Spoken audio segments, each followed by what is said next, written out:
The Season 8 episode, Move It or Lose It from 2012, presents a high-stakes premise. Bikini Bottom passes a law that two restaurants cannot operate within 100 feet of each other. Well, unfortunately for Mr. Krabs and Plankton, the Krusty Krab and the Chum Bucket sit a mere 99 feet apart. So, which one of us is gonna get bulldozed? That's for you two to decide. I'm not going anywhere. You're the one who's moving. You are moving! Oh, no. You have 24 hours to decide which of you moves. This absurd dilemma, one of the few Krabs vs. Plankton showdowns not centered on the Krabby Patty secret formula, drives the rivals into a frenzy, with each trying to save their own restaurant and one-up each other. Like, they really get committed to this, and you can't blame them. You know, they don't want their restaurants to get shut down. Though, I'm sorry, Plankton, I don't think people would even notice if the Chum Bucket got shut down. You don't got no customers. I love you though, Plankton. As SpongeBob scrambles to collect petition signatures to save the Krusty Krab, the animators sneak in some clever in-jokes amid the chaos. When Plankton gets desperate and resorts to paying folks to sign his petition, there's a close-up of the signature sheet right here, and sharp-eyed viewers may notice that if you read the names on Plankton's petition, they're not random at all. They are, in fact, the names of SpongeBob's real-life production crew members. For example, you'll spot signatures like Steven Hillenburg, SpongeBob's creator, rest in peace the GOAT, Vincent Waller, a longtime writer and producer, and other names scribbled among the list. This Easter egg doesn't affect the story, but it's a delightful treat for nerds like me. Just like all the other Easter eggs here, you know, some of them are kind of minor, like this one, but I want to mention every single Easter egg that I can find, alright? Cartoon Corey's the Easter egg hunter. Next up, we're gonna switch up the flow a little bit, and we're gonna talk about a SpongeBob video game, as even SpongeBob video games are not immune to Easter eggs. The Yellow Avenger, a 2005 video game for the PSP and DS, is an interesting one, where it sends SpongeBob on a superhero quest. While its plot stands apart from the TV episodes, the game's developers clearly did their homework on SpongeBob history, as all throughout the game's environments, they planted tons of references to classic episodes, effectively turning Bikini Bottom into a museum of SpongeBob moments. And this is what I love about the games. I'm probably going to start talking about more SpongeBob games in these videos, as there's tons of cool Easter eggs, like when SpongeBob visits Mrs. Puff's boating school in the game, he can find the famous Good Noodle board hanging on the classroom wall. We've talked about it in a few other Easter egg videos, just saying, but for those who don't know, this star chart board first appeared in the episode New Student Starfish from season 3. That's an old one. And it was used as a way for Mrs. Puff to track student behavior, with SpongeBob of course being the ultimate good noodle. In the Yellow Avenger video game, not only is the board present, but it's interactive. SpongeBob gets a mission to collect fallen Good Noodle stars to prove to Officer Nancy that he's a Good Noodle student. This is a direct callback to the episode where SpongeBob bragged about his Good Noodle stars to Patrick, and players familiar with this episode will definitely appreciate the continuity. I know I did, and when I seen it in the game, I was like, that's a cool reference. It's like a clever way to make the game feel connected to the SpongeBob universe. But I've got more.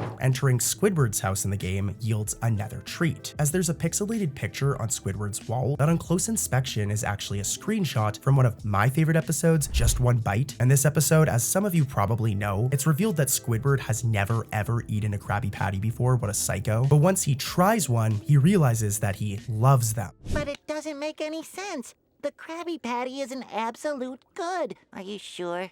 Does this look unsure to you? As you can see right here, this shot is from Just One Bite, and it's known as the unsure Squidward meme. Fans will recognize this face not only from the episode, but from the internet. Like, you've probably seen this meme before. But seeing it framed in Squidward's house in-game is really cool, and the developers likely included this as a tongue-in-cheek homage to one of Squidward's most iconic scenes. But the game's attention to detail continues in SpongeBob's bedroom, as if we look under Gary's food bowl right here, there's actually a newspaper partially peeking out. It's labeled Town Scared, which is actually a reference. This is the same fictional newspaper seen at the end of the episode Pranks-A-Lot. In that episode, the season 3 finale of SpongeBob and Patrick read this after terrorizing Bikini Bottom with their invisibility spray. The headline reads, "Town Scared as Ghosts Attack," as a result of their pranks, where they use the invisible spray and they look invisible and then they prank people, as you can see in this clip right here. Ghosts! post. Well, in The Yellow Avenger, that very same newspaper clipping is hidden under Gary's bowl, but it implies SpongeBob kept a souvenir of that ghostly adventure. And we're still not done yet. Another nod comes in SpongeBob's newfound powers. With Mermaid Man's belt, SpongeBob can shoot water balls in the game, essentially globes of water that he hurls at enemies. And this ability is a direct reference to the water balls used to throw in the TV show. For example, in the first Mermaid Man and Barnacle Boy episode from season 1, and I'm still not done yet. Beyond those highlights, the game's trivia list is busting with other references. For example, the Sea Needle location is explorable, the same one from the episode pre-hibernation week. Bubble Bats and Flats the Flounder were mentioned as cut content, so they didn't make it into the game, but they were planned. But more interestingly, when you complete the game, it unlocks a character viewer that includes even more obscure characters, and a adorable touch, as if you idle for too long, SpongeBob will explain to the player how to make jellyfish jelly. So yeah, lots of cool stuff in this game, man. I really recommend giving it a play. To be fair though, it's a PSP game, so it's gonna be very dated, but I think SpongeBob should play into the whole superhero thing more often. Like even for the next SpongeBob movie, they should do something where they all adapt their superhero personas, like the Quickster, Miss Appear, etc. But yeah, let's head into another episode.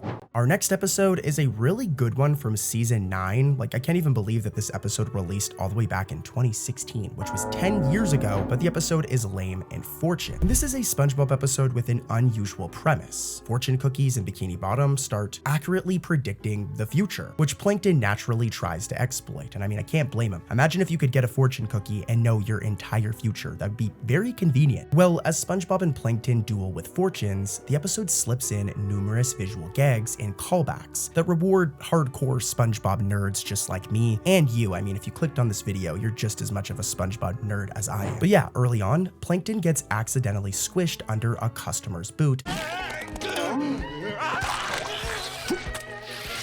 I have had enough! Now, when he peels off the sole, his gooey splat is actually shaped like the old Nickelodeon Splat logo. And this might have been an accident, but I think that this one's intentional considering that SpongeBob is a Nickelodeon show. Let me know what you guys think in the comments, but this orange splat-shaped logo was Nick's iconic branding from the 1980s through to 2003. So it's very likely that the animators snuck in a cheeky network reference. And I love these types of references, as it's the kind of background joke that only fans with sharp eyes and nostalgia will actually catch. I mean, I remember watching this episode as a little kid and I didn't even realize that this was an Easter egg. Nonetheless though, it's really, really cool. And let's keep it going, as the fortune cookies themselves set up a darkly comedic sequence where Mr. Krabs imagines his own death.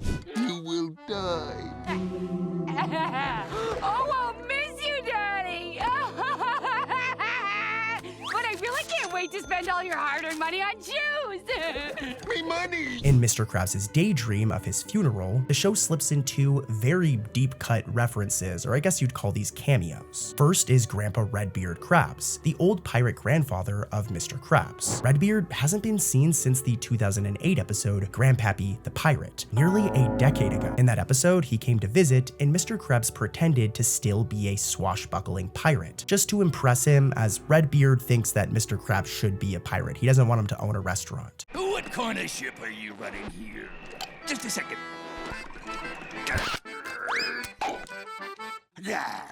I've smelled a lot of stinky things, but nothing smells stinkier than a lie. Redbeard's quick appearance among the funeral attendees in Lame and Fortune is a reward for dedicated fans. For one, it confirms that Redbeard is alive and well in canon, and actually cares about his grandson. It's good to know that he'd go to the funeral. But yeah, also, a fun fact, this was only Redbeard's second ever appearance, making it a true deep cut. But there's actually more going on here. I wonder if you guys already spotted it, but don't worry, Cartoon Corey's got you covered. As during that same funeral, we can spot one of Mr. Krabs' 3 little nephews. These nephews, a nod to classic duck nephews, Huey, Dewey, and Louie from DuckTales, were seen extremely briefly in the episode Stanley S. SquarePants as part of like a quick throwaway gag. Like they weren't like actual characters, they were just there for a joke. I even turned down my own 3 adorable nephews. But Uncle Krabs! They solve mysteries. How go solve the mystery of why you didn't get the job?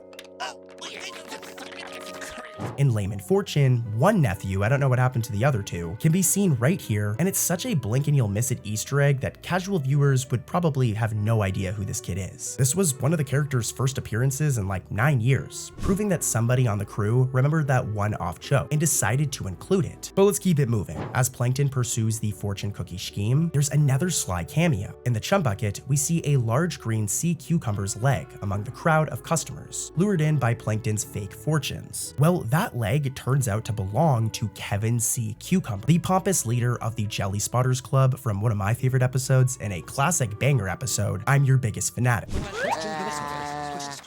Hi, Kevin. Hi. What is your question?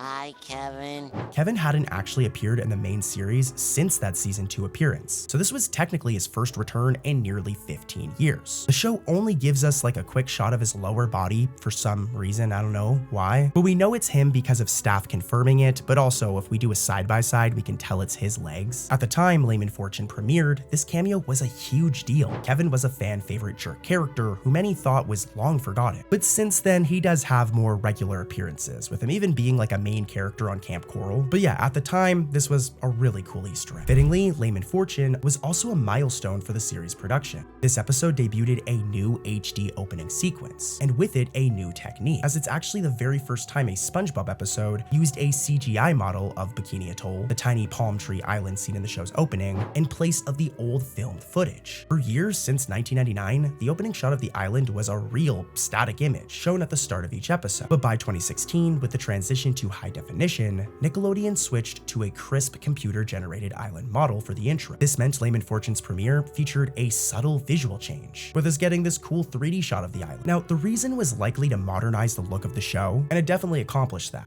In the episode Enemies a la Mode, a Patrick Star Show episode, Patrick is supposed to host his variety show. But nonetheless, this episode's premise revolves around Patrick's family members confronting absurd rivalries. Well, Patrick himself is just more concerned with ice cream, with him chasing down an elusive ice cream truck. And this innocent setup actually hides a bunch of Easter eggs for inmate inside of the truck right here. Now, he may just seem like a random character, but it's actually been confirmed by SpongeBob staff that this character is related to another SpongeBob character. It was deliberately designed as the grandfather of Carlos Eel, a very obscure character from the SpongeBob episode Walking Small. In this episode, Walking Small, from all the way back in season 1, Carlos Eel steals SpongeBob's ice cream cone at Goo Lagoon by sliding straight through SpongeBob's body to snatch the cone. Plankton then forces SpongeBob to be assertive, famously shouting through SpongeBob's mouth. Terrified, Carlos bursts into tears and flees, tossing the ice cream back at SpongeBob. Surrender that ice cream cone, or every waking moment for you will become a swirling torrent of pain and misery! Well, this flashback in Enemies a la Mode cleverly mirrors this history, and it's also just a really cool reference. I mean, Carlos Eel is like the most random deep cut character ever from a season 1 episode, so the fact that the art team and the writers went out of their way to include a character that's related to him is really cool. I got jailed for ice cream related crimes, which is very funny because if you remember, Carlos Eel stole SpongeBob's ice cream, so there's even some really cool continuity there. Like, this writer and artist who did like all the conceptual art for him is a true SpongeBob fan. Like, that's a true SpongeBob nerd just like me. So longtime viewers will recognize Goofy Goobers as the ice cream parlor from the SpongeBob SquarePants movie. In fact, Walter appears to be the very same green ice cream man who has repeatedly suffered at the hands of Patrick and SpongeBob in the past, with them just covering him in ice cream. For example, this scene right here from the SpongeBob SquarePants movie from 2004. Why do I always get the nuts? A similar gag like this occurs in the season 11 episode Pat Nokia, where Patrick, under Plankton's influence, orders this crazy massive ice cream order of sundaes, and being the clumsy starfish that he is, he flings one right into the same vendor's face. Our poor guy Walter is just always getting hit with ice cream. Well, in Enemies a la Mode, it's implied that Walter is the very same vendor, with a very traumatic past with Patrick. Well, we're actually going to switch up the flow a little bit, guys, and we're going to talk about a video game. We're going to be talking about SpongeBob Battle for Bikini Bottom and a bunch of references in this game that reference the actual show. For example, one of the most fascinating Easter eggs you can find in this game comes in the Krusty Krab kitchen. Fans notice that the kitchen's layout in this game is mirrored incorrectly. As you can see, the frying stove is positioned on the opposite side from where it normally is in the actual cartoon. It's really weird. Now, at first glance, this might seem like a simple developer error, but it turns out to be a case of life or game imitating art. The developers likely modeled the kitchen using these reference shots from the show and unknowingly copied an animation mistake that the show itself made in a few episodes. In early episodes like Nature Pants, Your Shoes Untied, and My Pretty Seahorse, all banger episodes by the way, they're such good episodes, the Krusty Krab grill was inconsistently drawn on the left side of the kitchen instead of the right. In any other episode of SpongeBob, the kitchen's drawn correctly and looks like this, with it normally being on the right, the stove. So yeah, a fun fact for you right there, that the kitchen in Battle for Bikini Bottom is incorrect, and it's incorrect because it's based on incorrect shots from the show. Crazy.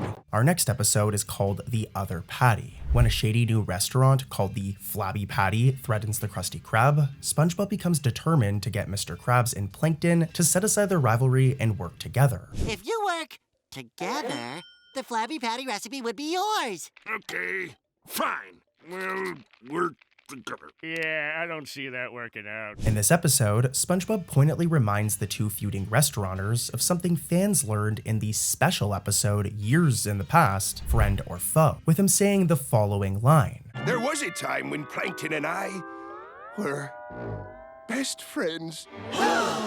Friends at birth, you might say. Even as wee ones. Goo. SpongeBob references that Mr. Krabs and Plankton at one point in time were best friends, holding up an old photograph of Krabs and Plankton during happier times. Well, this is a direct callback to the episode Friend or Foe, which revealed that the two enemies were childhood best friends before becoming like mortal enemies, all over like a smash burger secret formula. Imagine switching up on your homie just over a Krabby Patty secret formula. I don't know, it's crazy, but roll the clip. Why are you two always fighting? You were best palsy-wellsies once. Can't you two make up and be friends? Yee! Those days are over, SpongeBob. Krabs and I are bitter enemies. And that's the way we like it. By invoking their past friendship, SpongeBob is essentially referencing the events of Friend or Foe within the story, hoping that nostalgia will fix their friendship. It's a neat bit of continuity that rewards viewers who remember the 2007 special. And in the end, as you can imagine, they figure everything out, so it's a good episode. But let's head over to another one with more Easter eggs. So as you guys have probably heard, the consensus for SpongeBob's spin-off show, Camp Coral, is pretty negative. I mean, if you just search it on YouTube, there are tons of videos of people criticizing it, and I get it. The show definitely was a little bit of a cash grab, but if you ever hear somebody say that Nickelodeon went against Steven Hillenburg's wishes with Camp Coral, or that he didn't want the show to happen, it's come out that that is not true. And let's talk about that for a second, and then we're gonna get into more Easter eggs in a Camp Coral episode. But this in and of itself is a fact and is some trivia. In a 2001 interview with multiple SpongeBob production members, it was revealed that Steven absolutely knew about the show. He was weary about the CGI aspect of the show, but he was working on it and knew it was happening. Furthermore, Vincent Waller, another big member of SpongeBob's production, also went on to say that Steve absolutely knew about the show. The only thing we don't know is how he would have felt about the final product, as unfortunately he passed away before he could see that. But Vincent explains that Steve specifically left him and the rest of the team in charge and trusted them to guard his creation to the best of their ability. And it seems like they're doing that. So there's a little bit of trivia about Camp Coral for you right there. Nickelodeon didn't just force this show to happen like a lot of people think, but let's get back to the original Easter egg I was going to talk about. And it's from the Camp Coral episode Game Night, which is actually a really good episode and a good example of how good this show actually can be. This episode shifts the spotlight from SpongeBob to SpongeBob's summer camp counselors, youthful versions of Mr. Krabs, Mrs. Puff, and Plankton, as as they sneak away from the campers for a grown-ups evening of board games. Well, this episode is a treasure trove of playful references, especially when it comes to the board games that they choose to play, with each one spoofing a real-world classic in a character-appropriate way. It's actually some really good writing here. Plankton excitedly suggests a game called Peril, the game of undersea conquest, clearly a parody of the global domination board game Risk, a perfect fit for Plankton's world domination obsession, and a cool reference to a real-life board game. Another reference can be found when Mr. Krabs counters with Money-opoly, a not-so-subtle nod to Monopoly, with the mascot looking exactly like Monopoly's Mr. Moneybags. He also looks like somebody else you guys may have noticed, but he looks familiar to a certain Spongy dad. I mean, if we do a side-by-side, like, the mascot looks almost identical to SpongeBob's dad. A potentially intentional Easter egg that suggests that Harold Squarepants has another job in this universe. But moving on, Mrs. Puff shoots them both down, grumbling that Mr. Krabs always plays the bank and always wins, a wink to anyone who's caught a cheater swiping extra cash when acting as the banker in real-life Monopoly. Funnily enough, in the dialogue, it's recalled that the last time they played Slot Boat Racers, Mr. Krabs accidentally ran over Plankton's leg. This setup delivers a double Easter egg. As Plankton gripes about his still healing leg, we suddenly get a close-up and hear the famous line, "My leg," coming probably from the character Fred. My leg is still healing. His leg! But beyond the games themselves, the episode Game Night hides a sweet callback to SpongeBob's childhood comforts. When SpongeBob barges in on the secret gathering with an emergency, we learn that he's upset because his teddy bear is missing, only for it to turn up under his bunk bed covers later on. What a waste of time. But the teddy bear's design, a cute brown stuffed bear, will probably ring a bell for fans of the episode Skill Crane. In that episode, SpongeBob wins a very similar looking teddy from a carnival crane machine. The Camp Coral teddy isn't explicitly named, but its appearance feels like a tip of the hat to Skill Crane, showing that SpongeBob's affection for cuddly bears spans across his life. That, or it was just written that he would have a teddy bear, and because it's a generic teddy bear, it just turns out to be an Easter egg. But good job, because they accidentally made an Easter egg here, and it's actually a pretty cool one. Now, I'm almost done with this episode, but one more cheeky detail in Game Night is that there's a lot of jokes that are aimed primarily at grown-ups in the audience, as opposed to kids. For example, as the counselors set up their game, Mrs. Puff pours drinks into plastic solo cups. And there's another scene where Mr. Krabs conveniently sips on his cup, remarking that these child-free evenings are the only thing keeping me sane. You know, sometimes I think these adult-only nights are the only thing keeping me sanity in check. Though never clearly stated, the scene strongly implies that the adults are enjoying some camp punch. I don't know for sure, but I do think that this was meant to be one of those types of jokes right here. Let me know what you guys think in the comments though. In the episode Accidents Will Happen, Squidward feigns a workplace injury at the Krusty Krab, forcing Mr. Krabs to pamper him and triggering an over-the-top investigation. The storyline is packed with sly nods to past SpongeBob moments, so let's get into those. For starters, Mr. Krabs' solution to uncovering the quote-unquote truth behind Squidward's accident is to review the surveillance footage, using cameras that he claims to have borrowed from the airport. What? I forgot! I borrowed that from the airport. Now I'm gonna get to the Easter egg, but just saying, stealing from the airport is like insane. Mr. Krabs is like wild for that. I'm surprised he isn't in jail. But anyways, this throwaway line is a direct reference to the classic episode Life of Crime. In that episode, SpongeBob and Patrick learned from a hypocritical Mr. Krabs that borrowing without permission is another word for petty theft. What about all the stuff you stole? What do you mean? Like that barrel.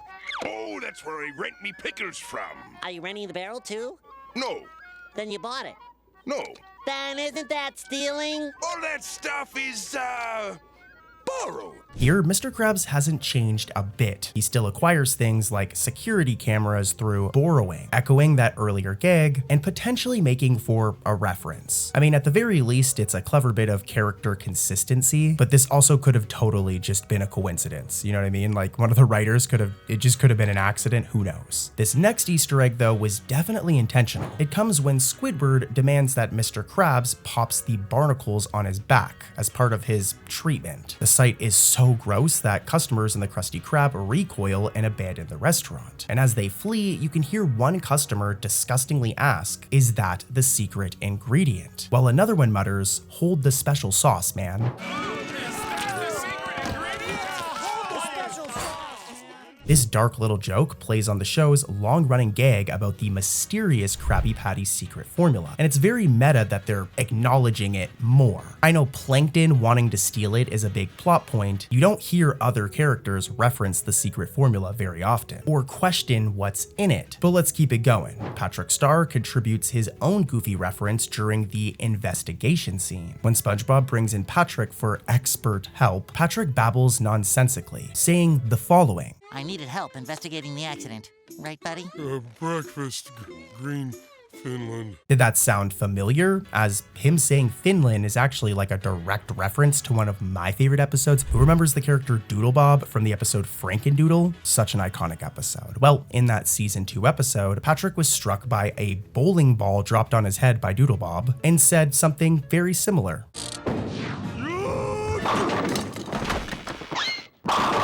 You okay, Patrick? Well, Accidents Will Happen recreates the joke, with Patrick once again uttering, I guess, his famous catchphrase. I mean, what's more famous for Patrick, him saying, "Finland," or him asking if mayonnaise is an instrument? Let me know in the comments. But we're almost done with this episode. I've got a little bit more though, and here's some behind the scenes details about this episode. I know I'm going on about Easter eggs all the time, but as you guys have probably noticed, these videos are about facts, Easter eggs, and trivia, with Easter eggs being the priority. But anyways, towards the end, when Mr. Krabs exposes Squidward's fraud and his lie, we get one more behind the scene Easter egg, as I mentioned. As Squidward lounges, Mr. Krabs storms off to fluff Squidward's pillow in anger. Squidward deadpans under his breath, "Oh, just fluff it," in a perfectly bitter tone. I mean, listen for yourself. Okay, if that's all, I'll just get back to me. Fluff it. What did you say? I said, fluff it. I'll fluff him. Well, this line wasn't in the script at all. Voice actor Roger Dumpass ad-libbed fluff it during recording, going off script and adding to the episode. I mean, it's not a big deal, but I like covering everything and it's an interesting behind the scenes detail. But let's head over to another episode. Let's talk about the episode Exchange Student Driver, a new one from season 16. When Mrs. Puff enrolls SpongeBob in a faraway driving school exchange program just to get rid of him, can't really blame her, our absorbent hero finds himself in a familiar location, Clopnod, a bizarre town where reckless driving is the norm, so SpongeBob fits right in. The premise flips the usual boating school formula, where SpongeBob's chaotic driving style, which is normally a nightmare in Bikini Bottom, like this guy has nearly killed people before, turns out to be perfect in Clopnod. In fact, he performs so well and is such a standout student that the Clopnodian instructor awards SpongeBob with a driver's license, carved on a turnip, no less. And this is where our first Easter egg, well, I guess this is more of a fact, comes in. And don't worry, just saying, there are a ton of Easter eggs coming up, so stay tuned. This one's just really interesting, and it's actually kind of controversial. As if you go to the comments of the fandom page of this episode, you'll see that there's a lot of people upset at the fact that SpongeBob received his license, and I'll explain why. Creator Steven Hillenburg, the person who created Bikini Bottom, made SpongeBob like the OG of SpongeBob, famously said that SpongeBob should never permanently earn his license. Why? Well, to preserve the comedic tension with Mrs. Puff, which is a big part of many episodes, including this episode, Exchange Student Driver, but also to fulfill Nickelodeon's mandate that the show should revolve around a school setting and a teacher character. For those of you who don't know this, Mrs. Puff was a character that Nickelodeon pretty much demanded. They basically told Steven Hillenburg that if you're going to make a show like this, there needs to be some educational aspect to it, which is why SpongeBob goes to boating school and learns, though if you really think about it, the dude never really progresses. Well, at least he does in this episode, but that's the issue here. However, there's actually a workaround for this. By giving SpongeBob a license only in Clopnod, the episode cleverly skirts Hillenburg's rule rule without technically breaking it, since SpongeBob still isn't licensed in Bikini Bottom. He got his license in Clopnod, a completely different location. Let me know what you guys think about this one in the comments, but do you think that because it happened in a different location that it makes it okay? But yeah, a fun fact about this episode I wanted to talk about, but let's get into an actual Easter egg here. As throughout this episode, as it progresses and we see SpongeBob at Mrs. Puff's boating school, longtime viewers may catch a classroom callback in this episode. This thing right here is the good noodle board. Mrs. Puff's star chart, or basically like a chart for how she tracks the behavior of her students. It made its first appearance years ago, like 25 years ago, back in the classic episode, one of my favorites, New Student Starfish, where SpongeBob shows Patrick the board and explains its function before class. Those drinks are recorded here on the good noodle board. Oh, sorry. SpongeBob in this episode eventually actually gets in trouble thanks to Patrick and loses one of his stars. Turning, it is important to signal at least 40 feet from the Big turn. fat meanie, you can't do that. She's the teacher. What about the teacher? What?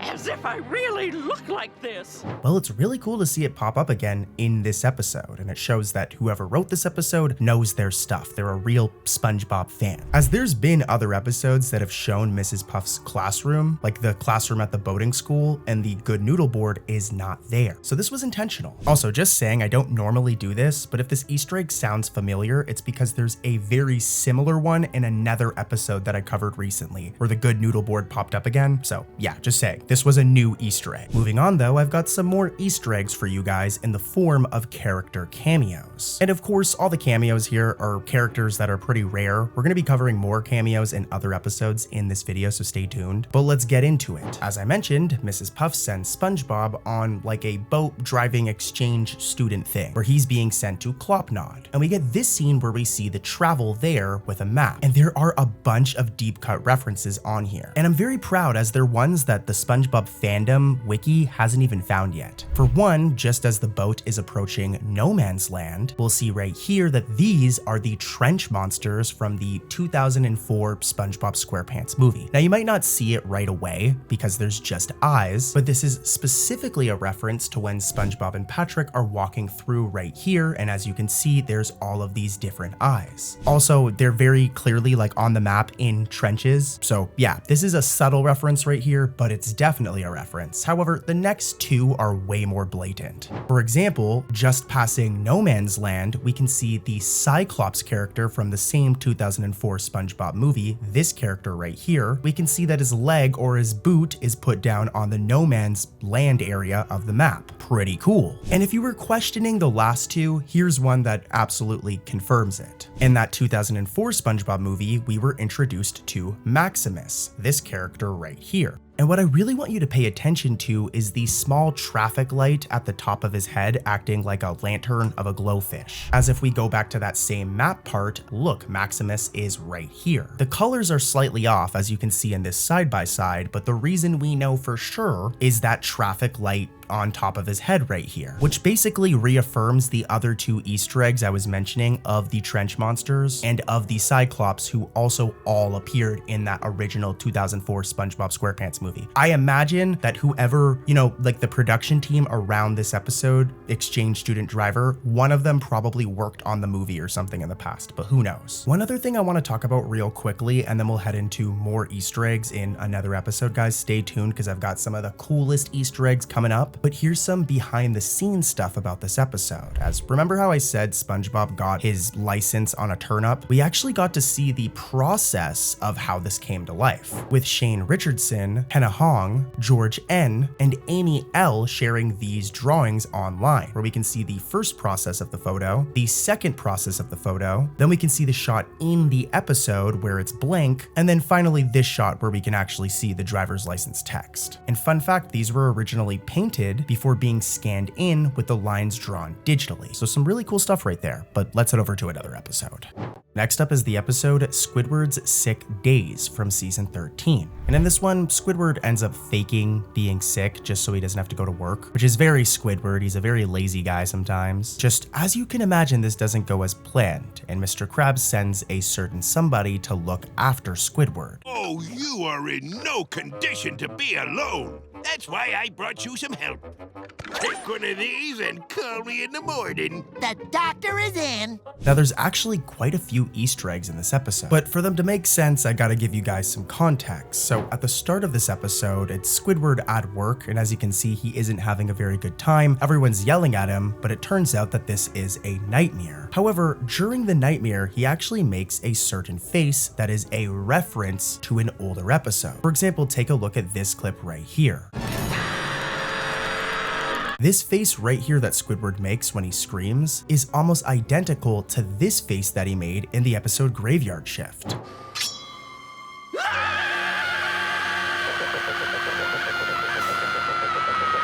The sash ringing! The flash singing! The bash pinging! The hash slinging slasher! Here's a side-by-side, and let me know in the comments. I think that this was a pretty clear reference, or maybe it was just a happy accident. But either way, it's really cool. And if we fast forward a little bit, we'll get to this scene in the episode where Squidward is fantasizing about the perfect day, which includes him diving into a beautiful waterfront, jumping off of a waterfall, and along the way, we see his favorite snack. These right here are bonbons, and this is another reference. This bonbon snack first appeared in the episode Good Neighbors during this scene right here, and they're actually one of Squidward's favorite snacks. They're more of like a luxury treat, it seems. This is gonna be a heavenly day. Oh, I almost forgot. Bonbons.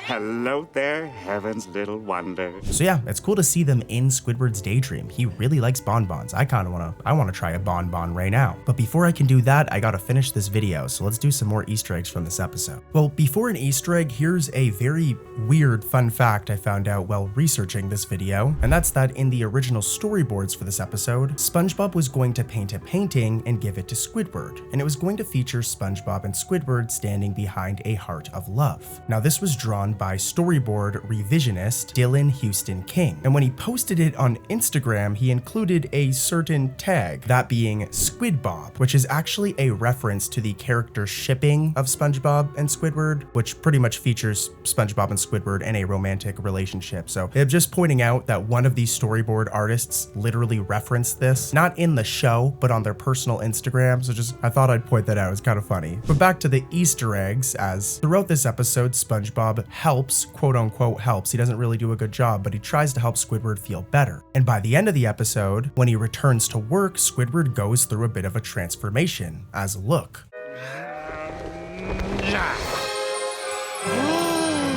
I used to be sick of everything, but I'm not sick anymore. I've been plagued by toxins and stress built up over the years at this job, but SpongeBob washed those away. As you can see, Handsome Squidward makes a reappearance in this episode. Handsome Squidward first appeared back in the episode The Two Faces of Squidward, where his face got all messed up and then he became beautiful. He actually looks very handsome. And it seems that the animators or writers intentionally referenced this at the ending of this episode. And there's actually a nice touch here, as this is like a double entendre, all right? This is like a double Easter egg. As if you look, Handsome Squidward has long blonde hair. And this itself is a callback to another episode of the original Fry Code, where Squidward had long hair in the past until he lost it on the day that Jim quit working at the Krusty Krab. So yeah, two references in one, and that's really, really cool. One last fact I'm gonna mention before we wrap up this episode is that there's some reused audio here, as Patrick's scream when he falls from the window is actually reused from the episode Farmer Bob. Here's a side-by-side, here's the scream from Squidward's Sick Days. Now to get rid of the other monkey on my back. And here's the scream from Farmer Bob. And as you can see, they reused the same scream. It's not a big deal, but yeah, let's keep it moving. More Easter eggs. Next up is the episode Squidward's Sick Days from season 13. And in this one, Squidward ends up faking being sick just so he doesn't have to go to work, which is very Squidward. He's a very lazy guy sometimes. Just as you can imagine, this doesn't go as planned, and Mr. Krabs sends a certain somebody to look after Squidward. Oh, you are in no condition to be alone. That's why I brought you some help. Take one of these and call me in the morning. The doctor is in. Now, there's actually quite a few Easter eggs in this episode, but for them to make sense, I gotta give you guys some context. So at the start of this episode, it's Squidward at work, and as you can see, he isn't having a very good time. Everyone's yelling at him, but it turns out that this is a nightmare. However, during the nightmare, he actually makes a certain face that is a reference to an older episode. For example, take a look at this clip right here. This face right here that Squidward makes when he screams is almost identical to this face that he made in the episode Graveyard Shift.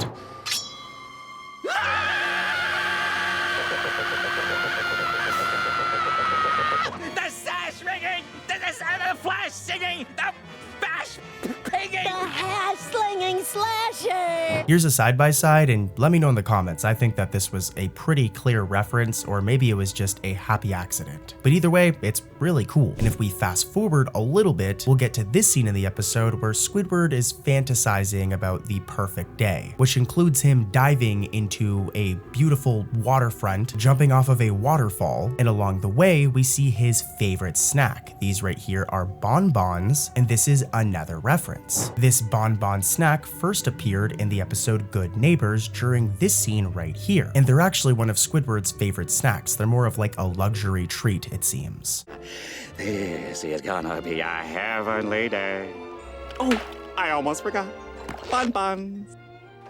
Hello there, heaven's little wonder. So yeah, it's cool to see them in Squidward's daydream. He really likes bonbons. I wanna try a bonbon right now. But before I can do that, I gotta finish this video, so let's do some more Easter eggs from this episode. Well, before an Easter egg, here's a very weird fun fact I found out while researching this video, and that's that in the original storyboards for this episode, SpongeBob was going to paint a painting and give it to Squidward, and it was going to feature SpongeBob and Squidward standing behind a heart of love. Now, this was drawn by storyboard revisionist Dylan Houston King, and when he posted it on Instagram, he included a certain tag, that being SquidBob, which is actually a reference to the character shipping of SpongeBob and Squidward, which pretty much features SpongeBob and Squidward in a romantic relationship. So I'm just pointing out that one of these storyboard artists literally referenced this, not in the show, but on their personal Instagram. So I thought I'd point that out. It's kind of funny. But back to the Easter eggs, as throughout this episode, SpongeBob helps, quote unquote helps. He doesn't really do a good job, but he tries to help Squidward feel better. And by the end of the episode, when he returns to work, Squidward goes through a bit of a transformation, as look.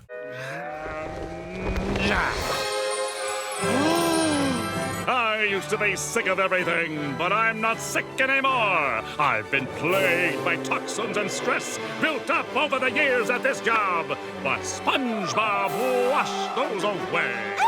As you can see, Handsome Squidward makes a reappearance in this episode. Handsome Squidward first appeared back in the episode The Two Faces of Squidward, where his face got all messed up and then he became beautiful. He actually looks very handsome. And it seems that the animators or writers intentionally referenced this at the ending of this episode. And there's actually a nice touch here, as this is like a double entendre, all right? This is like a double Easter egg. As if you look, Handsome Squidward has long blonde hair. And this itself is a callback to another episode of the original Fry Code, where Squidward had long hair in the past until he lost it on the day that Jim quit working at the Krusty Krab.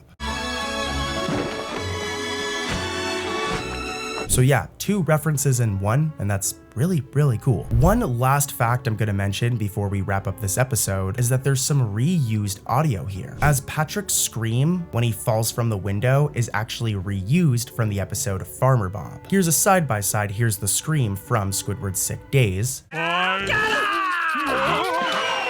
Now to get rid of the other monkey on my back. And here's the scream from Farmer Bob. And as you can see, they reused the same scream. It's not a big deal, but yeah, let's keep it moving. More Easter eggs. Moving from Bikini Bottom to the bonkers world of the Patrick Star Show, the episode Patathon serves up Easter eggs in rapid fire. Here's the setup. Patrick is hosting a live telethon from his living room, aiming to raise money for snails who can't dance. Now, this variety-style show and this episode is framed as Patrick's wacky family putting on stunts and answering phones for charity. But despite being a spin-off, Patathon does not shy away from referencing the main SpongeBob series. In fact, it revels in it, weaving classic SpongeBob elements into Patrick's surreal TV marathon. As the telethon kicks off, Patrick's sister Squidina introduces a roster of neighborhood volunteers, manning the phone bank. Eagle-eye viewers will spot Squidward unhappily taking calls, but the real treats come during the outrageous performances. One standout segment is a cutaway to a black and white old movie-style scene featuring Plankton and Patrick in a Frankenstein parody. In this segment, Plankton's a mad scientist, known as Dr. Plankenstein, and Patrick plays his hunchbacked assistant, Patgore, a play on the actual character from Frankenstein, Igor. They have SpongeBob laid out on an operating table, playing the role of the yet-to-be animated monster. Now, for those who haven't caught it yet, this whole sketch is a loving spoof of Universal's Frankenstein, complete with thunderclap and lightning as Plankton shouts. Ring! Ring! Give my phone life! But it also sneaks in a SpongeBob-specific Easter egg. To jolt SpongeBob's Frankenstein body to life, Plankton uses a pair of whirly brains as the makeshift electrodes. We see two whirling pink brains with propellers attached to SpongeBob's head, spinning furiously as the electricity flows. And this is really cool, as these devices are a direct callback to the season 10 episode Whirly Brains. These toys right here. Attach the propeller and watch your brain soar hundreds of feet into the air as you control the action. These were one of the more bizarre gags in the series for sure, but it's cool to see Patathon resurrected. As I always say though, keeping it going, the telethon format of this episode allows for a lot of other random cameos. For example, another blink and you'll miss it gag is during one of Grand Pat Star's Daredevil stunt segments, as throughout the ride you can see blindfolded boxers slugging it out as part of like the obstacle course. And you may recognize one of them, as one of them is Reg, the tough tattooed doorman from the iconic episode No Weenies Allowed. Welcome to the Salty Spittoon. How tough are you? I had a bowl of nails for breakfast this morning. Yes, so? Without any milk. In that memorable season 3 episode, Reg was the bouncer of the Salty Spittoon and famously denied SpongeBob entry for being too weak. Seeing Reg appear years later in Patathon, still buff and now randomly boxing in Patrick's backyard, is a hilarious deep cut. He doesn't have any lines and it's purely a visual cameo, but for fans, the image of Reg is unmistakable. Even SpongeBob himself makes an appearance in this episode, despite it being Patrick's show, and he comes dressed for the occasion. When it's SpongeBob's turn to perform a brief dance number to encourage donations, he shows up wearing a pink tutu-like outfit called a mantu, a male version of a tutu. And longtime viewers might recall SpongeBob excitedly buying this exact same garment years in the past in the episode Toy Store of Doom. Hey, Patrick. Hey, SpongeBob. What's with the tutu? It's not a tutu, it's a mantu. You can tell because it has Extra support! It was a quick joke back then, but apparently SpongeBob held onto it, because here he is twirling in the same costume on Patrick's stage. The episode Pablum Plankton puts a spotlight on our favorite one-celled villain, and peppers the story with references that you guys are going to love, spanning SpongeBob's history and beyond. Premise is already tongue-in-cheek. Plankton accidentally wins a cutest baby contest and becomes the mascot for a popular baby food brand. The opening scene finds Plankton in his lab, concocting explosive chemicals. When he overhears SpongeBob and Karen, I don't know why SpongeBob is at Plankton's house by the way, but he overhears his wife and SpongeBob giggling over a certain something. And this is where the first Easter egg comes in. To Plankton's horror, they're paging through his baby photos. I was never adorable. These photos have gotta go.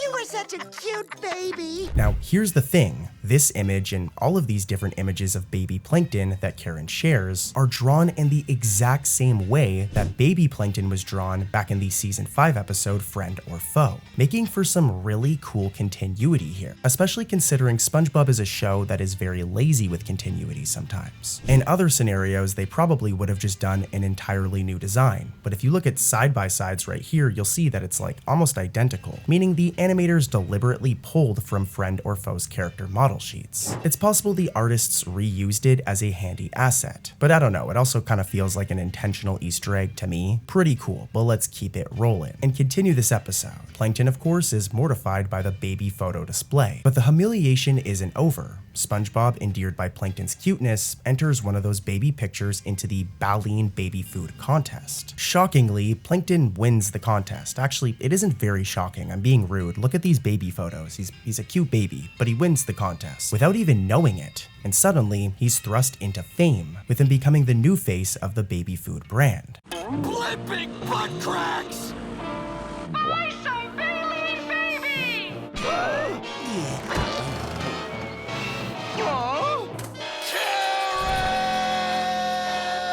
Now eventually, when SpongeBob and Plankton arrive at the contest awards ceremony, we get a look at the event's host, and it's a familiar character that's gone through a bit of a character redesign. This right here is the announcer fish. Longtime viewers should be able to recognize this character, but you might not be able to due to the character redesign. But to jog your memory, he's the same unnamed announcer who's popped up whenever Bikini Bottom holds a competition or an event. From the Goo Lagoon surfing contest in ripped pants, there goes SpongeBob! Ripping his pants again. To the snail race in The Great Snail Race. Seriously, I'm just a fan. I was on my way to my seat, the door was open. Hey, what are you doing? No. Sorry about that, folks. However, observant fans also noticed this character design had been updated. In the earlier seasons, as you just saw, the announcer fish was a short, lilac-colored fish with black hair, and he'd wear this outfit as you can see here. But in Pablum Plankton, he appears taller and is a completely different color. He's like light green now, sporting a gray suit and a purple tie. The announcer fish declares Plankton the winner of the cutest baby contest and hands over an enormous prize check, $1 jillion. But yeah, this was a fun fact I kind of wanted to point out here, that they completely changed the fish's design. Here's a side-by-side, and I don't know why they did it, but they did it. Keeping it going though, becoming a baby food mascot is a dream come true for Mr. Krabs. However, it's a nightmare for Plankton. This leads to a brilliant series of references to Plankton's long-standing fear of whales.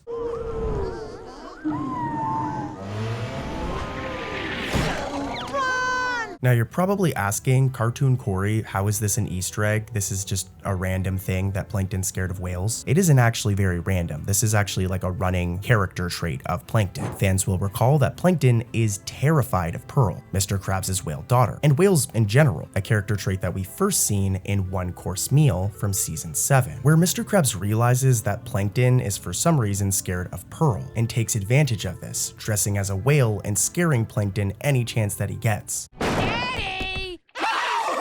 Call off your daughter, Krabs! Call her off! Stay back, whale! I'm privy to what you do to organisms like me. I've seen those documentaries! This also happened in the episode Plankton's Intern. In this one, Pearl actually interned at the Chum Bucket, and Plankton spent the whole time just tweaking out, convinced that she wanted to eat him. And this in itself, by the way, is an Easter egg, as in like real life, whales eat plankton. That's why Plankton's so terrified of her, is like, that's just how it goes in real life. If you're a plankton, whales are going to eat you. So this is a fun little like real life gag right here. Not a real life gag, but you know what I mean. This is a scientific joke right here. But yeah, in Pablum Plankton, this entire thing is referenced. For example, once Plankton realizes his face is on a baby food jar for whale consumption, he's horrified in this scene right here. Baleen baby food is made of 100% Gold? What the heck is gold? Plankton! One other thing I noticed during this episode, by the way, is that a very rare character makes another reappearance. And it takes place when Plankton's at the grocery store. As if we look over here and we zoom in, we can see that Squilliam Fancy Son makes another cameo. Lately, a lot of his appearances have been more background ones, and they're very blink and you'll miss it, where it's not like he has any dialogue, he's just literally chilling right there in the background. But yeah, it's cool to see him again, and like I said, I want him to have like a full-on episode soon. But as this episode continues, eventually, Plankton's anxiety drives him to sabotage. In a very dramatic and darkly funny turn, he steals all of the different baby baleen mascots and toys and drags them out to the desert to bury them, hoping to free himself from the contract. And it's here that this episode drops one of its wild Easter eggs or references, and it's especially weird because it's a joke that only an adult viewer would catch. As SpongeBob and Plankton dig a grave for all of the different toys, you can see in the background a striped RV with two lawn chairs set up beside it, an unmistakable recreation of the makeshift desert lab from the TV drama Breaking Bad. The RV's coloring and placement, plus the folding chairs, make this reference crystal clear. It's an edgy nod to a very non-kid-friendly TV show. But also, just saying, Breaking Bad is one of the best shows I've ever watched, so I guess it's pretty cool to see it. In the episode Making Waves, Mr. Krabs desperately needs a vacation away from the Chum Bucket's madness, which makes sense. I mean, he has to deal with Plankton doing all sorts of ridiculous stuff all year long, so he sets off on a luxury sea cruise, only to discover that Plankton has also booked the exact same trip. And worst of all, they're actually forced to share a cabin due to there being a mix-up on the cruise. As Mr. Krabs explores trying to find his room, the episode greets fans with a gallery of background Easter eggs, and they're all really cool. Like, for instance, a wanted poster on the bottom floor right here features a very rare character, none other than Iron Eye, one of Mr. Krabs' old Navy buddies from the season 4 episode Shell of a Man. Iron Eye hasn't been seen since that 2005 episode, where he was a part of Mr. Krabs' Tough Guy reunion. In that story, SpongeBob, disguised inside Krabs' molted shell, met Iron Eye at a Navy reunion, where Iron Eye did this to Mr. Krabs, or well, I guess he technically did it to SpongeBob. Fire the torpedoes!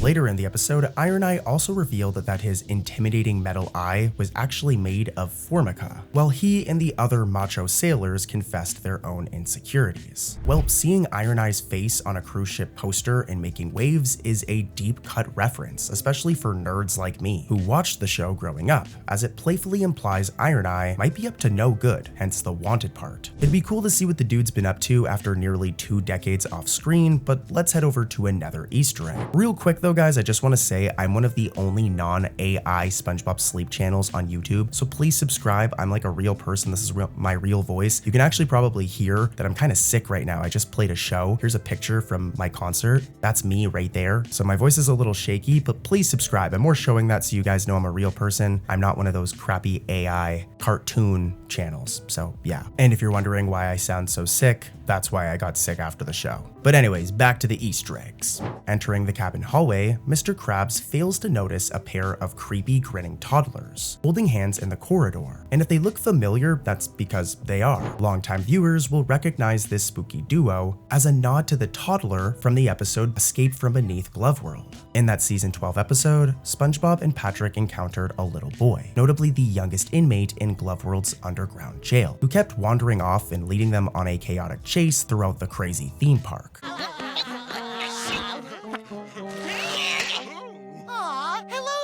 It seems the Making Waves team brought back that character model not once, but twice, as they appear here as eerie twin children, standing ominously in the hall. This moment is more than just a SpongeBob reference, it's also a horror movie homage. The image of the 2 kids holding hands, and them being twins, is a direct spoof of the ghostly Grady twins from the 1980 film The Shining. In fact, the show originally storyboarded an even stranger sight in this scene, a fish in a bear suit trying another fish's shoes. This very random and bizarre clip is actually another reference to the same film and a very bizarre moment from The Shining. However, in the end, the episode went for the twin scene instead, cutting what I just played you entirely from the episode. But there's actually more, as to drive the parody home, the cabin Mr. Krabs ends up in is room 237, another reference to The Shining, more specifically the infamous haunted room 237 from the Overlook Hotel, a location from The Shining. It's a clever multi-layered Easter egg, as within SpongeBob's universe it brings back minor characters, like the Glove World toddler, but it also plays homage to a classic horror film movie. So whoever wrote this episode, or whoever put this in here, is definitely a big horror movie fan. But let's keep it going, as there's more Easter eggs in this one episode. Once Mr. Krabs and Plankton realize that they must share a cabin, both of their worst nightmares, they spend the cruise trying to one-up each other in various shipboard activities. This montage is packed with quick cameos. For example, at one point, the rivals hit the pool, and as Mr. Krabs wipes out at the end of a wild water slide ride, dragging Plankton along with him, let's take a closer look at the poolside crowd. As if we zoom in right here, we'll notice Squilliam Fancy Son, Squidward's wealthy, rich arch rival, lounging luxuriously by the pool, which is very fitting. You all probably know who this is, but for the few of you who don't, Squilliam hasn't appeared physically in the main series for years, with his last major appearance being all the way back in season 7. So seeing his distinctive unibrow in the background of this shot is a treat. For those who don't remember him though, let me jog your memory. Here's a clip of him from his most infamous episode, Band Geeks. Squilliam Fancy Son from band class?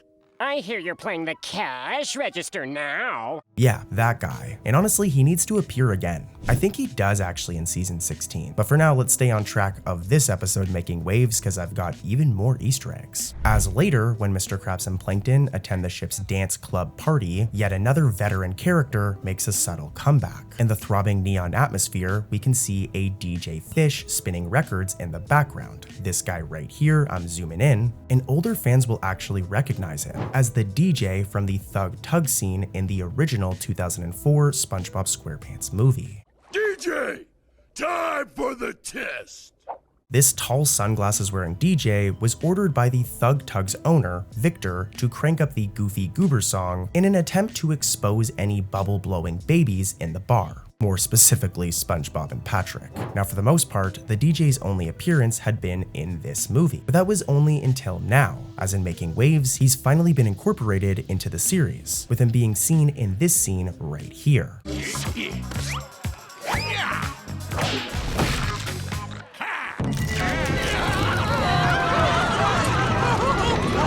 It's a blink and you'll miss it Easter egg, as he's only seen briefly when Mr. Krabs and Plankton hit the dance floor, but it's a satisfying one. As it turns out, the Thug Tug DJ has found a new job. He's got a new gig. Now here's the thing with this episode. Not every planned reference made it to air. For example, Making Waves had a particularly dark visual gag that got cut during production. In an earlier storyboard, Krabs and Plankton's rivalry escalated to them riding on firework rockets, which ultimately crashed into a family on deck.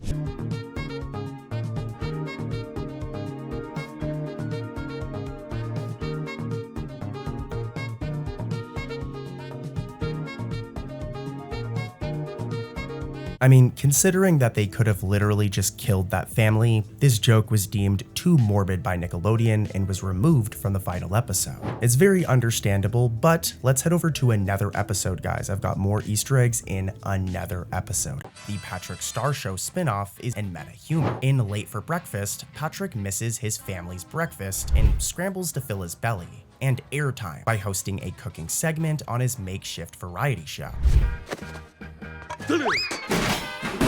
Cook at 1,000 degrees for 1 second. It's ready! Now, this whole sequence is a goldmine of Easter eggs and sly nods. As Patrick raids the house for ingredients, he tosses just about anything into his casserole, if that's what you want to call it, including a pair of delicious, I'm sure they would taste great, right? These right here, dirty sneakers. Longtime SpongeBob fans will recognize those beat up black high top sneakers, as they look identical to the shoes Plankton gave SpongeBob as part of his elaborate plan 20 years ago, like 20 plus years ago. Welcome to the Chum Bucket. Wow! So now do you have everything you need to make some Krabby Patties? Well... So seeing them here is really cool. Now, I will say this is most likely just a fun prop reuse by the artists, but it could also have been an intentional Easter egg. And if so, you know, props to the team, because this is a cool one. But if we keep it moving, as Patrick's chaotic cooking continues, with him adding stinky socks and used napkins, delicious, his little sister Squidina encourages him to work with what he's got. Eventually, Patrick cooks the monstrosity at 1,000 degrees for 1 second. But more importantly, the real Easter eggs come when the casserole is done, and Patrick's show rules its credit sequence. In universe, these are fake vanity credits for Patrick's imaginary production crew. Like, as you guys know, a big element of the Patrick Star Show is that it's like a show within a show. But back to the point, every name on this scrolling fake credits right here is a pun on a real SpongeBob production staff member. For example, the credits list Mark C. I'm not gonna try and say his last name, but this is actually actually a spoof of a real person, executive producer Mark C. And I'm not going to try and say his last name again, but here's both names side by side, and you can see this is intentional. There's also Vincent Walla, clearly referencing SpongeBob veteran Vincent Waller. Andy Badman stands in for writer Andrew Goodman. That one's actually funny. Louis K. Shire for writer Luke Brookshire. And there's a couple of more, but you guys get the point. Another interesting Easter egg from this episode is a specific line that Patrick sings. Take a look at this clip and it might be familiar to you guys. Like I said, you may have heard that before, and it's because this is like a classic gag for Patrick. He said the same line back in the episode Shanghai from season 3, right here.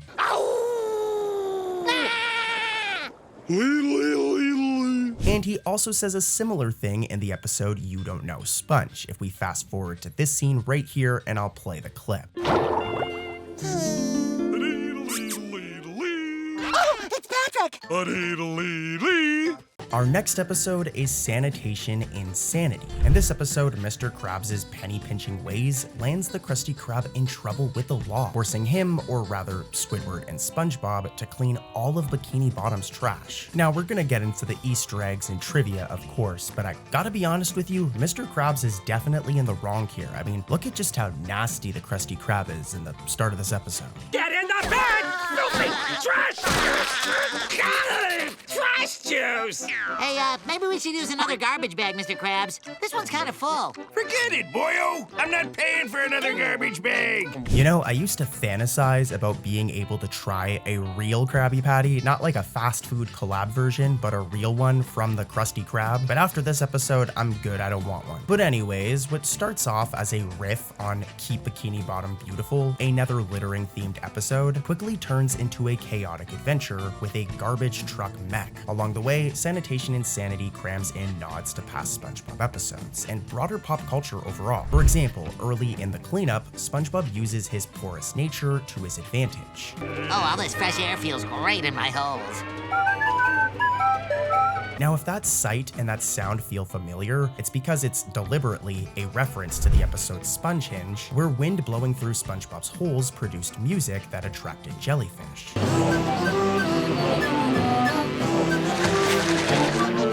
This clip from Sanitation Insanity is also a callback to another older episode, Earworm, where SpongeBob's body became an instrument for a catchy song. Keep your trap shut. But it wasn't my trap!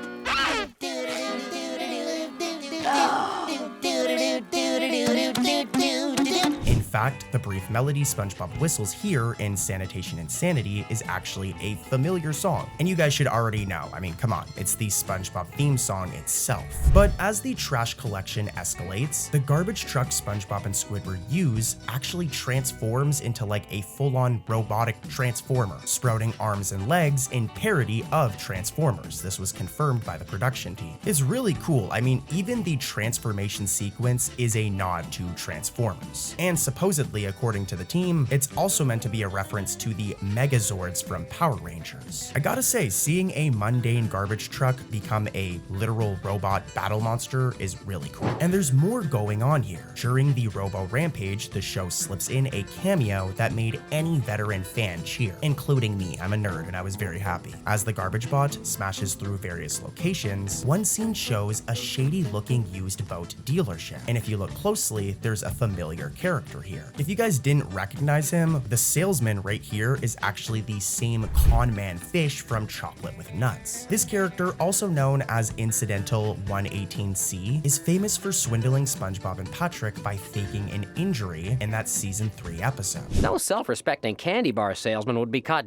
dead without one of these. It's a candy bar bag, you knucklehead. Suckers.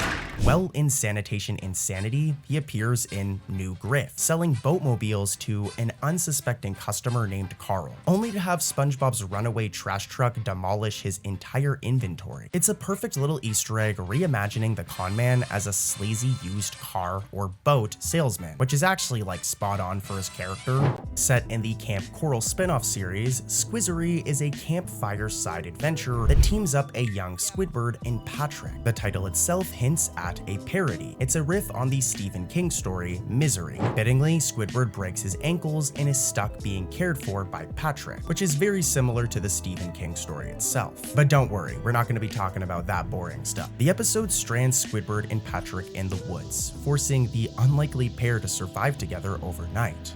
Your legs look funny. Are you okay? Of course I'm not okay. Look at me. My ankles are more twisted than a pretzel. Pretzel. This prequel setting allows for some playful continuity twists and Easter eggs that cross-reference the main SpongeBob timeline. For example, one early gag in this episode quietly contradicts a beloved classic episode. Patrick is distracted by a boot and ends up tying up this boot. Patrick! Sorry again, Mr. Tentacles. Just tying my shoe. Ready! Now, this is kind of a problem, guys, as if we rewind back to the iconic SpongeBob episode, Your Shoes Untied, there's something from that episode that the writer of Squizzery clearly missed. In that season 2 episode, neither SpongeBob nor Patrick knew how to tie their shoes at all. It's like the main plot point. I know that it is technically an alternate universe, as I established earlier, but it's still technically a prequel, so it's just very weird that Patrick in the prequel knows how to tie his shoes, but then doesn't know how to tie his shoes in the regular SpongeBob show. This was likely just a fun oversight, but for me personally, I can't imagine Patrick forgetting how to tie his shoes by adulthood. But anyways, let's get to the Easter eggs and references. Those are more interesting, as there are also hints of Patrick's future living situation. While stranded and needing a place to stay, Patrick cobbles together a shelter made out of wooden planks that's shaped exactly like his iconic rock home. Check it out! I built us a rock!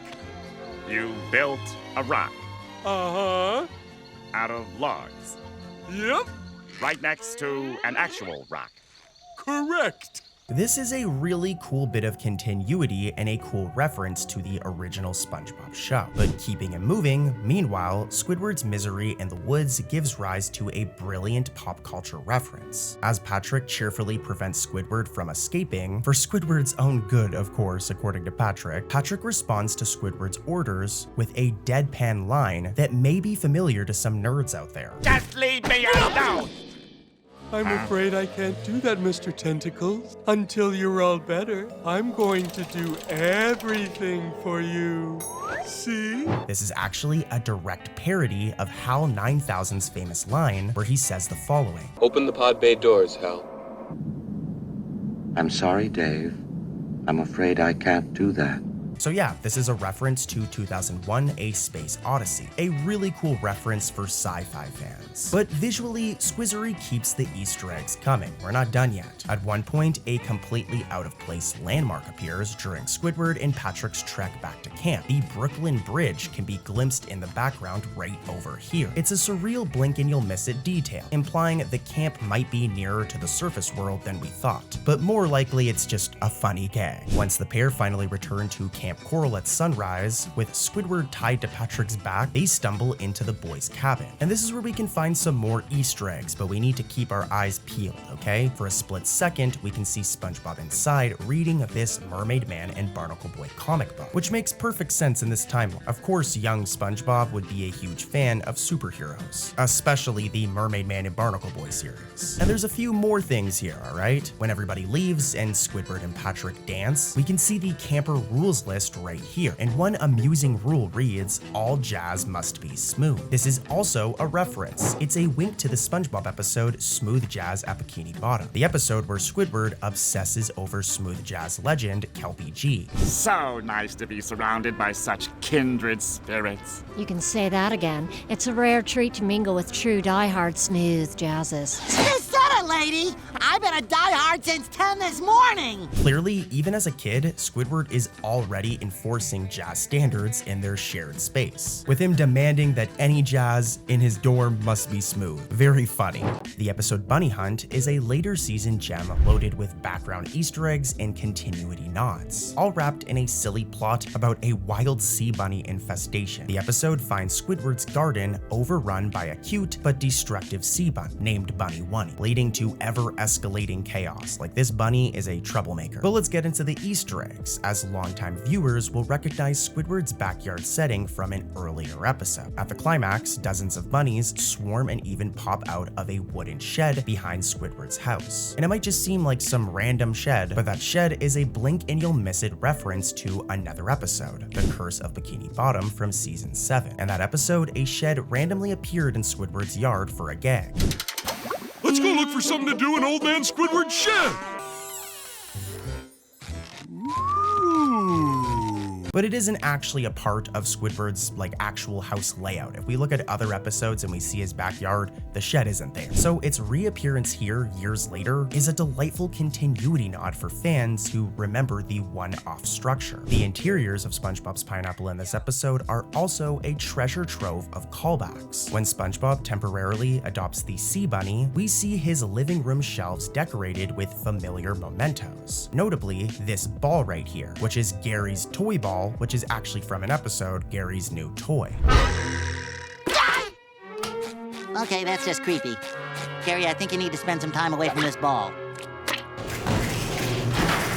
This isn't helping your case. It's right here on the shelf, making for a cool reference. Here's a side-by-side. And nearby is SpongeBob's ukulele from the classic Fun Song and the episode of the same name. SpongeBob even has a framed photo of a baby Gary the Snail. However, this little touch actually created a little bit of a continuity puzzle. I mean, how would SpongeBob have a baby picture of Gary if, according to the new canon, he met Gary as a kid at Camp Coral? We've talked about this before, but let me clarify, as Nickelodeon has ultimately confirmed that Camp Coral exists in an alternate timeline from the main series. In other words, the main SpongeBob from the core SpongeBob universe likely raised Gary from a young age, hence the baby photo here, whereas Camp Coral is a separate take on their origin. It's interesting stuff, but just wanted to clarify it. But let's keep it moving because there's a lot of references in this episode. Even if we pop over to Squidward's house, as hanging on his wall is a painting that spoofs another famous painting called The Scream, created by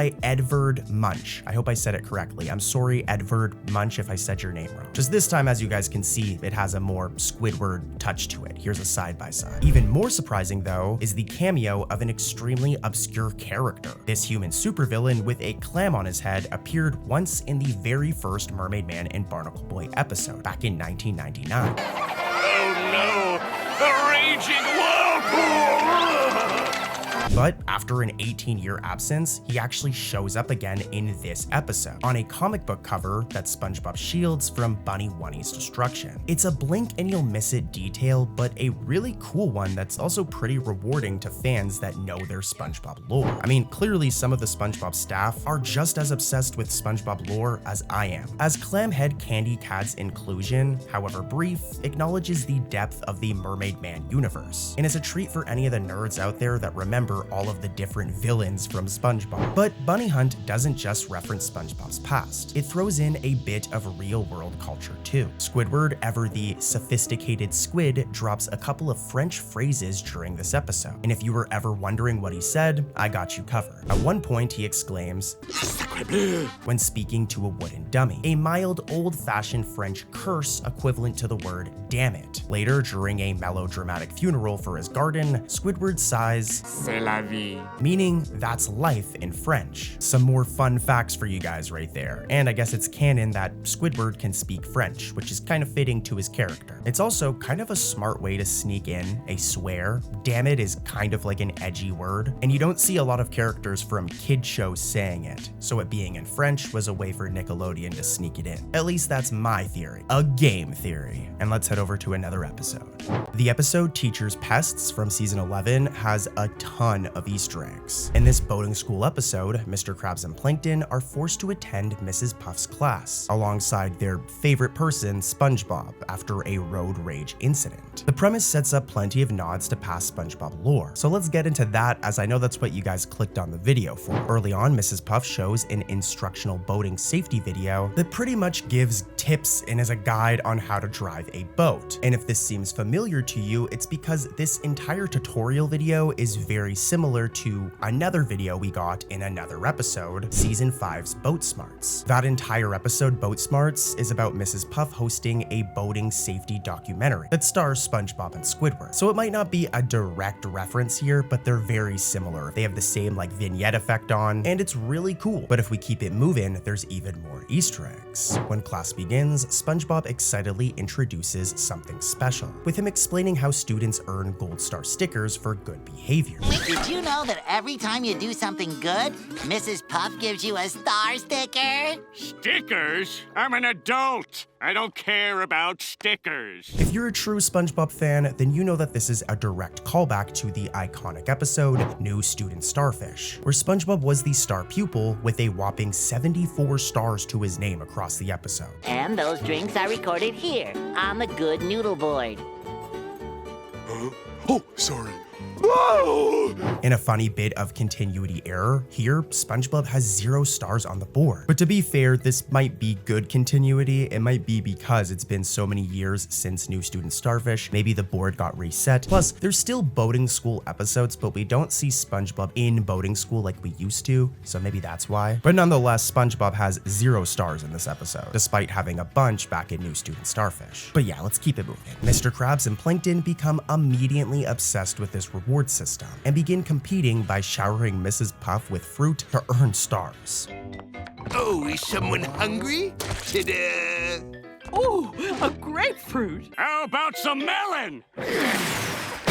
Mrs. Puff soon realizes that they're bribing for stickers and snaps, exclaiming, "None of you will get any stars," effectively ending the contest. But this rivalry escalates through the driving test, leading to a chaotic finale. Notably, SpongeBob himself drives perfectly fine during the test, which is actually really weird considering the fact that SpongeBob is like unteachable. As you guys know, there have been so many gags throughout the show where SpongeBob just cannot drive. And he's tried, but he's just not very good at it.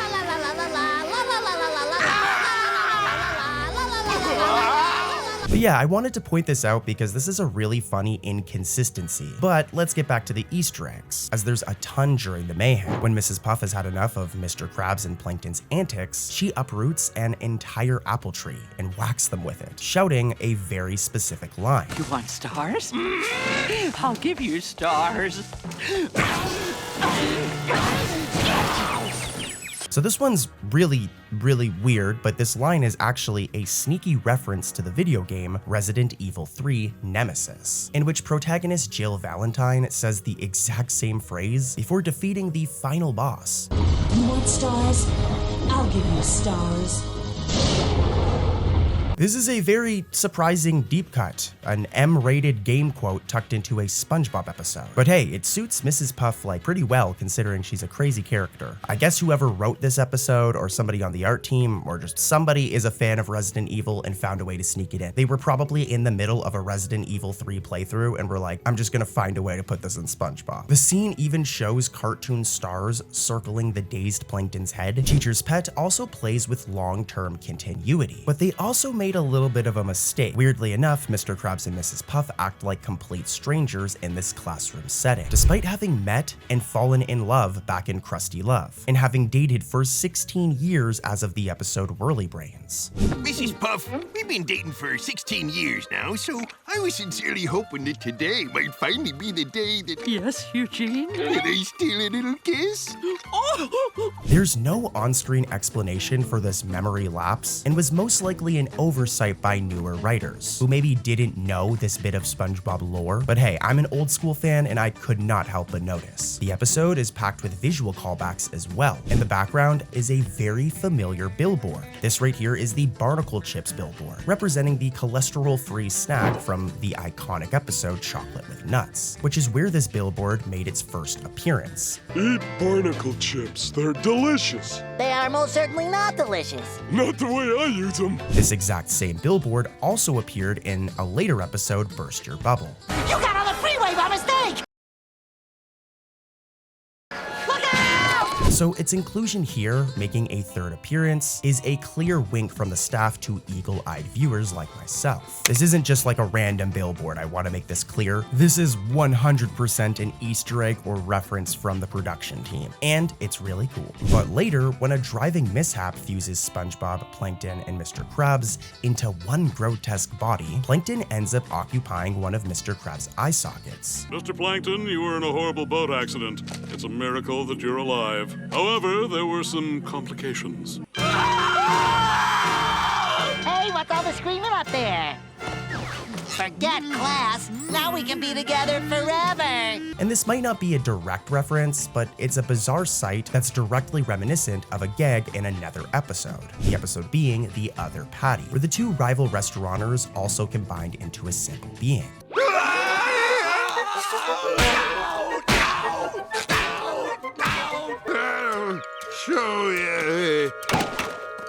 It's an obscure reference, but side by side, as you can see here, the scenes are very, very close. Finally though, this episode actually had a scene that didn't make it into the final airing, or even just the final version of the episode at all. A deleted scene, where during the last session, SpongeBob unknowingly runs over a line of fake pedestrian cutouts on the test track. I actually was able to find the clip that was cut because Cartoon Corey goes so hard for you guys. And I mean, also shout out to the SpongeBob wiki. And yeah, this moment isn't necessarily that dark, but it seems that it was later deemed too edgy for modern SpongeBob, and thus was removed from the episode, which honestly is actually a telling sign of changing standards. In earlier seasons of SpongeBob, a throwaway gag like this definitely would have flown under the radar. Like if you think of SpongeBob seasons 1, 2, and 3, there are tons of jokes like this in those episodes. But it seems that today, Nickelodeon is playing it a little more safe. However, if we go back in time, there are still some gags from earlier SpongeBob that were too inappropriate. And this brings us to our next episode, Just One Bite from season 3. This classic episode centers on Squidward's secret love for Krabby Patties, where basically he acts like he hates them, but once he tries one and takes like the smallest bite you could humanly take,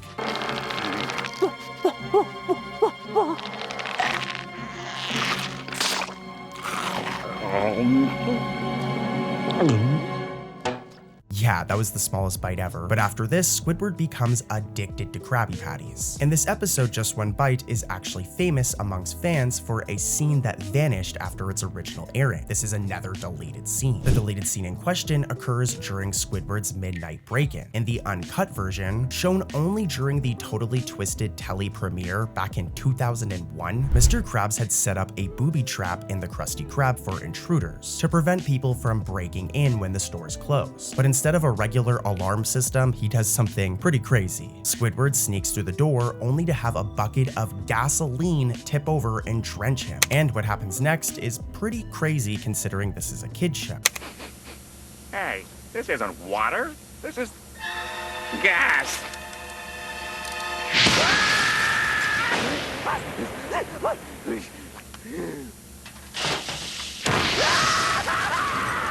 This over-the-top trap, a bucket of gas, and a robot arm is oddly high-tech for Mr. Krabs, just saying, who usually isn't very tech-savvy, but it certainly shows the lengths that Mr. Krabs would go to protect his secret formula. But here's where the controversy comes in. By early 2002, Nickelodeon removed this gasoline trap scene from all reruns and future releases. They just cut that chunk out of the episode pretty much, so it just jumps. And also, I want to point out, if you're from Canada, this didn't actually happen overseas or in Canada, and let me explain why. You know, I try to keep my content as accessible as possible. That way kids can watch it, and people my age, older people who grew up with the show, can also enjoy these videos. So just a heads up, this part is controversial, but it's also educational as well, I guess. As eventually, the official reason for this scene being cut came out later. The reason it was cut was in part out of sensitivity due to the episode airing shortly after 9/11, and largely due to standards and practices concerns about kids potentially imitating the dangerous gag with matches and fuel. And this isn't just speculation, writer Jay Lender confirmed that even though the scene initially passed Nickelodeon censors, the network reconsidered after the September 2001 attacks. But yeah, like I said, if you're a Canadian boy like me, that's why you remember seeing this scene still, as Canadian airings on YTV still kept the scene in. But yeah, there's a little fun fact for you guys. I know that wasn't necessarily an Easter egg, but in these videos, I'm probably going to start covering trivia and facts as well, and you gotta admit that was interesting. The episode Teacher's Pests from season 11 has a ton of Easter eggs. In this boating school episode, Mr. Krabs and Plankton are forced to attend Mrs. Puff's class, alongside their favorite person, SpongeBob, after a road rage incident. The premise sets up plenty of nods to past SpongeBob lore, so let's get into that, as I know that's what you guys clicked on the video for. Early on, Mrs. Puff shows an instructional boating safety video that pretty much gives tips and is a guide on how to drive a boat. And if this seems familiar to you, it's because this entire tutorial video is very similar to another video we got in another episode, season 5's Boat Smarts. That entire episode, Boat Smarts, is about Mrs. Puff hosting a boating safety documentary that stars SpongeBob and Squidward. So it might not be a direct reference here, but they're very similar. They have the same like vignette effect on, and it's really cool. But if we keep it moving, there's even more Easter eggs. When class begins, SpongeBob excitedly introduces something special, with him explaining how students earn gold star stickers for good behavior.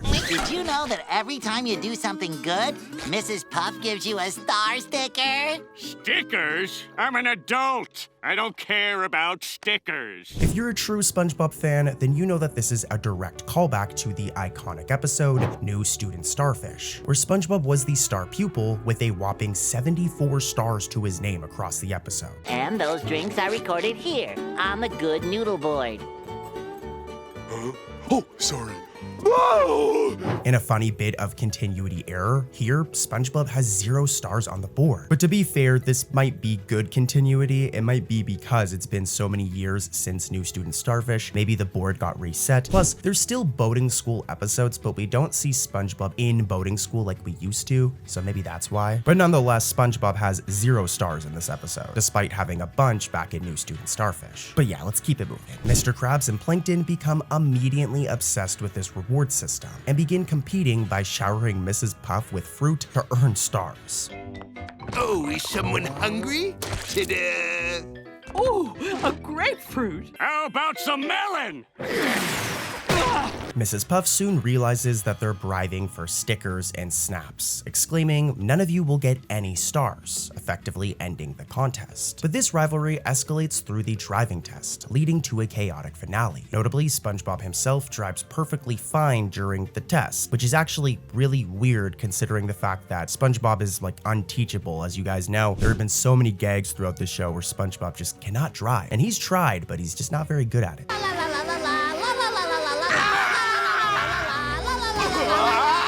But yeah, I wanted to point this out because this is a really funny inconsistency. But let's get back to the Easter eggs, as there's a ton during the mayhem. When Mrs. Puff has had enough of Mr. Krabs and Plankton's antics, she uproots an entire apple tree and whacks them with it, shouting a very specific line. You want stars? I'll give you stars. So this one's really weird, but this line is actually a sneaky reference to the video game Resident Evil 3 Nemesis, in which protagonist Jill Valentine says the exact same phrase before defeating the final boss. You want stars? I'll give you stars. This is a very surprising deep cut, an M-rated game quote tucked into a SpongeBob episode. But hey, it suits Mrs. Puff like pretty well considering she's a crazy character. I guess whoever wrote this episode, or somebody on the art team, or just somebody is a fan of Resident Evil and found a way to sneak it in. They were probably in the middle of a Resident Evil 3 playthrough and were like, I'm just gonna find a way to put this in SpongeBob. The scene even shows cartoon stars circling the dazed Plankton's head. Teacher's Pet also plays with long-term continuity, but they also made made a little bit of a mistake. Weirdly enough, Mr. Krabs and Mrs. Puff act like complete strangers in this classroom setting, despite having met and fallen in love back in Krusty Love, and having dated for 16 years as of the episode Whirly Brains. Mrs. Puff, we've been dating for 16 years now, so I was sincerely hoping that today might finally be the day that... Yes, Eugene? That I steal a little kiss? There's no on-screen explanation for this memory lapse, and was most likely an oversight by newer writers, who maybe didn't know this bit of SpongeBob lore, but hey, I'm an old school fan and I could not help but notice. The episode is packed with visual callbacks as well. In the background is a very familiar billboard. This right here is the Barnacle Chips billboard, representing the cholesterol-free snack from the iconic episode Chocolate with Nuts, which is where this billboard made its first appearance. Eat Barnacle Chips, they're delicious. They are most certainly not delicious. Not the way I use them. This exact same billboard also appeared in a later episode, Burst Your Bubble. You got on the freeway by mistake! So its inclusion here, making a third appearance, is a clear wink from the staff to eagle-eyed viewers like myself. This isn't just like a random billboard, I want to make this clear. This is 100% an Easter egg or reference from the production team, and it's really cool. But later, when a driving mishap fuses SpongeBob, Plankton, and Mr. Krabs into one grotesque body, Plankton ends up occupying one of Mr. Krabs' eye sockets. Mr. Plankton, you were in a horrible boat accident. It's a miracle that you're alive. However, there were some complications. Hey, what's all the screaming up there? Forget class. Now we can be together forever. And this might not be a direct reference, but it's a bizarre sight that's directly reminiscent of a gag in another episode. The episode being The Other Patty, where the two rival restaurateurs also combined into a single being.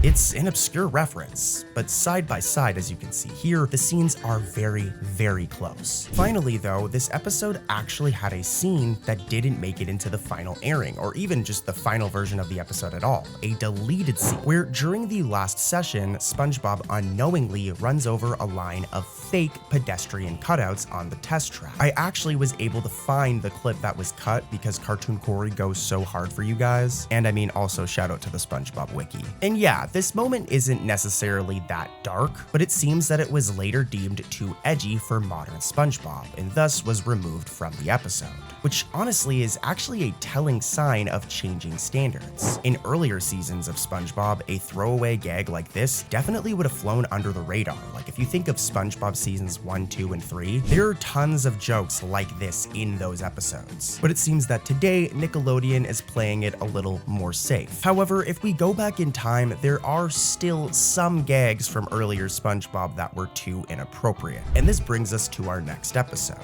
Just One Bite from season 3. This classic episode centers on Squidward's secret love for Krabby Patties, where basically he acts like he hates them, but once he tries one and takes like the smallest bite you could humanly take,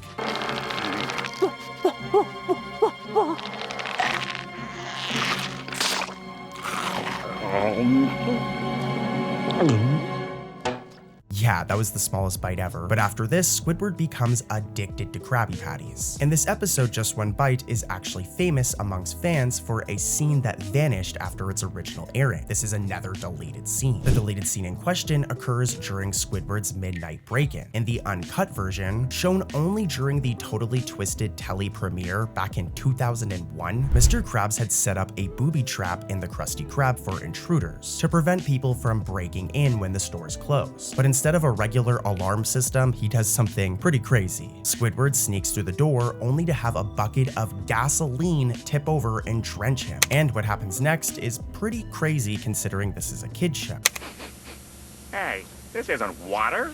This is gas.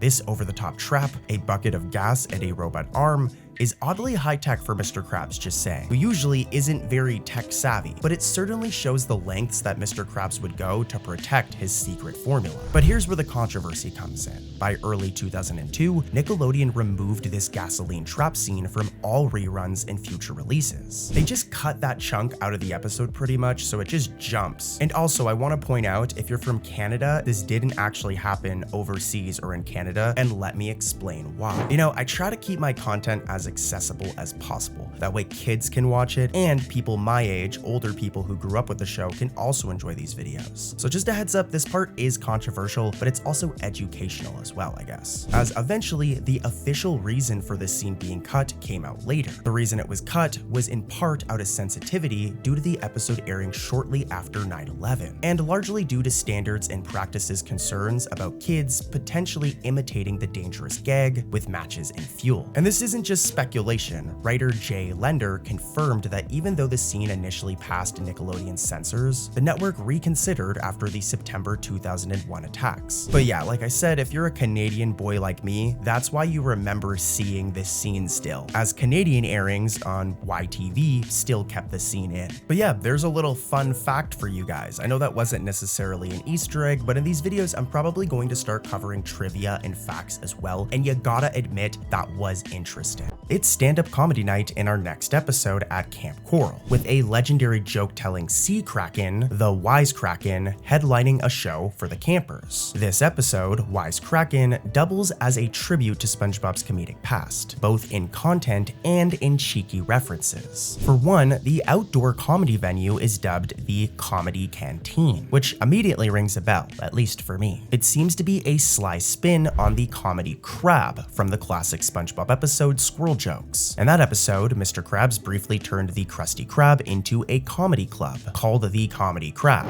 Okay, everybody settle down. Welcome to the Comedy Crab.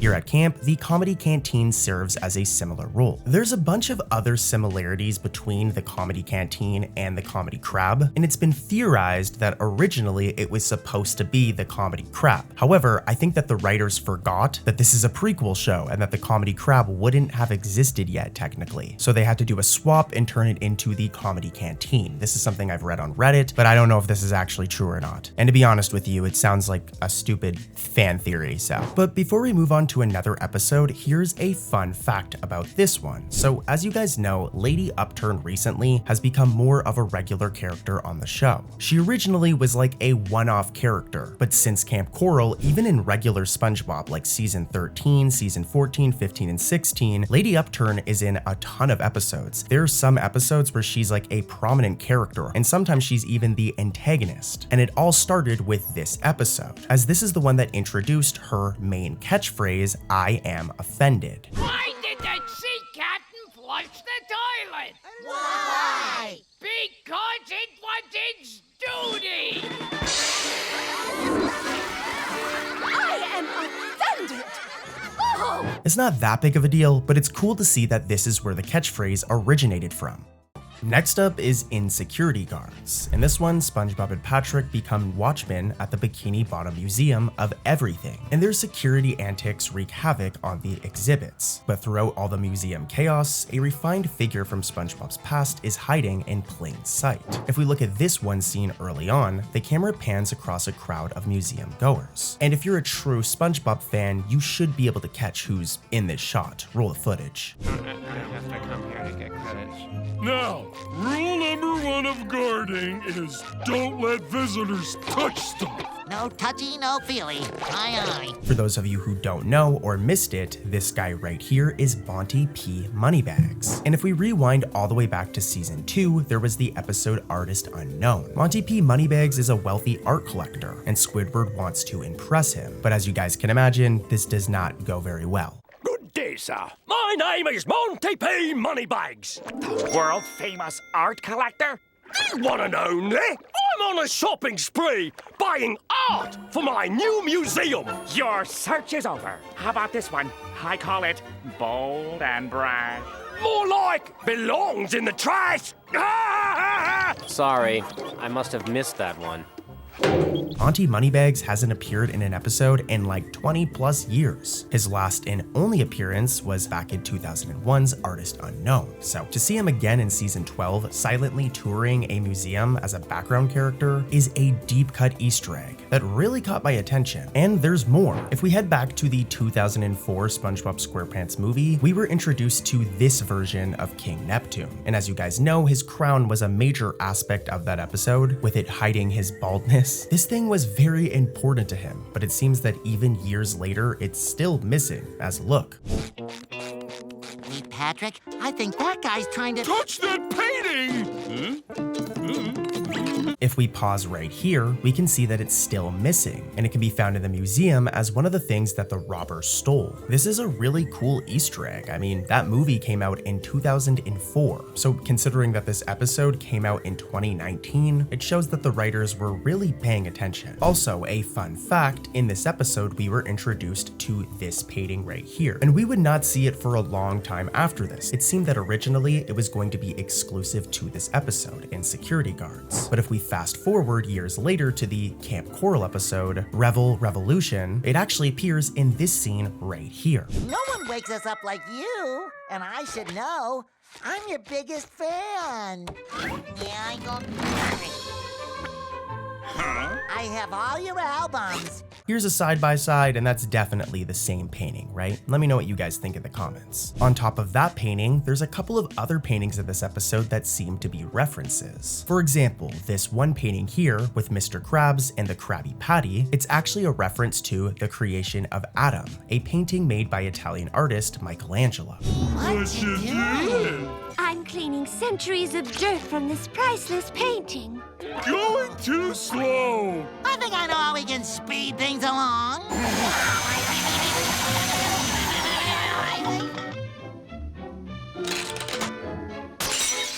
Or there's also this painting with Mrs. Puff right here, and it's actually a reference to the Mona Lisa, obviously, one of the most famous paintings ever. And there's actually a bunch of other cool references throughout this episode to famous statues and paintings, but we can't cover them all. So let's head over to another episode with more Easter eggs. Let's talk about the episode Unreal Estate next. It's from season 10. In this one, Squidward tricks SpongeBob into thinking his pineapple house is dangerous to live in, hoping SpongeBob will move away. Well, as SpongeBob daydreams about new homes, the episode pays homage to SpongeBob's history in many subtle ways. Right from the title card, Unreal Estate telegraphs a hidden gag, with its background art being pretty much the same as another episode's background art, Sentimental Sponge. Both cards share a bold, colorful geometric pattern. The only difference is the color, with it being pink in Unreal Estate and yellow or orange in Sentimental Sponge. And while it's possible that they may have just reused the asset, SpongeBob writers and producers and artists in the past have done this, where they use a similar piece of art in the title card to pay homage to an older episode. I am rambling though, and this one definitely sounds like a little bit of a reach, but let's head over to more interesting Easter eggs. Next up is Hot Pearl Tato, another episode from Camp Coral. When a baby Pearl Krabs shows up at Camp Coral, SpongeBob and friends struggle to babysit the mighty infant. I mean, considering how much of a pain Pearl is like in regular SpongeBob, just imagine like baby Pearl. This girl one time almost flooded the entire Krusty Krab because she couldn't find a date to prom. Here, take SpongeBob! The fry cook? Do you know what that would do to my complexion? People will mistake me for a planetarium. What do you mean? I don't know. So just imagine a baby version of her, oh my god. As I expected, she's a handful, crawling off into the woods, which leads to some wild encounters with mythical camp critters. In one scene, SpongeBob's camp buddies, Bubble Bass, Kevin, and Harvey, break out a board game called Escape from Mom's Basement. This hilarious fictional game is a wink at adult Bubble Bass's well-known living situation. I mean, also here's a side-by-side, as this game, Escape from Mom's Basement, basically looks exactly like adult Bubble Bass's actual setup in his mom's basement. And yeah, this is definitely the writers having a little bit of fun here. Later on in the episode, as SpongeBob and Squidward chase baby Pearl through the kelp forest, they bounce off a slumbering giant creature.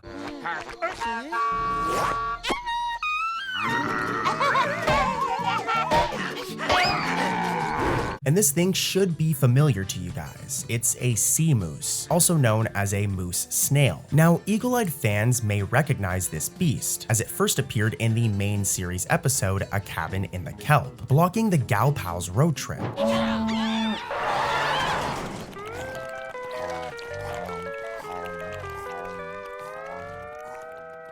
Seeing it here marks the creature's return, now in a CG form, as it swats at SpongeBob and Squidward until Pearl shows off her inherited strength. The episode even brings in a campfire legend, a sea bear. And for those of you who don't know, the sea bear first appeared in the episode, The Camping Episode. Maybe it's because you're not wearing your sombrero in a goofy fashion. You mean like this? No, like that. It's had a few brief appearances since then, but its main role has been in the camping episode from season 3 where it beats up Squidward. So it appearing here is definitely some sort of reference. So yeah, lots of interesting Easter eggs in this episode, and let's keep it moving. In Season 12 Swamp Mates, Patrick and Bubble Bass get lost in a murky kelp swamp during a playdate gone wrong. Now, before we get into the Easter eggs, I actually want to talk about a deleted scene for this episode. Originally, there was supposed to be a scene where Bubble Bass and Patrick were sucked on by leeches, more specifically their butts. As his butt was getting sucked on, Bubble Bass was going to say, "Leeches, my cheeks, I'm nothing without my bubbly orbs." However, it was revealed that this scene was eventually cut. There are the images of it that I've been showing, especially this one right here, where they're literally sucking his butt. The joke isn't really inappropriate, but I can understand why it was cut considering it is a kid's show. Here's a couple more fun facts before we get into the Easter eggs for this one, because there's some interesting stuff here. For one, have you guys ever wondered how old Bubble Bass is? Well, it's confirmed in this episode during this clip right here. So your mother has scheduled a play date for you.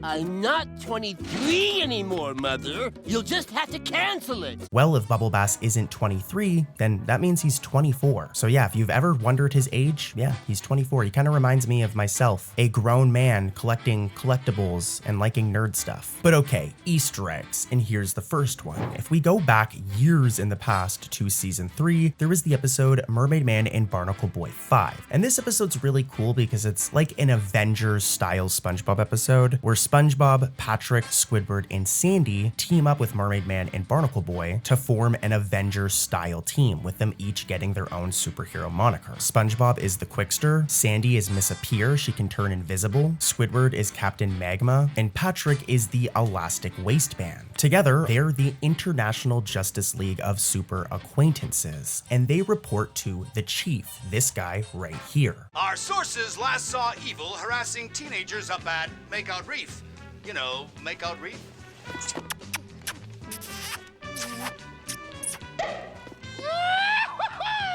Now, we haven't seen this wacky character for a long time. He really only appeared in this episode. But this all changed in Swamp Mates, with Martin Olsen reprising his role and making his first appearance in like 20 plus years. It's also worth noting that if you look on his desk, there's a bunch of like fake SpongeBob toys or altered or bootleg SpongeBob toys. And this is for a reason. This is due to FCC regulations prohibiting the advertisement of merchandise related to a children's program within or during the same programming block as that program, which makes sense. It basically means that you can't advertise other SpongeBob toys or merchandise while the show is actively airing. But yeah, if we look at his desk, we can see a bootleg SpongeBob piggy bank or coin bank, a fake version of the original SpongeBob Funko Pop, and 2 other fake figures of unknown origin. Let's keep it moving though with more Easter eggs from this same episode. And to do that, we have to rewind back to the episode Goons on the Moon. In this episode, we were introduced to the Action Dog figure, the Teenage Action Boy figure, and the Teenage Action Girl action figures. Now, we haven't seen them since Goons on the Moon, and they seem to be pretty rare collectibles. And it seems that they're referenced in Swamp Mates, as look, right here, we can see all 3 figures. Really pushing the point that Bubble Bass is a major dork. If you guys could see my bedroom, I'm very similar to Bubble Bass. But let's keep it going even more, as during Bubble Bass's imaginative description description of him capturing Man Ray. For one, it shows that Man Ray is a member of Evil, another reference to the episode Mermaid Man and Barnacle Boy 5. Like I said, in that episode, SpongeBob, Sandy, and the crew, they form their own Avengers Justice League style group. But so do all of the villains, with them forming Evil, which, as you guys should know, stands for every villain is lemons. I mean, come on. But there's more. For one, it also says that Man Ray is allergic to tartar sauce, and this is actually a fact. If we go back to the episode, Back to the Past, we can see that this is a fact. Now prepare for a heaping helping of quick-drying tartar sauce.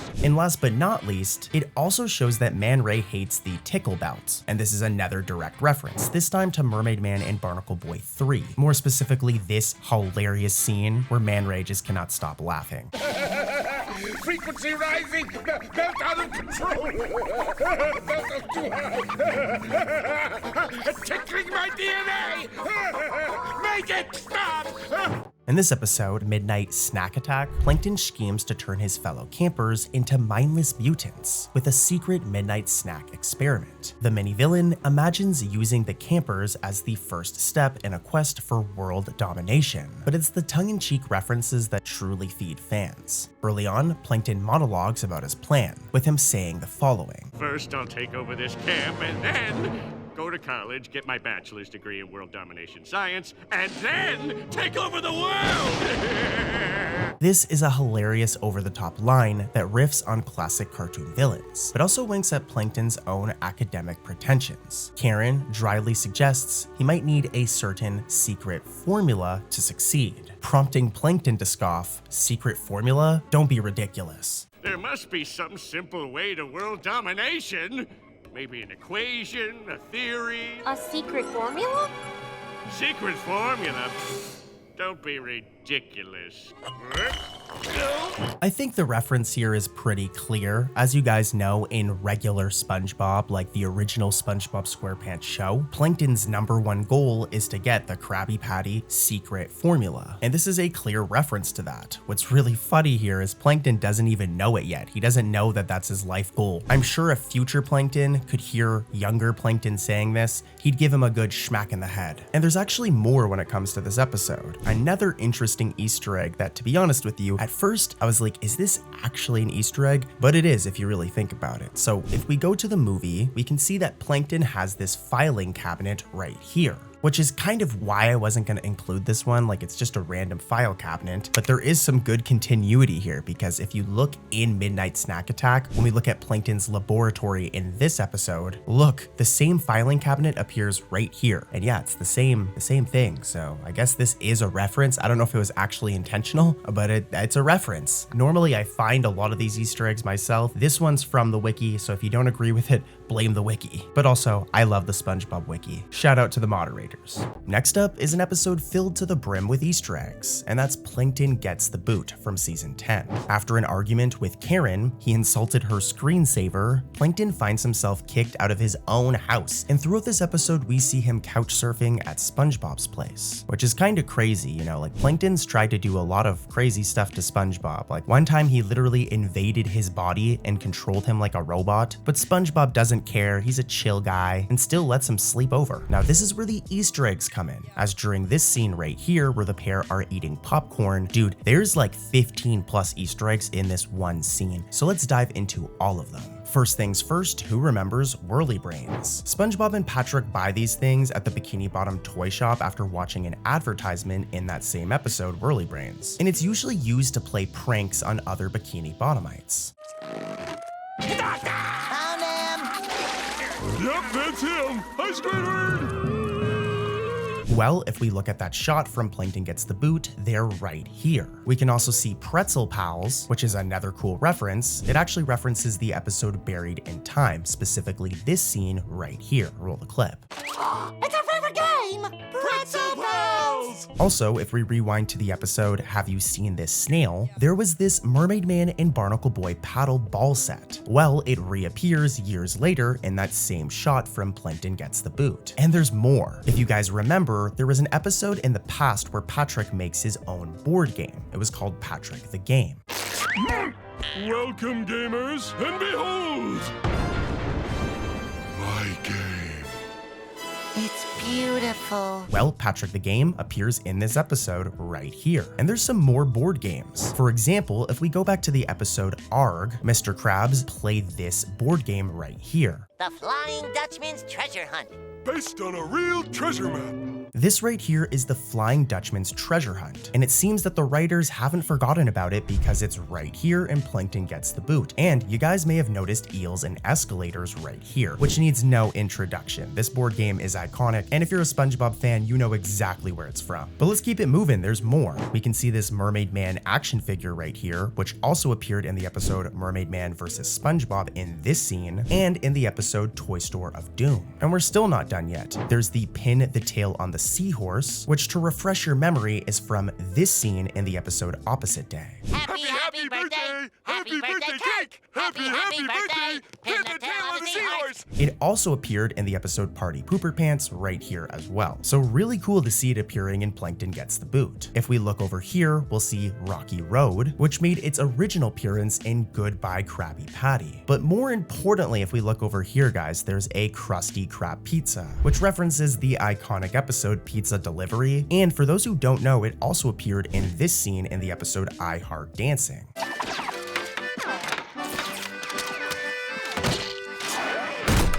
We're close, but we're not done yet. If we look over here, we can see a certain set of balloons. They're kind of spread out throughout the room. The F is over here, the N is over here, and then the U is over here. And of course, guys, this is referencing the episode Fun. That is a lot of Easter eggs in one scene, guys. Like, whoever wrote this episode is a major fan, maybe even a bigger fan than me. You know what's crazy though, guys? There's even more Easter eggs in later scenes. For example, during SpongeBob's makeover sequence, he dresses Plankton up with various props. But more importantly, if we look at SpongeBob's outfit, it's actually something we've seen before. It seems to be a recolored version of the exact outfit he wore while on a pretend date with Squidward in Love That Squid. Sometime today would be nice. I'm ready!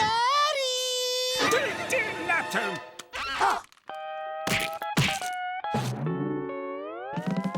Missed the spot. Here's a side-by-side, and this one I guess is a little bit more of a reach. Like, I guess you could argue that they just reused the design and it's not intended to be an Easter egg, but who knows? And to be honest, considering the fact that there's like 15 plus other Easter eggs in this episode, I do think that this was intentional, who knows? But there's even more. When SpongeBob scans Plankton's body composition with a high-tech analyzer, the readout seems to mirror a scene from Plankton's very first appearance back in the episode Plankton. Plankton, 1% evil, 99% hot gas. The episode Mall Girl Pearl from season 9 has a bunch of really cool Easter eggs. In this one, Pearl Krabs is determined to snag her first job at the Bikini Bottom Mall, a mission that turns into a chaotic tour of the mall in hidden SpongeBob lore. As Pearl bounces between stores trying to get hired, the background fills up with familiar faces and references for longtime fans. For example, as Pearl passes by Scorched Coral, this store right here, keep an eye out for the Diggery-Doo player from the season 2 episode Something Smells. If you're wondering who the heck I'm talking about, it's this character right here. Hi, Tambourine Girl. Hi, Timbali Man. Hi, Didgeridoo Player. It's been like 20 years since we've seen this character. That all changed in Mall Girl Pearl. The character would also pop up in the season 13 episode Sea Urchin and Snail Fail during this scene, making his second appearance in like 20 plus years. Look at all those people.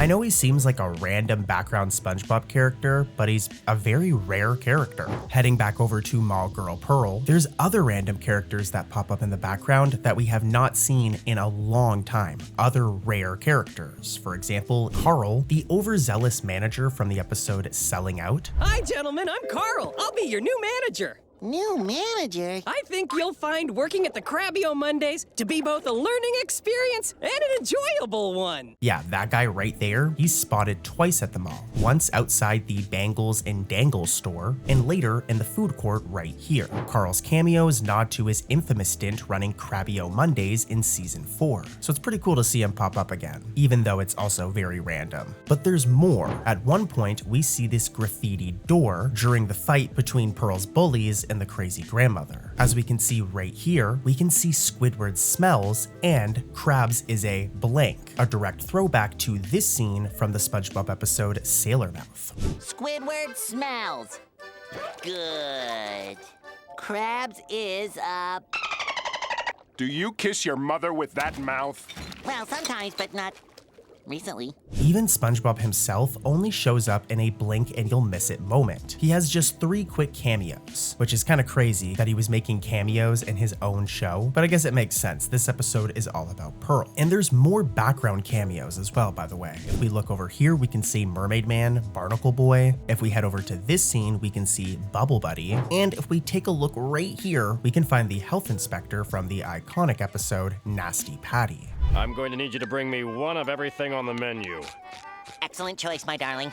Coming right up. Whoever wrote this episode definitely knows their SpongeBob lore, because it's really cool to see all of these characters that we have not seen in a long time popping up.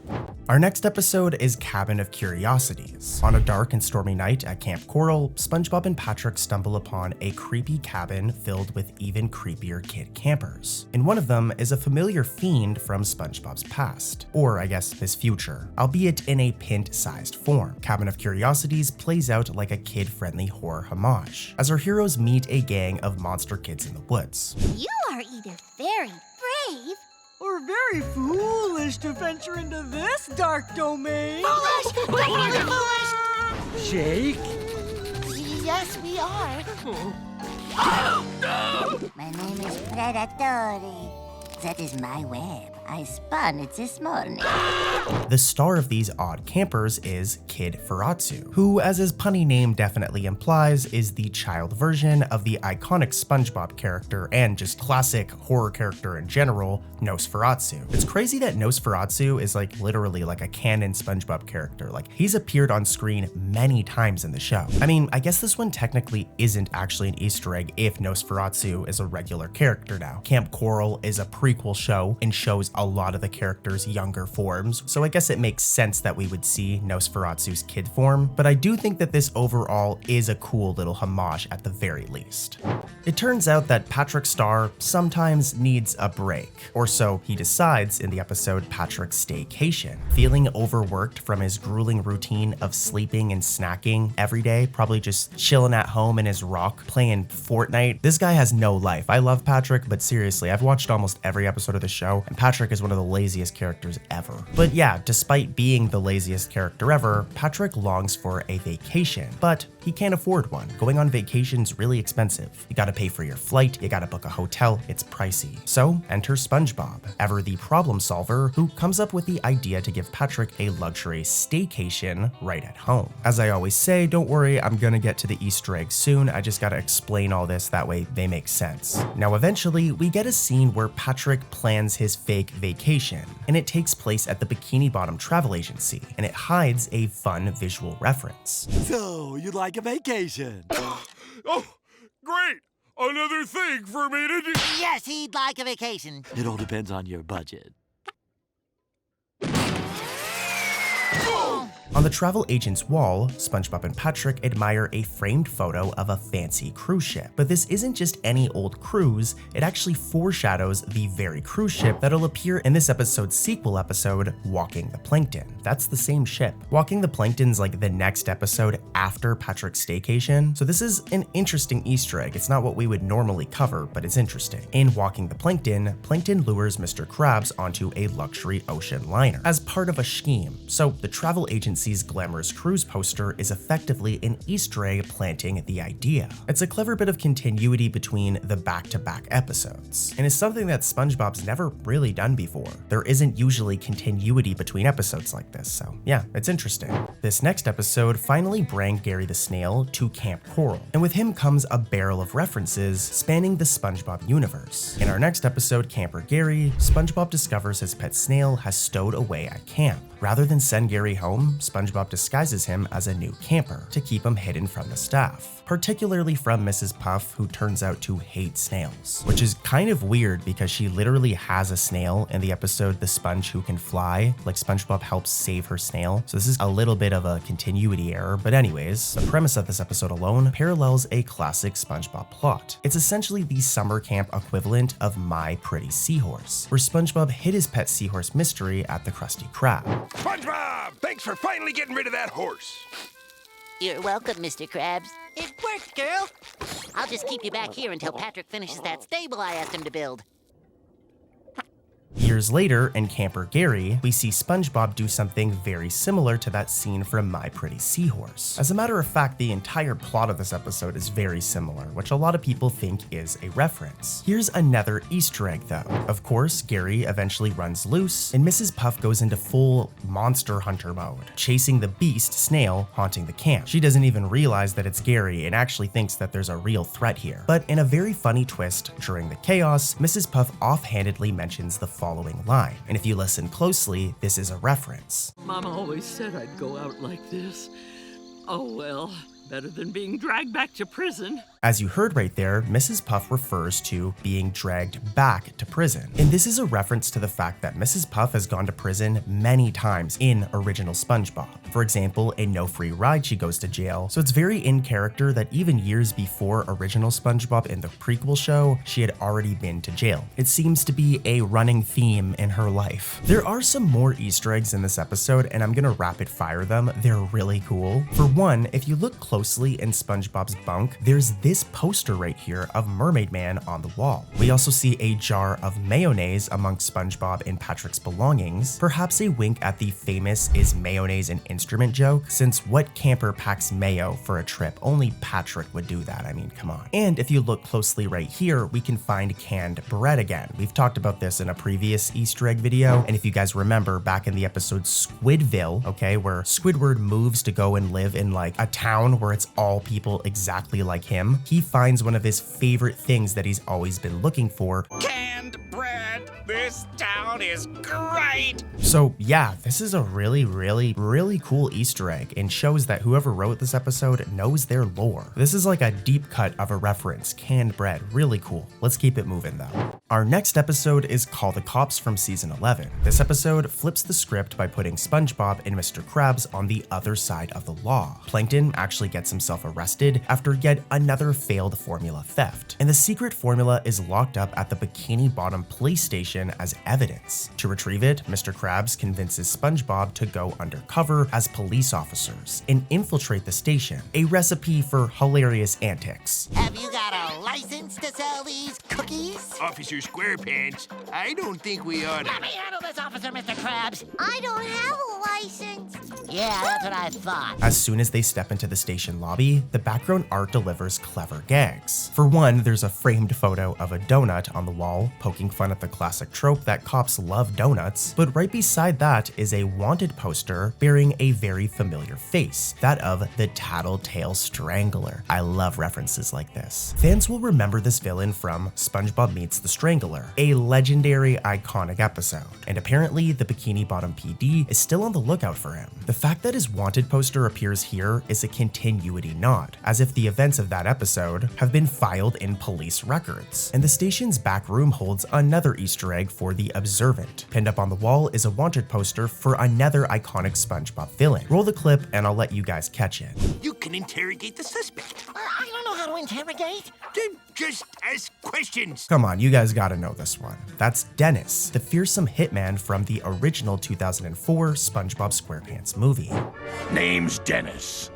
I've been hired to exterminate you. Dennis's rugged mug is instantly recognizable, connecting the series to the first movie's storyline even more. These background posters subtly expand the world building, implying that all of these notorious baddies share the same criminal universe. Really cool stuff. Let's talk about the Patrick Star Show, specifically the episode Bummer Jobs. In this one, the Patrick Star Show delivers a flurry of SpongeBob callbacks. Just to give you guys some context of what this episode is about though, it's pretty much about about Patrick and SpongeBob looking to get a job. Patrick wants to find his purpose in life, and this turns into him looking for a job. We see their struggle of going through different types of day jobs. For example, they work as grocery baggers at a grocery store and unfortunately get fired. From here, they look for another job. As they pick themselves up, still enthusiastic, they see an old lady struggling to paint her fence. Now, if we rewind back to the episode Idiot Box, there's this scene, and it's a very iconic one where SpongeBob uses his hands to draw a rainbow and says the word imagination. Well, this is referenced like 20 plus years later in Bummer Jobs, as when SpongeBob and Patrick go to help that old lady, he does a very similar gesture. I love this so much. You guys know I'm like a massive nerd when it comes to the Steven Hillenburg era. I always ramble on about it in these videos, so any reference to, you know, a season 1, 2, or 3 episode, especially Idiot Box, is gonna warm my heart. And we've got more. Who remembers the episode Sailor Mouth? We've talked about this one many times before, but in this episode, Patrick and SpongeBob learn to swear, and they're taught not to. But the main thing here, as you guys know already, is whenever SpongeBob characters swear in SpongeBob, they make this sound effect. There are 13 bad words you should never use. Don't you mean there are only 7? Not if you're a sailor. Wow, 13. That's a lot of bad words. Well, at one point in Bummer Jobs, listen to what the porpoise says, as it sounds very similar to bad word number 11. Let me go, you little... Hey, watch your language! Did you hear that? It happens closer to the ending of the episode, and that is 100% a reference to Sailor Mouth. So that's 2 classic episodes referenced in one The Patrick Star Show episode. People like to talk smack about The Patrick Star Show, but this is really good. Like, this is a good sign that the writers actually are passionate and know what they're talking about. But yeah, I've got one more Easter egg from this episode, and it happens in this next scene. In a hilarious segment, Squidina rolls out a TV and says it's time for some noir sense. While they take a break, let's all watch another hard-boiled episode of Noir Sense. Suddenly, we're now in a black and white detective parody where Fred the Fish is being interrogated. And if you listen to what he says, it's a very clear reference to, I mean, his entire character. This is the whole point of Fred the Fish at this point in the show, is to scream the following. This is a brilliant send-up of the running gag, my leg, usually heard whenever Fred gets hurt in classic episodes. For example, here's like a couple of times in older episodes where we hear him say it. Here's a little compilation, a little montage. My leg! My leg! Thank you! My leg! My leg! It is crazy how many things they hide in these SpongeBob episodes, how many references there are to older episodes, and I love it. Mr. Krabs has quite the misadventure in the episode My Two Krabses from season 12. It all starts with Mr. Krabs sneaking in a tanning session without his shell in his office before a date with Mrs. Puff. It's crazy to think that these two have been like on and off dating since like season 2 or 3, but anyways, eventually SpongeBob walks in to deliver some ice cream, but instead of finding Mr. Krabs, he only finds this. Mr. Krabs, are you okay? Speak to me. We're gonna get into the Easter eggs, don't worry, but you guys need the context of the plot for them to make sense. But from here, SpongeBob literally assumes that Mr. Krabs has melted. Oh, look at that! And right before his big date tonight. What a shame. A date? Oh, must love die meltily in my arms too. In a panic, SpongeBob and Patrick take the empty shell, determined to basically bring Mr. Krabs back to life, Frankenstein style. Meanwhile, the real and shellless Krabs realizes his shell is missing and rushes home to find something or anything to wear, really. And this is where we can find a really cool Easter egg. As he flings open his bedroom closet, and in this frantic scene, the show sneaks in a treasure from Mr. Krabs' past. I'm gonna play the clip and let's see if you guys can spot the Easter egg. Okay, I knew that spare is in here somewhere. Aha! Let me explain. So among the tossed outfits is this bright pink flower print cuddly crab uniform, and this is specifically from the episode Bossy Boots, a season 2 episode. Longtime fans will recall that in this episode, Mr. Krabs briefly transformed the Krusty Krab into the cutesy cuddly crab. Well, actually, it was more that Pearl did this. Mr. Krabs was kind of just forced to do it, and as you can see in this clip I'm about to play, they had to wear these exact same outfits. Only a fool would wear that. Avast, ye shipmates! Don't these just shiver your timbers?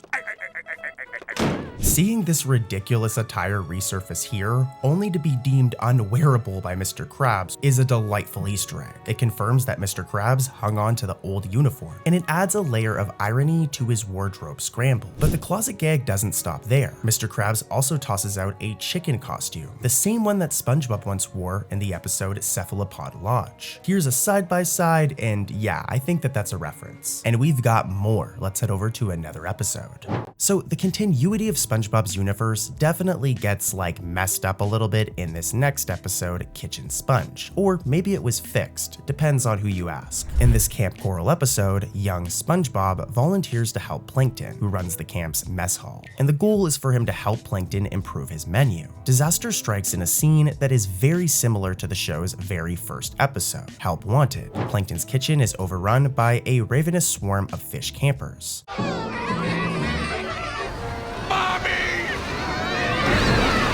A chaos that directly references the anchovy feeding frenzy from Help Wanted, the 1999 plot where the Krusty Krab was pretty much attacked by hungry anchovies. Here in Camp Coral, it's a fun reversal. Plankton experiences the same sardine-style stampede that Mr. Krabs once did, a really cool nod to SpongeBob's origin episode. Later, Plankton decides quantity is the answer and concocts an army of Krabby Patty creatures to serve everyone. And this is another reference, as these living patties are nearly identical to the patty monsters from another SpongeBob episode, Dream Hoppers. Here's a side-by-side, and it's not exact, but it's pretty close, and I think this is a reference. In fact, the concept of sentient Krabby Patties causing mischief first appeared in Dream Hoppers, and Kitchen Sponge brings it back, showing Plankton unleashing a legion of googly-eyed burgers. Now I'm hungry. All of this, though, is light compared to this episode's ending, which has a very big moment for SpongeBob continuity. One big debate at this time was how Sandy could have been a part of Camp Coral, right, which is a prequel series to SpongeBob, when there's an entire episode in season 1 of original SpongeBob showing how Sandy and SpongeBob met. And in that episode, it's very clear they've never met before. So,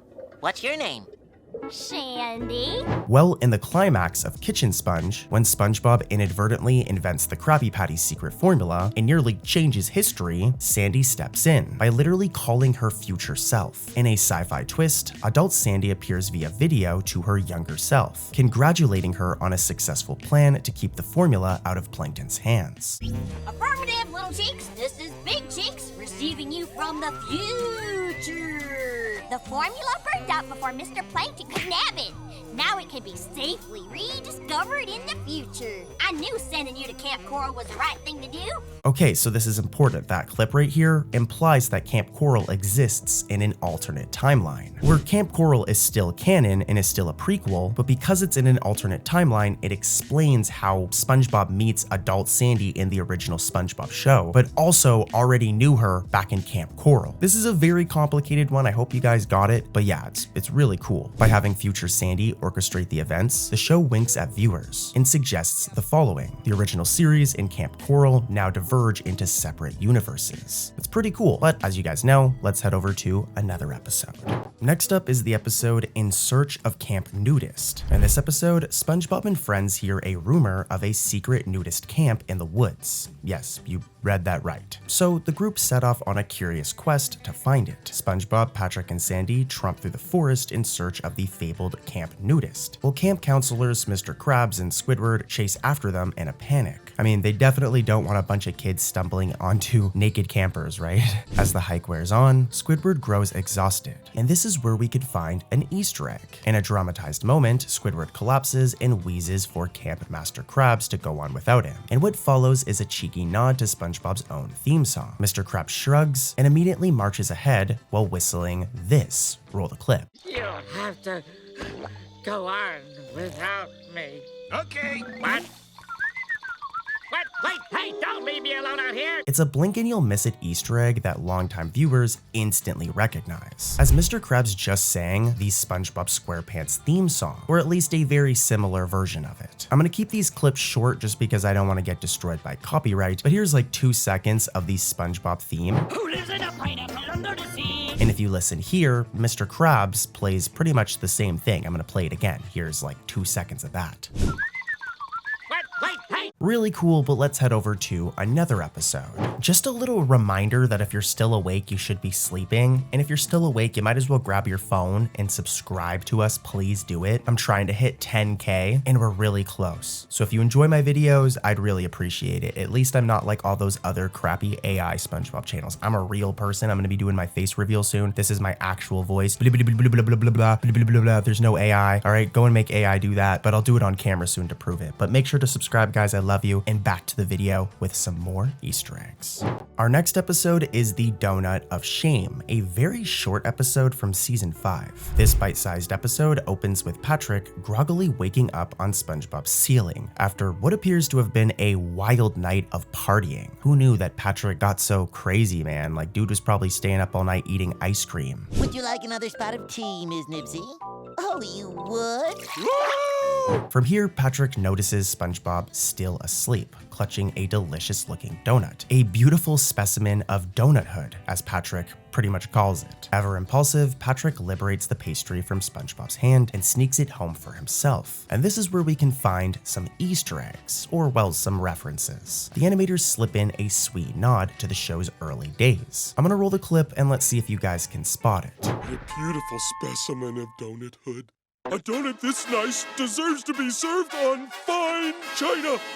If you didn't catch it, let me explain. Hanging on Patrick's wall is a framed picture of SpongeBob drawn in his season 1 art style. This is very important here. It's not a modern looking version of SpongeBob. At the time, this episode was from season 5, and he doesn't even look like his season 5 design. It's very clearly his season 1 design. This deliberate background detail contrasts with the episode's season 5 visuals, playfully reminding longtime fans of SpongeBob's classic look. Now, aside from that nostalgic little Easter egg, the Donut of Shame peppers in a couple of other fun touches. For example, the way Patrick awakens in this scene is a spoof of horror film tropes, mirroring a similar scene from Saw of all things. Here is a side-by-side, and what an interesting choice for a children's cartoon. But yeah, some cool little references in this episode and some facts, but let's keep it moving and head over to a different episode. In Chatterbox Gary, SpongeBob acquires a pet translation collar that finally lets his beloved snail Gary speak his mind. Imagine getting one of these for your dog or for your cat or for your hamster. It'd be pretty cool.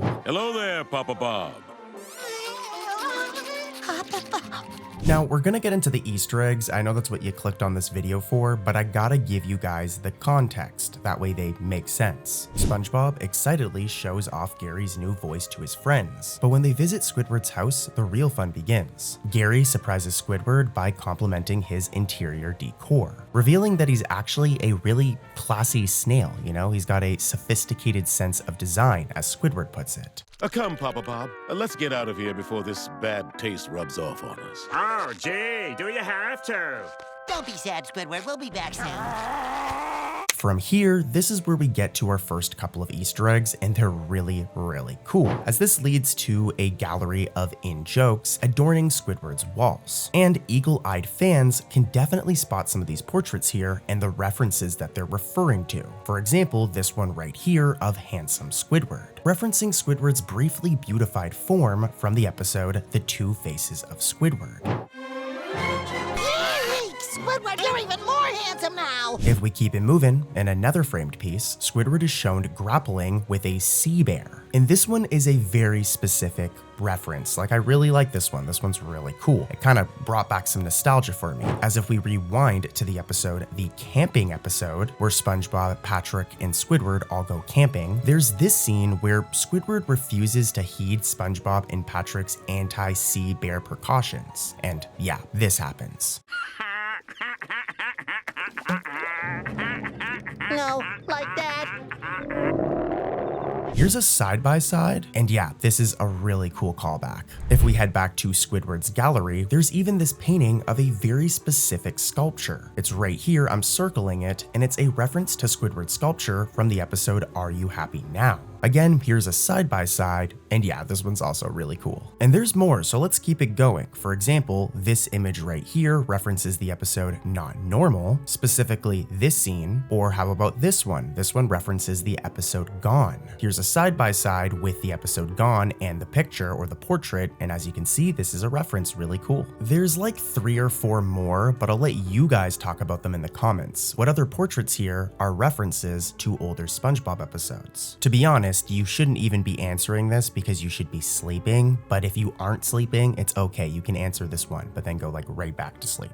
Alright. Anyways though, the Easter eggs continue when Gary snoops in Squidward's closet. And guys, this is a big one, especially if you're an old school SpongeBob fan like me. I've been watching this show since I was a little kid, even during the Steven Hillenburg era, and this Easter egg really hit me in the heart. Who remembers the episode Band Geeks? In this one, Squidward's arch rival Squilliam shows up, and things get very competitive between Squidward and Squilliam, with it basically leading to Squidward having to form a band and perform at the Bubble Bowl. Well, take a look at this scene where Gary snoops through Squidward's closet. Oh, tacky. Hold on now. You may have missed it, but look. Hanging inside is Squidward's marching band uniform from that episode, Band Geeks, complete with everything. Like here's a side-by-side, and this is a very clear reference. It's a blink and you'll miss it tribute to Squidward's triumphant Bubble Bowl performance, and it's pretty awesome. Altogether, Chatterbox Gary cleverly weaves these references into the scene, implying that Squidward has kept memories of his many adventures, from the good to the bad, and even the handsome. But let's keep it moving and head over to another episode. The episode Hog Huntin' follows SpongeBob and Patrick on a wild countryside adventure, tracking down Old Man Jenkins' prized worm hog, a pig-like critter, after it goes missing. You keep your hands off my beautiful Beulah! I wasn't touching her, I was just, admiring her beauty. This episode dives into a ton of good humor that plays into the whole countryman stereotype. Think barnyards, beards, and backwoods shenanigans pretty much. It's a good episode. But it also hides a couple of clever pop culture parodies. One of the first gags comes when SpongeBob stumbles on Old Man Jenkins watching his favorite soap opera, Days of Our Styes. For those of you who don't know, this title is a really funny little goof referencing the long-running soap opera, Days of Our Lives. The show's writers are clearly winking at the audience here. Bikini Bottom has its own version of Days of Our Lives, only with hogs instead of people. And if that sounds familiar, it's because SpongeBob has spoofed this exact soap opera before in the episode Wary Gary. This one is a snail-focused drama called Snails of Our Lives, played on TV as a pet parody of the same series. Later in this episode, Hog Huntin' treats us to a musical Easter egg that's perfectly in tune with the episode's country western vibe. SpongeBob and Patrick end up literally living in Old Man Jenkins' enormous beard for a while. Long story short, hiding from an angry Jenkins after a failed hog catching attempt. During their cozy exile in his facial hair, and sings a delightful ditty titled Home in a Beard. Take a listen, but we can't play it for too long because I'm not trying to get destroyed by copyright. Home in a beard, where the whiskers and stubble are weird. If the melody and theme sound old-timey to you, that's by design. Home in a Beard is a direct parody of the classic American folk song Home on the Range. The original 1972 song famously yearns for life on the open prairie, whereas SpongeBob's version yearns for, well, the comfort of living in a bristly old beard. I cannot relate. Between the soap opera spoofs and folk song parodies, Hog Huntin' shows that even in jellyfish fields and barns, SpongeBob's world is never far from ours, or from its own past jokes. In the episode Pardon My Wand, another one from season 16, by the way, let me know what you guys think in the comments about season 16. I feel like there's been some really good episodes this season. But yeah, in this episode, SpongeBob comes into possession of a misplaced magician's wand. And of course, as you can imagine, SpongeBob doesn't give it back. He proceeds to cause absolute magical mayhem across Bikini Bottom, just like he does in this clip right here. Roll it. Gary, did you redecorate the living room while I was out? This episode is jam-packed with rapid-fire gags, as SpongeBob accidentally transforms and enchants everything in sight. And many of those gags are sly callbacks to SpongeBob's past antics. The first Easter egg appears on stage, including a very large snail with a bushy brown body.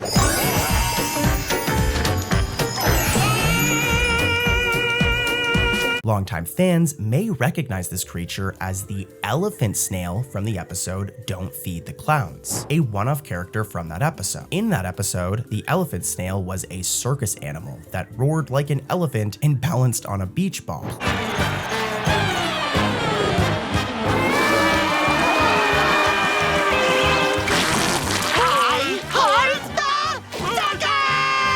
Well, Pardon My Wand brings the elephant snail back for an encore, making for a really cool Easter egg, as this character has not been seen since, and I don't think he's going to be seen again for a while after this. But yeah, as the episode continues, SpongeBob inadvertently casts a hiccup spell on himself, and this is where another Easter egg comes in. The uncontrollable hiccups SpongeBob makes throughout the scene might sound exactly like you've heard them before, and that's because the audio recordings of SpongeBob hiccups are literally reused from the episode Hiccup Plague. In Hiccup Plague from season 12, SpongeBob was afflicted with a citywide contagious hiccup outbreak, and Tom Kenny's ridiculous hiccup sounds in that episode were apparently so perfect that Pardon My Wand lifted them wholesale for this magic mission. Here's the Pardon My Wand version.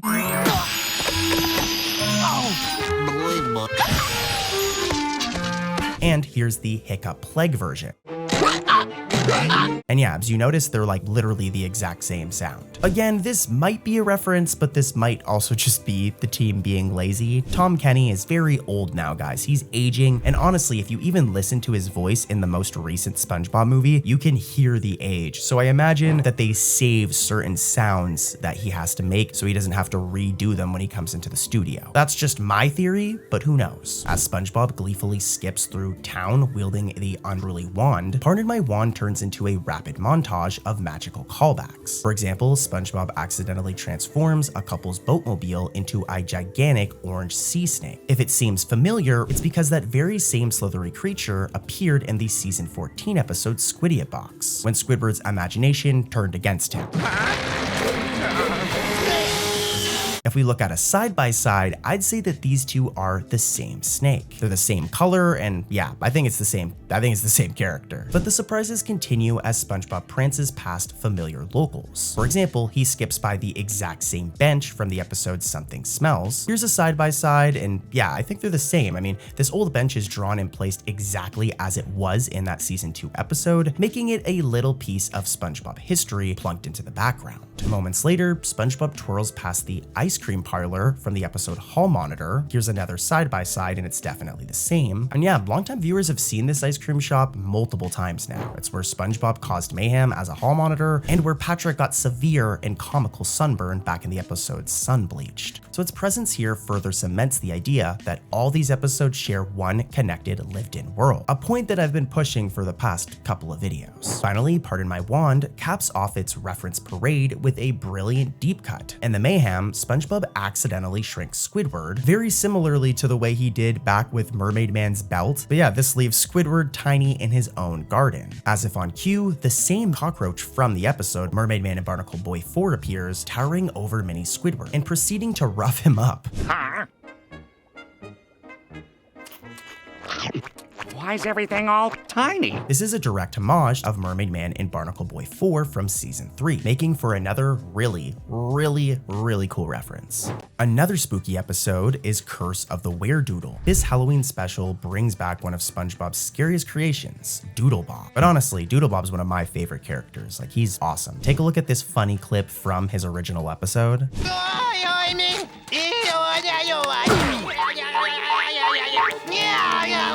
But yeah, in this episode, Curse of the Were-Doodle, SpongeBob is bitten by Doodlebob, the wicked pencil-drawn duplicate of SpongeBob from season 2's Frankendoodle, and this transforms him into a were-doodle. This happens whenever the moonlight hits, and it's essentially a werewolf-like doodle version of himself. Take a look at this clip.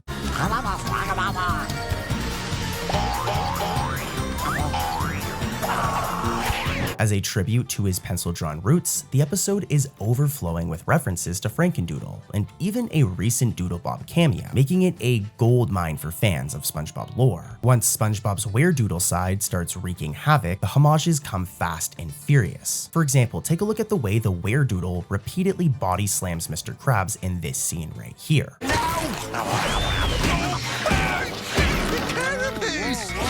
Dude, he's just like flinging the poor crab back and forth like a rag doll. But this is a direct visual callback to Doodlebob's infamous beatdown of Squidward in Frankendoodle.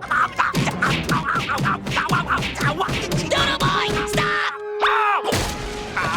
Did you guys catch that? As in that 2002 episode, Doodlebob pounced on Squidward and smashed him flat in the exact same manner. This has also happened before. If we go back to the episode Squiddy It Box, Doodlebob does the exact same thing. Take a look.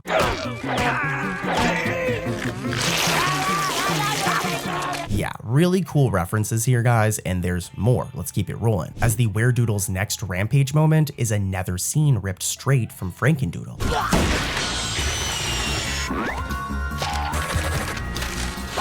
As you guys just seen, the Weredoodle took that long wooden beam and turned it into a pencil by chewing on it. And longtime fans will immediately recall Doodlebob's tactic in Frankendoodle, where he grabbed the magic pencil and did the exact same thing after it snapped, complete with the same frenzied sharpening sound effects. Seeing the Weredoodle do this with an entire wooden post is a hilarious escalation of the reference. And the episode doesn't stop there. During the climax of the episode, during the chase, the Weredoodle defeats Bubble Bass by drawing a quick hole on the ground, which results in this happening to Bubble Bass. Roll the clip.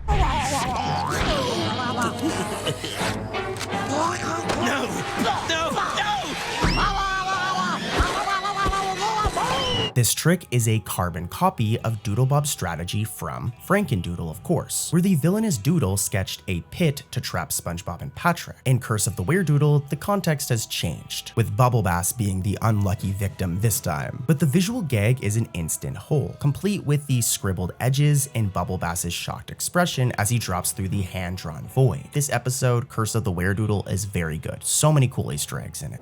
In the episode Terror on Tape, the Star family spend a spooky day watching a collection of haunted VHS tapes, a collection that they got from the Flying Dutchman. Again, this is really cool, another example of them kind of building up the SpongeBob world and bringing it all together. Back in the day, if you guys remember, the Flying Dutchman was like a rare character. Like, it's not like he never appeared, but he didn't appear in every episode, and he wasn't a background character. If he did appear, he was a big part of the plot. So it's cool to see that he's just like a normal character in this episode. But anyways, this episode goes on to essentially be an anthology of mini horror spoofs, with each cursed take telling a different creepy tale, starring Patrick and his family. The episode crams in homages to famous horror tropes, and even a legendary sound effect, one that only sharp-eared and sharp-eyed fans will catch. During a chaotic scene, a hapless background fish falls overboard from the ship Fancy, and take a listen to what happens next. We're off the menu!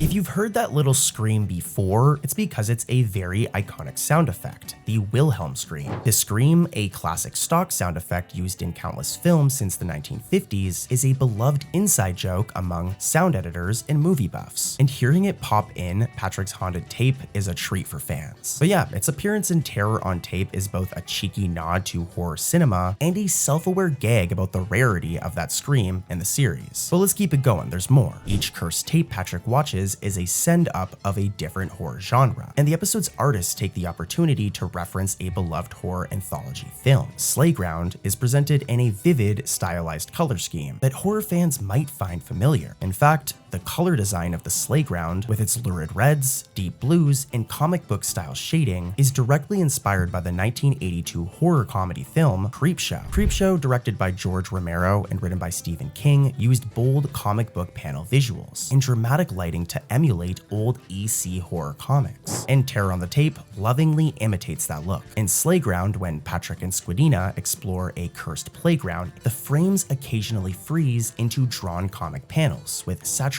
colors and eerie lighting, just as Creepshow did. And yeah, this is a really good episode, especially if you're a fan of like Halloween and horror. I know it isn't very fitting right now. Go give the episode a watch, it's a good one. In the season 16 episode Pigskin Pearl, Pearl Krabs joins her high school football team and unexpectedly becomes becomes their new star player, leading Bikini Bottom High into a championship game. I personally really like episodes like this because they're not as focused on SpongeBob and are giving other characters a chance to shine, like Pearl. This has actually happened a couple of times now. Like, we had a whole episode, Mall Girl Pearl, which was all about Pearl getting a job at the mall. I think SpongeBob only appears for like a second in that episode, and there's plenty of others, but this episode in particular celebrates Pearl's athletic prowess, while SpongeBob and Patrick enthusiastically cheer her on from the sidelines. As the game unfolds, the animators slip in nods to earlier SpongeBob adventures that eagle-eyed fans will definitely recognize. For instance, when Patrick scrambles up the towering bleachers to reach the announcer's booth, he suddenly dons a familiar getup, a Swiss mountaineer's outfit complete with an alpine hat and gear. Does this look familiar to you guys? Longtime viewers will remember Patrick wearing a nearly identical Swiss mountain climbing outfit back in the season 3 episode New Student Starfish, during this gag right here. Come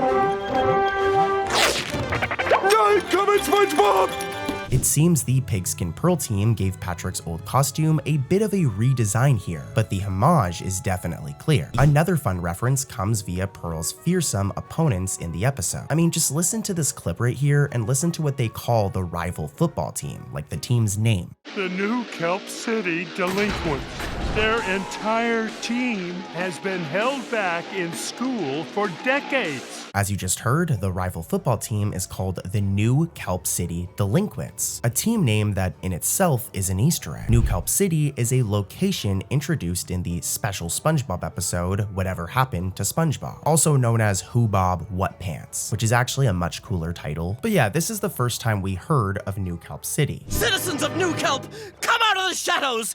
Cause Cheese Boy kicked the bubble poppin' gang right out of town! This is an historic day for New Kelp City. You have rid this city of the bubble poppin' boys. It's a rare location that is very rarely brought up, and originally was kind of exclusive to Whatever Happened to SpongeBob. The location was made just so that SpongeBob could go missing and end up in New Kelp City. So it's really cool to see it referenced in season 16 so many years later. This is like a deep cut. Also, by naming the rival football team after that city, the episode is like subtly connecting Pearl's high school sports story to SpongeBob's broader universe. And again, I've said this in the past couple of Easter egg videos, this is something Nickelodeon has been doing a ton in season 16. But yeah, let's keep it going. There's some more Easter eggs in this episode. So the climax of Pigskin Pearl delivers perhaps the most heartwarming one though. When Pearl is down and doubting herself, SpongeBob steps in to give her a confidence boost. And if you take a look at this clip, it's somewhat of a reference to an older SpongeBob episode. You look nervous. I'm gonna share a special cheer with you. My grandma taught it to me.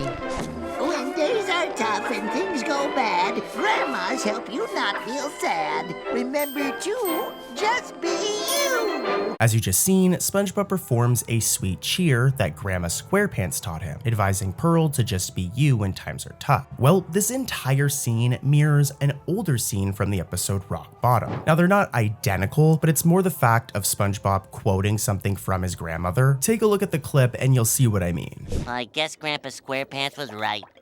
Don't run for a bus. Especially one that's going up at a 90-degree angle. If you listen closely, SpongeBob does that same high-pitched voice that he did in Pigskin Pearl, showing that these two are a little bit of a reference. Either way, the fact that Grandma SquarePants was brought up in general is somewhat of a cool reference. She isn't in the show very often anymore and had a big appearance back in the episode Grandma's Kisses. She was actually a lot more present if you remember, like back in season 1, 2, and 3, so seeing her being referenced in season 16 is really cool. In the episode Tag You're It, it's a rainy day at Camp Coral, which means everybody can't really play outside. I mean, you could, but you're gonna get wet. It's better to avoid it. So everybody finds a way to entertain themselves indoors, specifically with a crazy game of tag. It's an alright episode, but what we're really here for, guys, you guys know what we're really here for, and it's Easter eggs. And the first one can be found during this scene, where we see Sandy flush her helmet almost like it's a toilet or a drain. If that looks familiar, it's because this is another direct reference, okay? This is a direct reference to OG SpongeBob, specifically the episode Texas. In this episode, Sandy starts missing her home state of Texas, and she gets very emotional. We get a couple scenes of her crying, and in one scene, she has to empty out her water bowl. Roll the clip.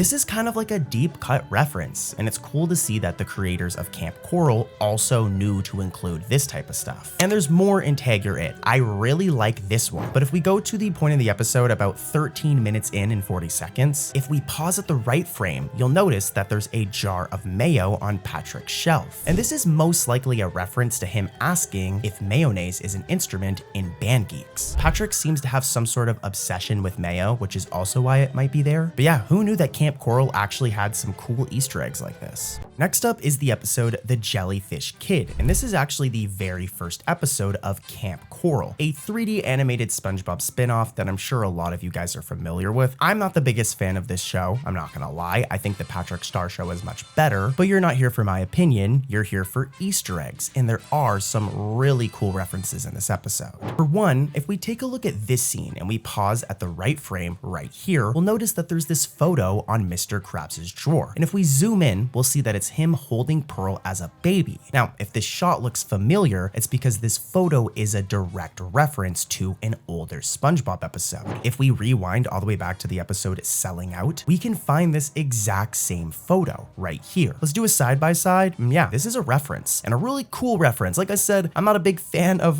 Camp Coral, but I love that this reference is here. But there's also more. One of my favorite episodes is the classic SpongeBob episode Sailor Mouth, where SpongeBob and Patrick come across swear words and they start swearing. Something they shouldn't do, you know, they shouldn't be swearing. Hi, Squidward! How the are ya? Nice day, isn't it, Squidward? Every time they swear, though, it's referred to having a sailor's mouth. And this is also referenced in The Jellyfish Kid. In Camp Coral, it's basically like a summer camp, right? So every person has their own dorm. And in SpongeBob's dorm, we see this list of rules right here. And as you can see, one of the rules is no sailor mouth, making for another really cool reference. In the episode Visiting Vikings, Patrick and SpongeBob celebrate Leif Erikson Day by embarking on a time-traveling journey to the actual Viking times. Courtesy of some of Patrick-style nonsense, they wind up in the era of real Vikings, complete with long beards and Norse helmets.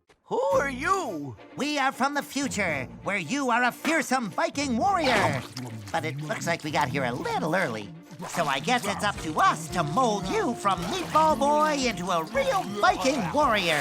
This zany premise is itself a deep-cut reference. Leif Erikson Day has been mentioned in SpongeBob before, and this episode goes out of its way to honor that legacy. Early on, as Patrick gears up for the holiday, SpongeBob makes a special appearance wearing a traditional Viking helmet and a big red beard. It looks good on him, right? Like, what do you guys think? I think it looks good on him. But yeah, SpongeBob cheerfully exclaims, "Hinga dinga durgan." And you know what? Me saying it didn't do it justice. Play the clip of SpongeBob saying it.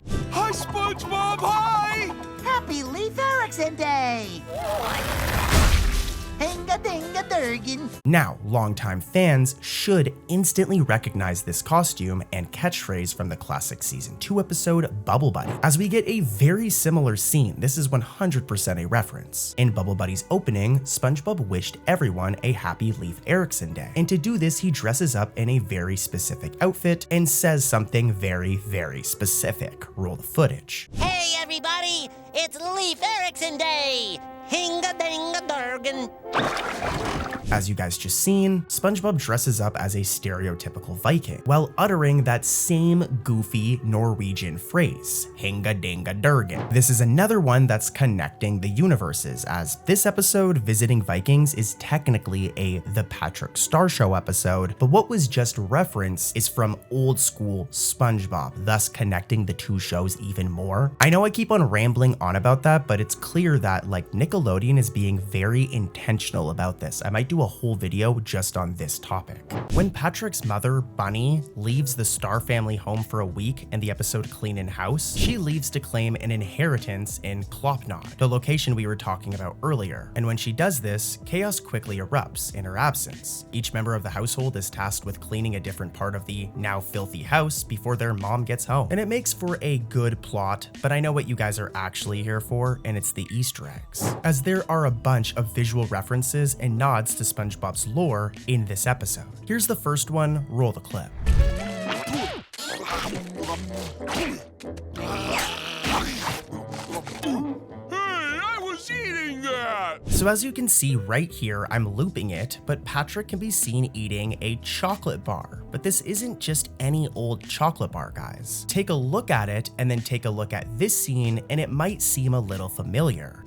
Did you say chocolate? Yes, sir. With or without nuts. Yeah, that's right, guys. The chocolate that Patrick's eating at the start of this episode is the same chocolate bar from Chocolate with Nuts. Here's a side-by-side. And dude, now I'm hungry. Deep fried crabs today. This chocolate bar. I'm gonna go get some food after this. But yeah, really cool reference, guys. And here's another one. Roll the clip.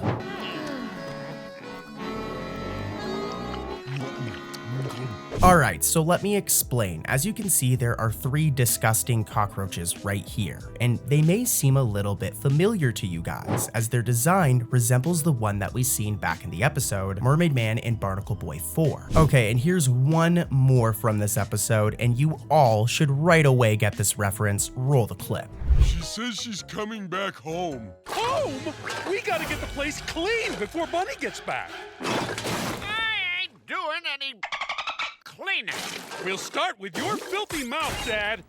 Now listen, I'm gonna be honest with you guys, and no matter what, Cartoon Corey loves ya and respects ya, but if you did not catch that Easter egg, you're kind of a fake SpongeBob fan, as you guys just heard, dolphin chirps were used as replacements for curse words, which is a direct reference to the iconic episode Sailor Mouth. In the season 16 episode, Exchange Student Driver, Mrs. Puff finally finds a clever, well, kind of extreme solution to get a break from SpongeBob's never-ending boating school failures. She decides to enroll him in a foreign exchange program and ships him off to a distant driving school in Klopnod. If you've heard of Klopnod before, it's because this is actually like kind of a reference. If we go back to the Patrick Star Show episode, Klopnodian Heritage Festival, we were introduced to this whole culture. I'm so happy to be sharing my Klopnodian culture with my family. According to this pamphlet, Klopnod is the silliest place in the ocean. So it's cool that that was referenced here. This is another example of them, you know, expanding the universe and connecting the spin-offs to the main show. This location has appeared tons of times in the Patrick Star Show, but this was the first time it ever appeared in SpongeBob. And it kind of makes it now like 100% a canon location. But let's move on.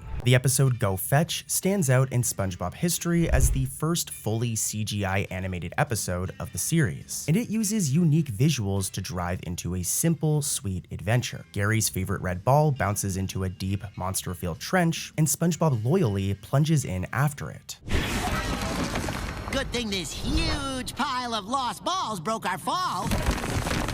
From the very start, the animators hid references in the background art, but not all of it made it into the final episode. For example, early concept paintings for the trench include scenery modeled after SpongeBob's Season 1 episode, Muscle Bob Buff Pants. And there's also a scene that didn't make it into the episode, resembling imagery from SpongeBob's Season 4 episode, Have You Seen This Snail? Which is fitting because this episode does follow a similar plot. Now these are subtle nods. A rock formation here, a lighting setup there, that gives long viewers a warm sense of deja vu as SpongeBob and Gary descend through the dark depths. But the treasures of Go Fetch aren't just in the scenery, they're also in the props and characters. Gary's coveted red ball is a direct continuity nod to the episode Gary's New Toy from Season 9, where Gary becomes obsessed with this toy.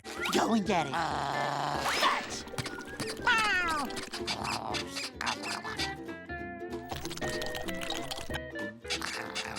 As you can see, this ball is very similar to the one in Go Fetch. In fact, the ball here is actually identical to the one to that episode, down to its color and pattern. Seeing Gary refuse to give up on his toy is extra rewarding if you recall how much the snail loved his bouncy ball back in Gary's New Toy. The thing became obsessed with the toy. I don't know why I just called Gary a thing, but he was obsessed with that ball. And there's more. As SpongeBob chases Gary's ball deeper, they encounter a ghostly translucent fish lurking in the abyss. And if you're a true SpongeBob fan, you'll recognize the design, as it bears a striking resemblance to a quirky character from the SpongeBob SquarePants movie. In the movie, a similarly transparent floater appears during the trench scene, and here that design resurfaces as if the film and show have converged. It's a blink and you'll miss it cameo, but a thrilling one, to be honest. It's really cool to see a reference to that OG 2004 SpongeBob movie. If you haven't watched that, seriously go watch it, it's really good. Now, despite being a modern technical show piece. Like, this is the first episode in 3D animation, and hopefully it's the last. I like 2D SpongeBob, but this one still feels almost nostalgic in spirit. It even includes a gentle tribute to the late Steven Hillenburg's storytelling style, mostly visual, adventurous, and guided by music and expression, and all without saying a word. So really good episode, and I've got more. Let's head over to more Easter eggs in this next episode. Next up is the episode Gorilla Suit Day, another one from season 16. I've been covering tons of new episodes in this video, just saying, so please subscribe. But if you're a true SpongeBob fan, the episode name Gorilla Suit Day should already kind of give you an idea of one of the Easter eggs here. But like I said, you gotta be a hardcore SpongeBob fan. But we'll get there. So the premise itself of this episode is really fun. On the annual Gorilla Suit Day, SpongeBob dons a full-body gorilla costume, and with Patrick's help, plans to prank the whole town. Right from SpongeBob's morning routine, the episode starts referencing classic SpongeBob moments. For one, when SpongeBob wakes up, he excitedly checks a giant calendar on his bedroom wall. And this itself is a reference, as if we rewind back to the season 1 episode Boating School, take a look at this scene. This is it, Gary.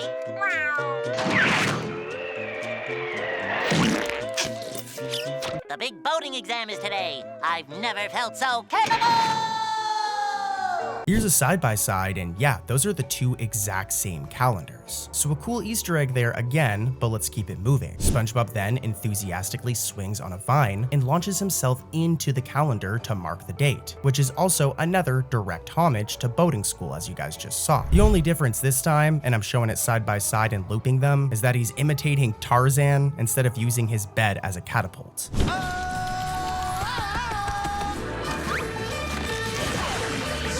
And here's another fun fact for you guys about this episode. As you heard, SpongeBob did like a Tarzan-like roar just now. And funnily enough, the sound clip that was used for this is actually a recycled clip, as listen to this scene from the episode Who Are Zoo.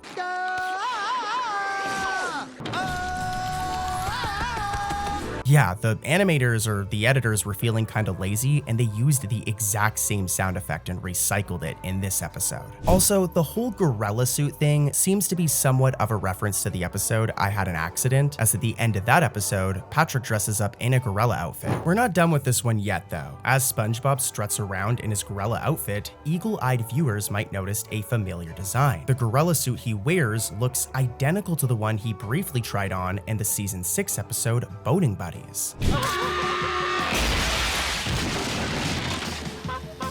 Except in this episode, the fur is gray rather than brown. In my opinion, guys, I think that this one's a reach, but if you were to go on like the SpongeBob Reddit, I've seen people debating if this is an Easter egg, so don't blame me, I'm just presenting it to you. Later, when SpongeBob tears apart the house in a panic because he gets stuck in the suit and starts being mistaken for a real gorilla, he starts searching for his trusty spatula. And listen closely as he calls it something specific. Spatty? Spatty! As you heard, SpongeBob referred to his spatula calling it Spatty. And if we listen to how SpongeBob refers to his spatula in an older episode, Spatula of the Heavens, listen, he calls it the same thing. My spatula's broken, Mr. Krabs. I can't make Krabby Patties without Spatty! This episode also adds to a running gag about Mr. Krabs and deep fryers. Unfortunately for our favorite crab over here, there have been numerous instances in older episodes where Mr. Krabs has just straight up gotten deep fried. For example, take a look at this clip from the episode Whatever Happened to SpongeBob. Mr. Krabs, are you okay? I'm fine. Ouch, that definitely hurt. And it happened again in the episode Mermaid Pants. Now, I don't know about you guys, but I'm feeling pretty hungry now, but that's not what we're here for, as this gag of Mr. Krabs getting deep fried was actually referenced in Gorilla Suit Day. As take a look at this scene. You can't fry me. I'm not even better. I hate Gorilla Suit Day.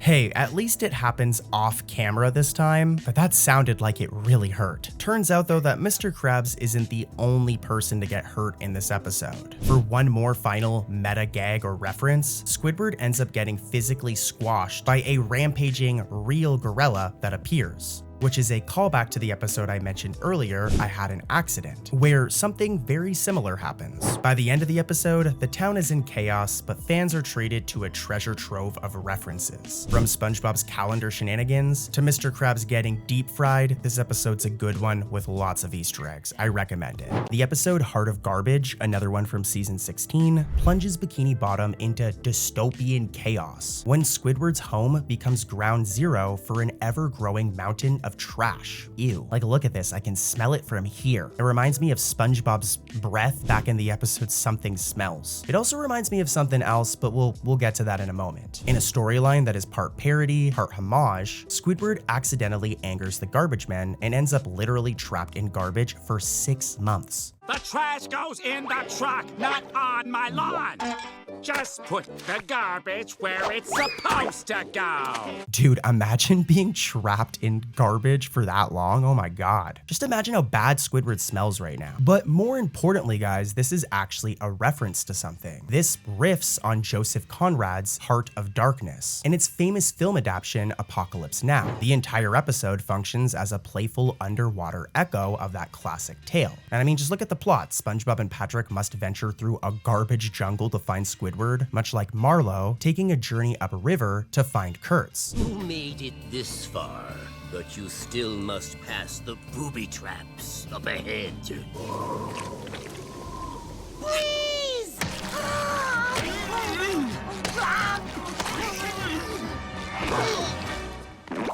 This homage is acknowledged right in the title as well. I mean, it's called Heart of Garbage, which is a direct spoof of Heart of Darkness. Also, fun fact, longtime viewers will recall that this isn't the first time that Squidward's house has been overtaken by trash. Back in season 7's Keep Bikini Bottom Beautiful, SpongeBob once helped Squidward avoid littering fines by moving all of his litter to his house, thus turning his house into a house of garbage, complete with trash furniture and a trash bed.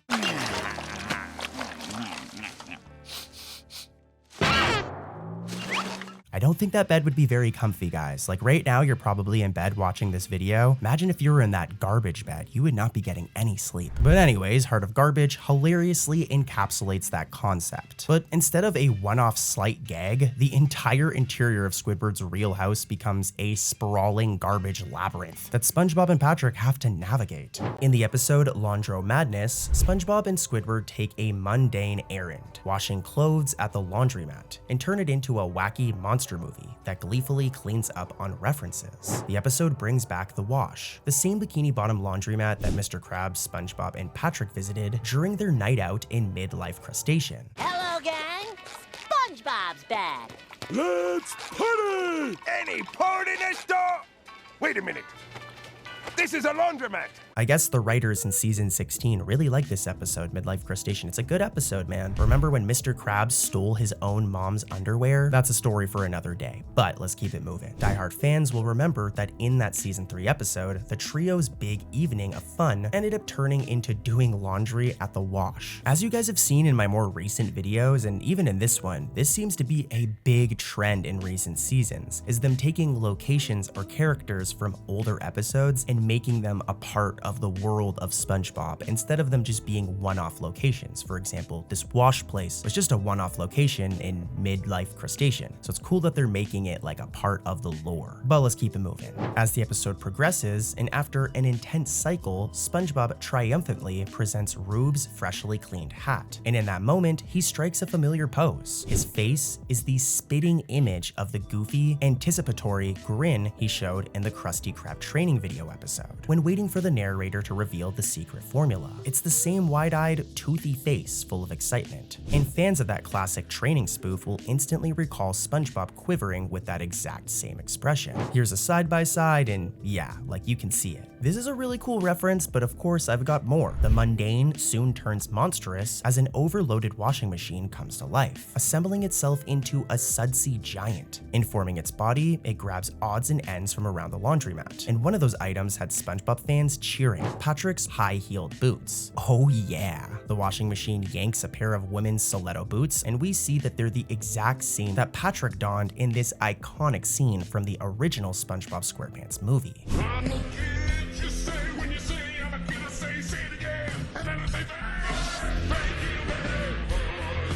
The monster uses them as one of its makeshift legs. It seems Patrick's fashion choice was memorable enough to haunt Bikini Bottom's laundry. And speaking of familiar faces, as the climax unfolds, none other than Fish Cowboy from the episode Boating Buddies saunters into the wash. I think we all learned a lesson here today, and I wrote a song about it. In Boating Buddies, this country western fish randomly appeared. Roll the footage.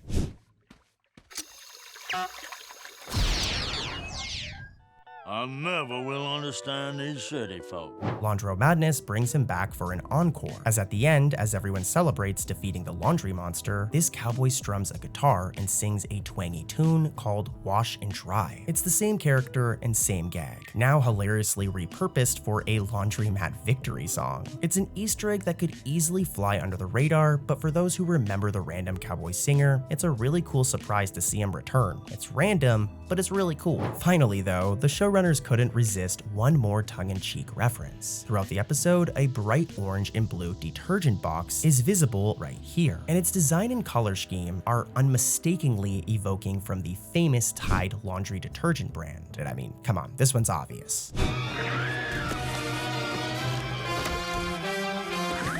Tilly, be nice. Leave that starched shirt alone.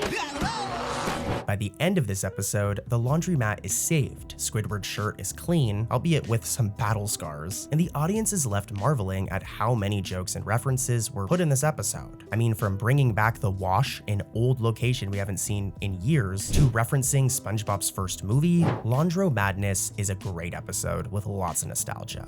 In the episode Near Mint Plankton, Plankton concocts a new scheme by shrinking down and disguising himself as a collectible figurine. And why? You guys know why. He wants to snag one of those delicious Krabby Patties without Mr. Krabs noticing. Very clever, Plankton. Instead though, he ends up in the clutches of Bubble Bass, who is an avid collector of limited edition superhero memorabilia. This guy is obsessed. And we're gonna get into the Easter eggs, but I gotta say, I do like how they changed Bubble Bass's character over the years. Originally, he was just this rude dude who liked pickles, but they've kind of turned him into the nerdy character who's obsessed with nerd stuff. Anyways though, this episode's premise naturally sets the stage for a literal treasure trove of different SpongeBob nostalgia and Easter eggs. For example, when Mr. Krabs cashes in on the collector craze by selling special edition Krabby Patties, the varieties on offer are a delightful deep cut from the season 9 episode Munity on the Krusty. In that earlier episode, it's actually really old now, from like 2015 I think, but in this episode, SpongeBob introduced novelty patties like the Hattie Patty, a Krabby Patty that you wear as a hat. There's also the Chatty Patty, a talking patty for teens, and the Bratty Patty, a kitty patty with a backwards baseball cap. And he's the man who brought you the double Krabby Patty, and the Krabby Patty with cheese, and the Bratty Patty for kids. This patty's stealing my style. I'm the only one who's allowed to wear a backwards baseball cap, guys. Come on. Surely enough though, Near Mint Plankton shows Bubble Bass proudly adding a new pickle patty to his collection, right alongside his Chatty, Hattie, and Bratty Patties. The very same whimsical burgers first seen during Munity on the Krusty. This is a clever callback that rewards eagle-eyed fans. And even Bubble Bass's line, "I'll place it next to my Chatty, Fatty, and Bratty Patties," directly references those legendary novelties. It's not like they just showed them, he literally refers to them by name, so we know this is an Easter egg. But let's keep it moving, as Bubble Bass's basement itself is a shrine to SpongeBob lore. Viewers can spot a statue of SpongeBob dressed as a certain superhero. Take a look at this clip from the episode Mermaid Man and Barnacle Boy 5, more specifically the superhero that SpongeBob turns into. This guy right here is the Quickster, and we haven't really seen him since Mermaid Man and Barnacle Boy 5. We've seen some of the other superheroes in this episode. For example, in Mermaid Man and Barnacle Boy 5, Sandy dresses up as Miss Appear, another superhero that can turn invisible. But we've actually seen Miss Appear a couple of times since then. For example, in the episode Delivery of Doom, or in the episode Appointment TV, as you can see here.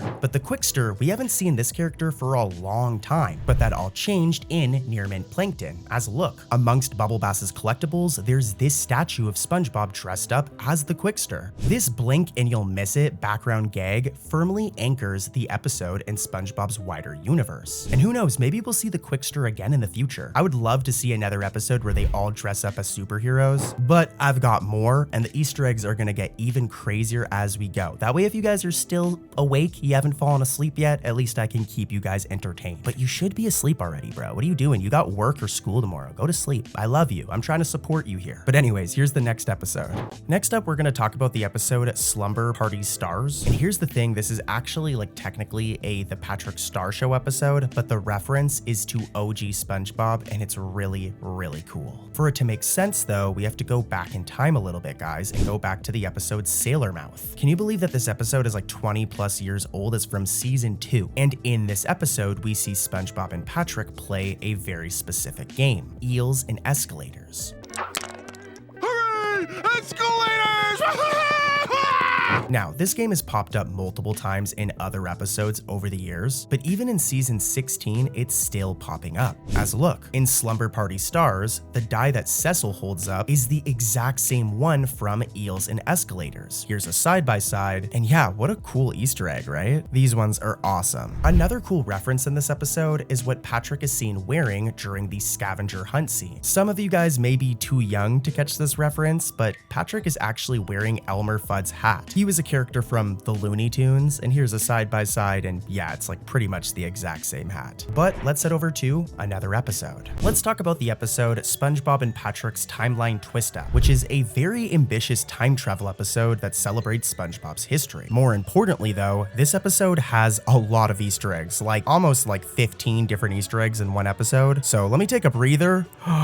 And let's get into this, guys. Here's the first one. All right, so as you guys can see, we're in SpongeBob's living room right now, all right? And there's something important here. There's two things here that are very important, and it's these two pictures. They may just seem like normal, ordinary pictures, but they're actually references to classic SpongeBob episodes. This one references the season 1 episode, Jellyfishing. The photo in the frame is a literal shot from that episode. And this other one references the season 2 episode, Frankendoodle, which as many of you guys know is when we were first introduced to Doodlebob. It's really cool to see that even in season 16, there's references to season 1, 2, and 3. And there's gonna be a ton more. Let's keep it moving. Here's the next Easter egg. Take a look at this. This one is very similar to the last one, and it's very nostalgic, as there's a bunch of moments from older episodes that are shown in this book right here. This is SpongeBob's scrapbook. This moment right here is SpongeBob with the inflatable pants from the episode The Sponge Who Can Fly. Here's a side-by-side, really, really good reference.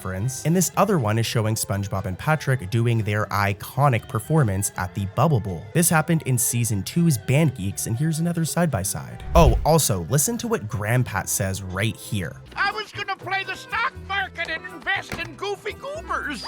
I know who wins the Bubble Bowl. If you heard him correctly, he actually references the Bubble Bowl, making for another reference to an iconic episode. And this next Easter egg is very similar. It has to do with a certain location that we have not seen for a very long time. Take a look at this clip.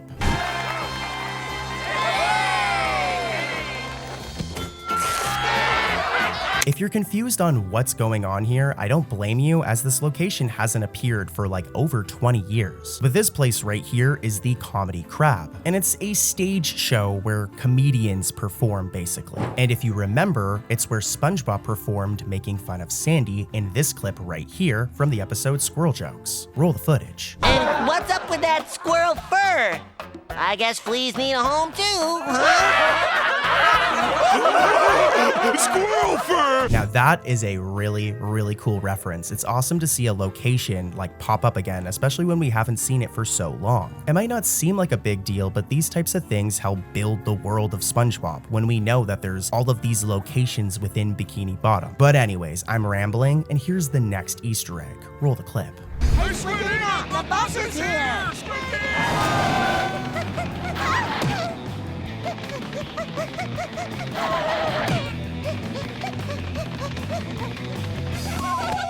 Now, I wasn't entirely sure about this next one, but after watching one of my favorite episodes, Rock Bottom, I know for sure that this is a reference right here. As just like SpongeBob from the episode Rock Bottom, Squidina tries to catch up with the bus, but she can't because the road is pointing up, of course, and this prevents her from going up. But more importantly, she also falls and climbs the same exact way that SpongeBob did in Rock Bottom, as you can see in this side-by-side. So this was a very clear and direct reference. Pretty cool, and guess what, guys? I have another Easter egg. So let me explain a little bit here. A big plot point of this episode is that the events of multiple other SpongeBob episodes are pretty much rewritten by the Patrick Star family, which includes Season 1's Help Wanted, the episode Ripped Pants, the episode Rock Bottom, as I just mentioned, and the episode Neptune's Spatula. And something I found really weird and interesting here is that the second half of the rewritten version of Help Wanted pretty much turns into an abridged version of the episode Plankton. For this one, you really have to watch the whole episode, and you really need to have watched Help Wanted and the episode Plankton to get this one, so I can't explain it much more. But this section of the episode actually has a whole other reference in it, and that's SpongeBob, Sandy, and Mr. Krabs' designs, as it seems that the animators went to replicate the animation style of the original episodes. For example, take a look at Patrick in this episode and how he looked in Rock Bottom or Neptune's Spatula. If you look, his eyebrows are shaped like M's, but if you look at a more recent shot of Patrick, they don't look like that. They kind of changed his design in modern SpongeBob, but they went back to his OG design for this episode. The same thing goes for Sandy. If we take a look at a modern shot of Sandy from any other episode, her design looks like this. But back in SpongeBob Season 1, she looked like this. Well, during the Ripped Pants segment of SpongeBob and Patrick's Timeline Twist-Up, look at Sandy. Her suit is depicted with 3 dots, just like the old school design. And this one is like really interesting, but in the original Ripped Pants episode, there's this shot where Sandy's missing her tail. And they actually referenced this in SpongeBob and Patrick's Timeline Twist-Up. As look, even in this modern shot, they didn't draw her tail. So pretty cool. But what's also really cool are the outfits that SpongeBob and Patrick are wearing in this scene right here. You have to be like a hardcore SpongeBob fan to catch this one because it's a reference to SpongeBob Season 7, but if you guys remember, in Season 7, there was this episode, SpongeBob's Last Stand. And if you look at the clip I'm about to play you, you're gonna notice something familiar.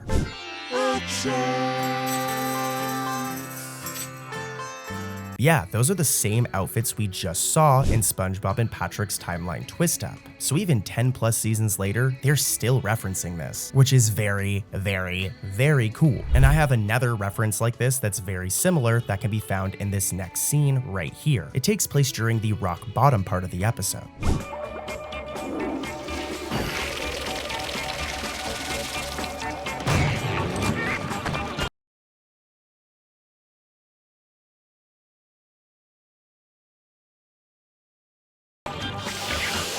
This is another obscure reference, and it's to the Season 11 episode Ink Lemonade, which isn't really that old of an episode, but there's still an Easter egg here. In that episode, we were introduced to this character right here, Mildred, and she actually makes her first appearance in like 7 years since 2018 in this episode. SpongeBob has been doing this a lot lately. For example, if we look at a character like Lady Upturn, she originally was like a very passive character, but she now pops up all the time. So who knows, maybe we'll see Mildred more often as well. And this reappearance might be SpongeBob building up the SpongeBob world even more, like I was suggesting earlier. But anyways, here's another Easter egg. Next. Next. Next.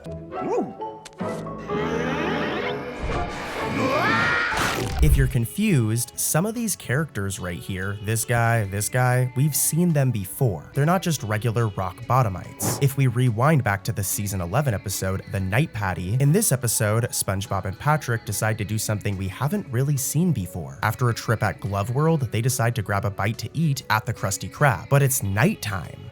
Howling rings, sucker shakes, boogers, crawly fries. Give us the works! One great Pacific garbage patch!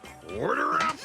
Turns out that the nighttime attracts a completely different crowd at the Krusty Krab, including some of these guys right here. And here's a side-by-side. These characters actually appeared in the episode we're already talking about, SpongeBob and Patrick's Timeline Twist-Up. They can be seen right here in Rock Bottom, which is a fitting place for them. And yeah, it's kind of weird seeing season 11 episodes get Easter eggs now, but I mean, like, season 11's kind of old now. Like, let me check 1 second. I'm literally gonna do a Google search. 1 second. 2019. So it's been 6 years since SpongeBob season 11. Crazy to see that we're getting Easter eggs referencing episodes from that season now. But here's another Easter egg. All we have to do is...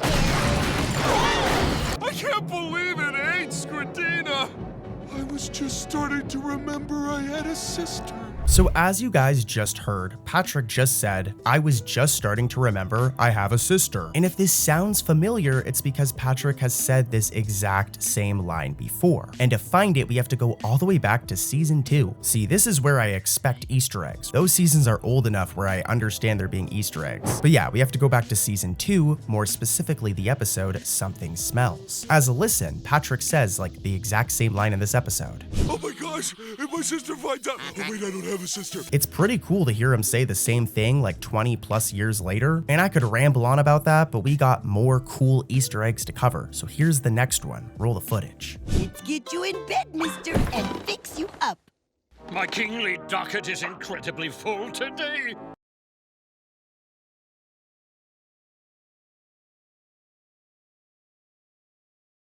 But I'm far too ill to complete my royal duties. You have to be obsessed just like I am to catch that Easter egg, but if we rewind back to season 6's The Clash of Triton, we see Triton and Queen Anthrey. This is how they look, especially in that season 6 episode, Remember. As if we go back to that clip I just played, look, they're shown right here and are pictured. Now this one requires some elite ball knowledge for sure, alright? But if you watch the Patrick Star Show, a running joke from the episode Pearl Wants to Be a Star is that Patrick's grandfather, Grandpat, and Mr. Krabs have a rivalry. For example, take a look at this clip from Pearl Wants to Be a Star. About time you showed up, Krabs. You know why the Navy is always late? They gotta wait for the tides to wash them ashore. Well, during SpongeBob and Patrick's Timeline Twist-Up, we get this scene where it's literally brought up and referenced, which is really cool because this shows continuity. Roll the footage. I hope it's not a problem working for your old frenemy. I'm not working for you, Krabs. I'm working near you. This is one of the biggest things I've seen in season 16 is the SpongeBob team is doing a bunch of like little things to add more continuity to the spin-offs like Camp Coral, the Patrick Star Show, the movies, etc. But yeah, here's another one. Roll the footage. Formula acquired. All hail the Grand Patty! Did you guys catch it? Well, Karen's analyzer, this thing right here, is the exact same one from the episode Plankton, the season 1 episode Plankton. I love this type of attention to detail, and I mean, look at this side by side, they're nearly identical. Also, we don't need to play a clip for this, but something I want to point out, if you ever watch this episode, is if you pay attention to Karen's personality, it's a lot more in line with her earliest appearances. They've evolved her character over the years, but this episode is definitely paying a homage to the original Karen from season 1, 2, 3, 4, 5, 6. And okay, there's one more for this episode, and then we can finally move over to like another episode. Can you believe they put this many Easter eggs in one episode? Considering the plot of this episode, I guess it makes sense. But anyways, I need to explain. My phone went off, but I'm gonna keep it in the video still, because I'm real. I'm not like one of those crappy AI SpongeBob channels. But yeah, I need to explain this one. But basically, a while back, there was an event called the Tidal Zone, okay? And basically, there were 3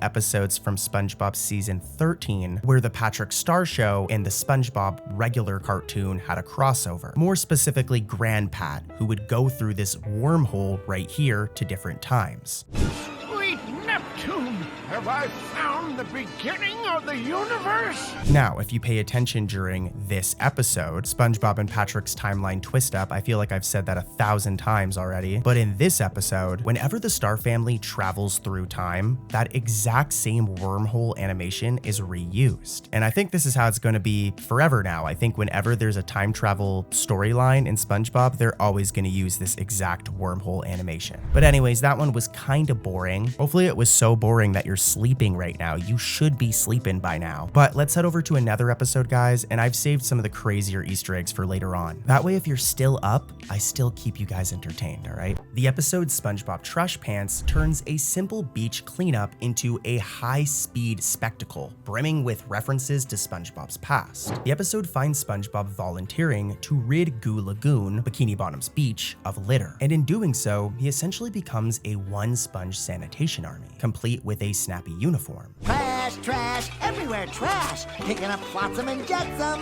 SpongeBob's the name, and litter's my game. So if you got garbage, I'll get some. Well, longtime fans will immediately recognize SpongeBob's outfit in that last scene I just played, as it's almost a duplicate of the Union Soldier-style uniform he wore during the indoor campout of the Season 6 episode Pineapple Fever. The difference, though, this new version is bright white and sports a taller cap, but the homage is unmistakable. It's a fun visual cue that SpongeBob is entering battle mode against trash, much like he did against Cabin Fever. And indeed, he takes his new duty comedically seriously, which, as you guys know, that's how SpongeBob is. Remember when he became a hall monitor? He took that job equally as seriously. Anyways, though, when this potato chip bag catches the breeze and flies off, SpongeBob gives chase across Bikini Bottom, and the episode becomes a grand tour of Easter eggs. The first stop, the boat rental kiosk at Goo Lagoon, which eagle-eyed viewers will remember from the episode Abandoned Twits. And there's more. As SpongeBob sprints past, determined to catch the rapper, he suddenly pulls off a classic gag. He deepens his voice to a booming baritone and sprouts a heroic square jaw. This hilarious transformation is a direct callback to this scene from the episode Hall Monitor. And assume my duties as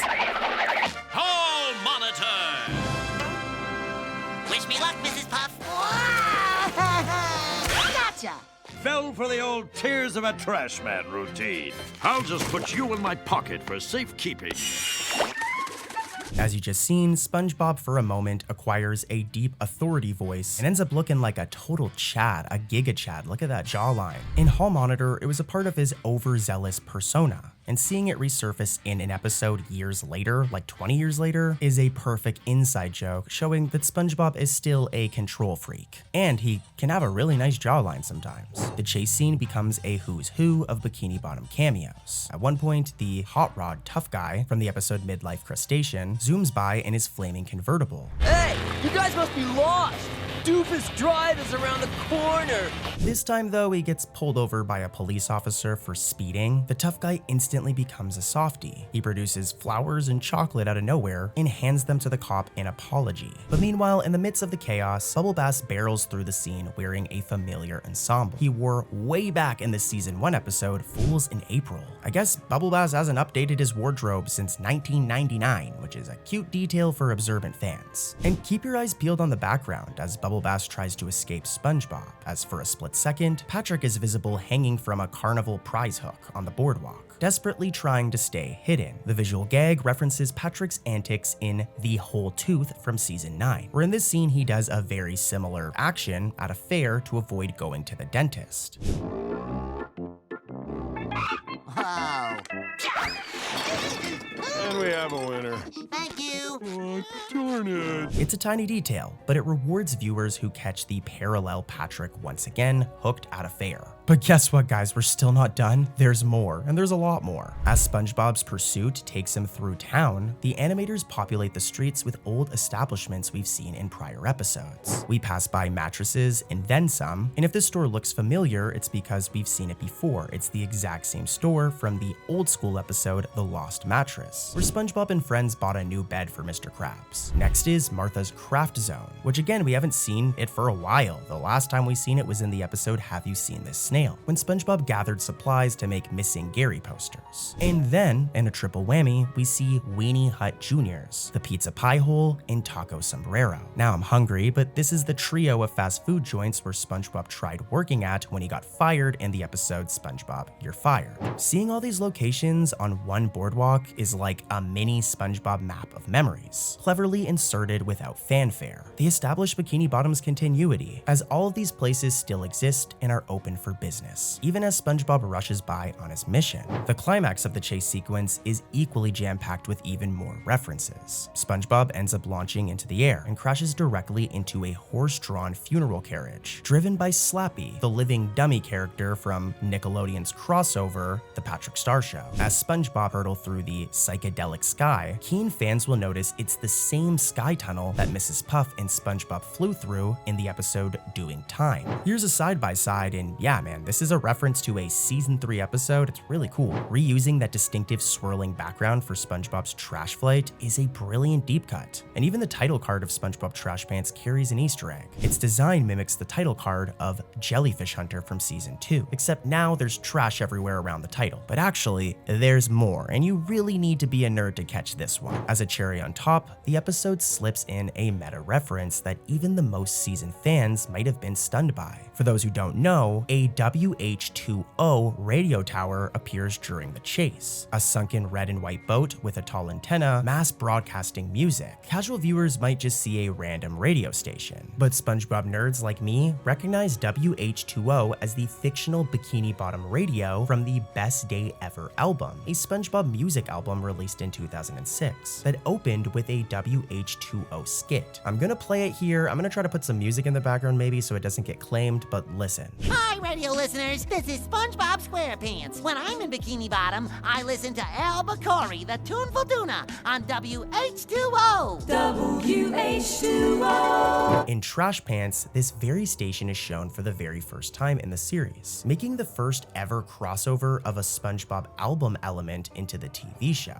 On the other side of the station is text proudly declaring nothing but chase music since 2006, a cheeky reference to the album's release year and the jaunty chase music it featured. It's an Easter egg that nobody saw coming, not even me, breaking the wall between SpongeBob music and cartoon canon. And with that, SpongeBob Trash Pants cements itself as a treasure trove of inside jokes. An episode that, much like SpongeBob's trusty uniform, stitches the old and new together in one entertaining package. This next episode, Squirrel Jelly, has 2 Easter eggs in it. For the first one though, we have to rewind back to the episode Jellyfish Hunter. Now we haven't seen this character, who's known as Friend, for a very long time, but near the ending of Squirrel Jelly, look, he makes his first appearance in a very long time. Now the other Easter egg is related to a song, as if you listen closely in the scene I'm about to play, the song I Hate People, which is from another SpongeBob episode, SpongeBob's Place, can be heard in the background. I can have the best of times all alone because I hate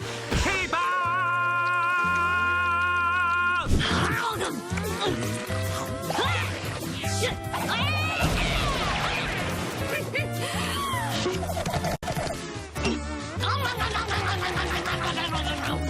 As a 2-part Halloween special, The Haunted Bucket overflows with spooky fun and callbacks to SpongeBob's own haunted history. The episode's setup sees SpongeBob, Patrick, and Squidward entering the Chum Bucket on Halloween night, only for Plankton's latest evil gadget to malfunction and rip open a portal to a ghostly underworld.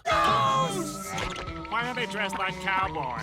Well, I bought the Chum Bucket cheap because it was built on an ancient cowboy burial ground. What follows is a cascade of visual gags and references that will make any longtime fan cackle like the Flying Dutchman. In fact, speaking of the Dutchman, Squidward shows up to Mr. Krabs' Halloween party wearing his old Flying Dutchman costume. And if it looks familiar, it's because it's from this scene I'm about to play from the episode Scaredy Pants. Roll the clip.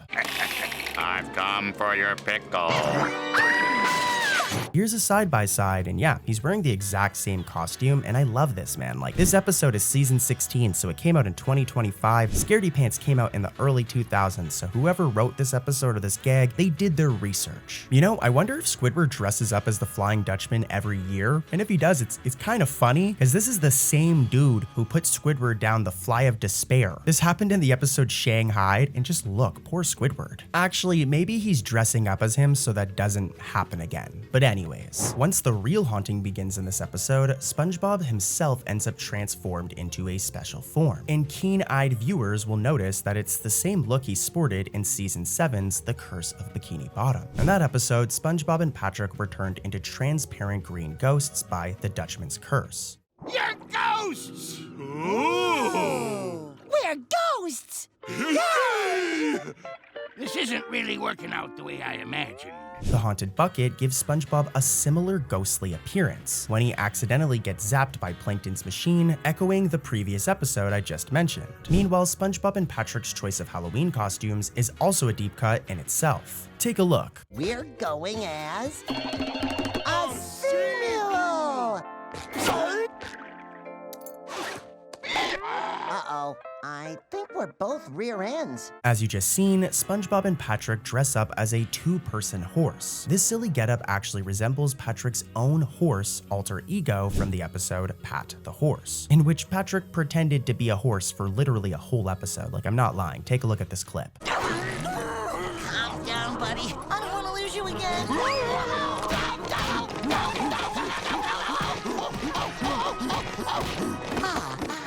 But the episode doesn't stop at character costumes. The entire Chum Bucket laboratory is dressed up with references. When Plankton chases the trespassers into his basement lab, the set piece will look familiar, as the lab's layout closely resembles the high-tech lab seen in Welcome to the Chum Bucket, right down to the large machines and eerie lighting. Like, here's a side-by-side and you can definitely see it. Additionally, SpongeBob's old robot SpongeBob makes a cameo in the corner, and this is the same robot version of SpongeBob from the episode Welcome to the Chum Bucket. Get welded. Wait!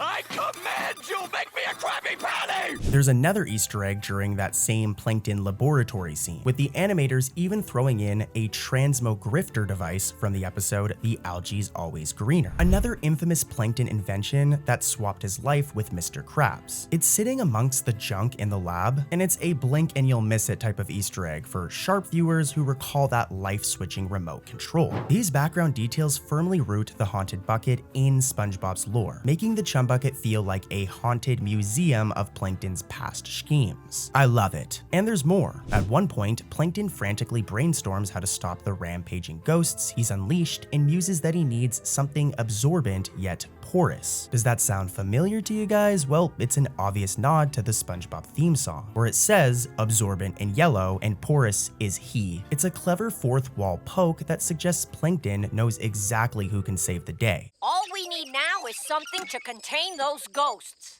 Something absorbent, yet porous. Oh. Even the trick-or-treating montage is loaded with Easter eggs. For example, who remembers the character Kenny the Cat? He appeared in literally the episode called Kenny the Cat, and take a look at this clip. He was an interesting character. But down here, I'm someone special, someone who can make people happy. And if making the world a happier place makes me a criminal, then lock me up and sew away the key. This is how Kenny the Cat looks. And remember this as it's important. If we go back to that trick-or-treating montage scene, look. Hello?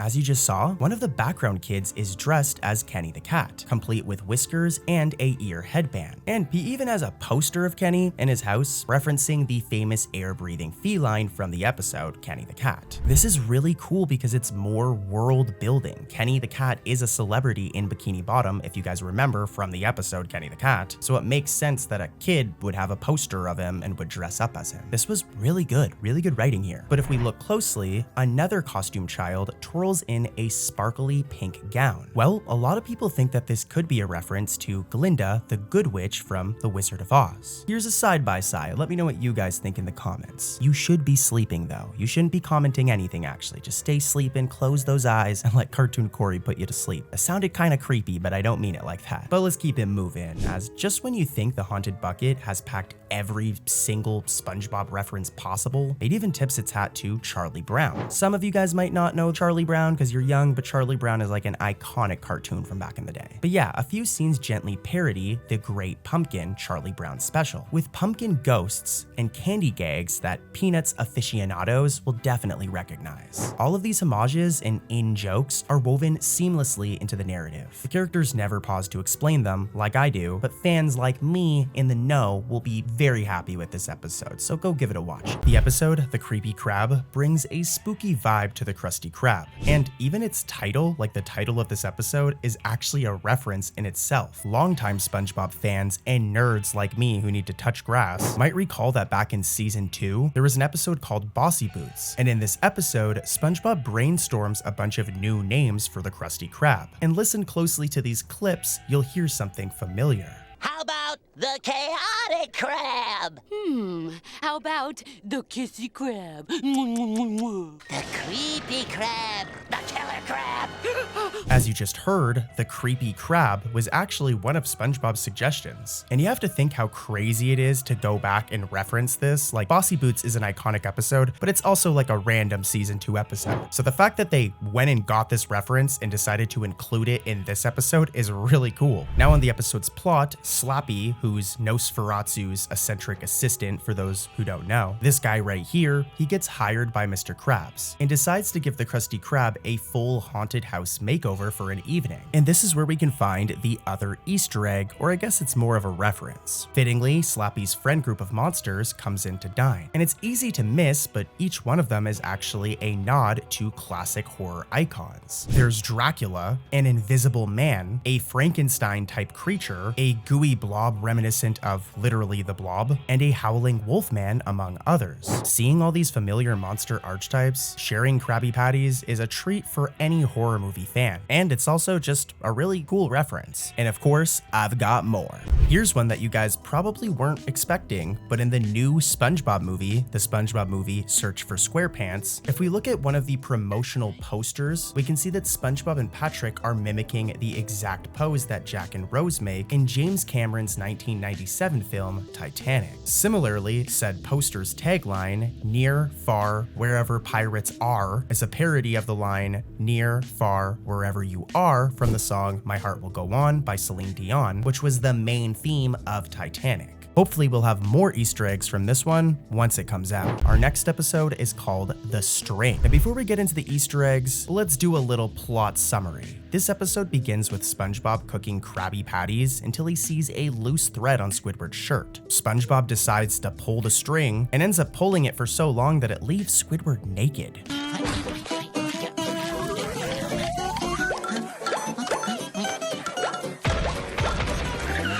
Someone order a rusty cab? I like string. Congratulations. And this is where the episode pretty much goes from here. SpongeBob continues unraveling things until every Bikini Bottomite is pretty much annoyed, especially Squidward, who always ends up having his clothes unraveled by the string. This all goes on until the end of the episode, where Patrick eventually uses the string as dental floss, thus ending the episode. But just as the episode ends, there's a huge Easter egg. If we go back to the first SpongeBob SquarePants movie, there's this fisherman right here, and we haven't seen him since that movie, but at the very end of the string, he makes his first reappearance in a long time. Let's switch up the flow on this next one and talk about Camp Coral, the SpongeBob spinoff that is completely overhated, guys. Like, the show is not that bad. It's for kids. It's meant to be like a SpongeBob spinoff for kids, but I'll see grown adult men like me like complaining about the show. And it's okay, we can agree to disagree. If you don't like Camp Coral, it's fine. Don't hate me just because I don't hate it. But anyways, we're gonna talk about Camp Coral, more specifically the episode Cabin of Curiosities. As Easter eggs aren't just limited to regular SpongeBob, they're also in the spin-offs as well. In Cabin of Curiosities, young SpongeBob and Patrick are trying to earn a friendship badge and venture... You hungry, buddy? Good boy. My dog decided to take a bite of his food. while I was doing voiceover, and I love him for it. He's looking at me right now. Here's a photo of him. See, that's how you know I'm really not an AI channel, as who would stop in the middle of a video to shout out their dog? And that's not an AI dog. Okay? So yeah, please subscribe. Anyways, though, this has been the longest intro ever, but basically in this episode, SpongeBob and Patrick end up like veering off into the eerie woods at night by accident and end up inside this mysterious cabin where they meet a crew of creepy, cute characters. There's a vampire kid and other monster-themed campers who only come out after dark. That is my web. I spun it this morning. Oh, nice work! Do you do free alterations? This lead little vampire introduces himself as Kid Furatsu, a name that immediately rang a bell for me because I love SpongeBob. For those who don't know, this is a playful spin on Nosferatu, the classic horror vampire who made an unforgettable cameo in the SpongeBob episode Graveyard Shift. Nosferatu! In that infamous season 2 scene, a live-action Nosferatu flickered the lights of the Krusty Krab, surprising everyone and becoming a long-time gag within the show. In the SpongeBob SquarePants prequel, Camp Coral, Nosferatu's legacy lives on as we meet a kid version of Nosferatu, or maybe a distant relative. Nonetheless, Nosferatu appearing in Camp Coral is a cool Easter egg here. He's pretty much like a random SpongeBob character, so the fact that the writers and art team remembered to include him here is awesome. And there's actually another thing I want to discuss when it comes to this episode. As it continues, the Monster Cabin kids spend the night scaring and then befriending SpongeBob and Patrick, showing them a frightful fun time until dawn approaches. In a scene that mirrors vampire lore, Kid Furatsu and his creepy cabin mates disintegrate when the first rays of sunlight hit them. They literally crumble into dust as the sun rises, much to SpongeBob and Patrick's shock. Here's the issue. This dramatic exit seems to imply the monster kids are creatures of the night only. However, dedicated viewers of Camp Coral noticed a funny continuity hiccup. These very same characters later appear in broad daylight in like other Camp Coral episodes. The production team definitely made a little bit of a mistake here. But fortunately, that mistake is interesting, thus turning it into a fun fact. And I've got more fun facts, trivia, and Easter eggs to come, so let's keep it rolling. In the season 11 episode, Chef Bob, Mr. Krabs installs a viewing window and turns his fry cook into a live performer to boost business. Kind of a smart idea. You essentially make SpongeBob put on a cooking show for the customers, which, as you'd imagine, SpongeBob would be really good at. Well, the normally outgoing SpongeBob is actually struck with a case of stage fright, and his anxiety while cooking for an audience leads to some hilarious scenes. If you don't come out, you're fired.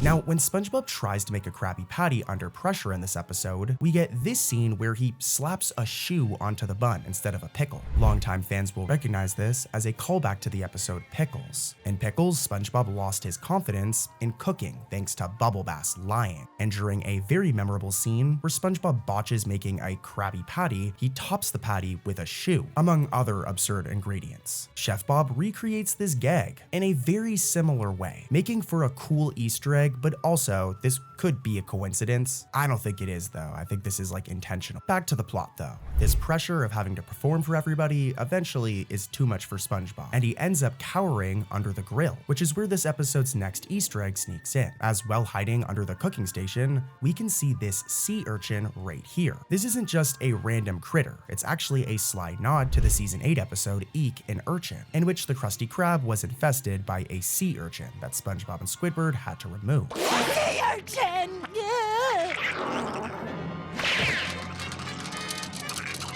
Mr. Krabs! This is cool, as the presence of a sea urchin under the grill in this episode implies that maybe not all of those spiky pests were cleared out. It's a subtle bit of continuity that connects SpongeBob's current problem to an earlier adventure, and also suggests that Mr. Krabs needs to like clean his kitchen, bro. It's been like multiple seasons since those sea urchins. Like, what's this dude doing? No wonder the health inspector has been called on his butt so many times. The Bikini Bottom Better Business Bureau needs to get their butts down here, just like they did in that other episode we covered the other day. Also, I'm just gonna say this one is also potentially a coincidence, so let me know what you think in the comments. It's still pretty interesting. Eventually, SpongeBob's stage fright and Chef Bob drives him to a desperate solution. He creates a puppet doppelganger, a literal talking sponge hand puppet named Chef Bob, to do all of the cooking and entertaining for him. This absurd scenario is very funny, you know, it's a good plot for like comedy in an episode, with the puppet Chef Bob even insulting customers at times.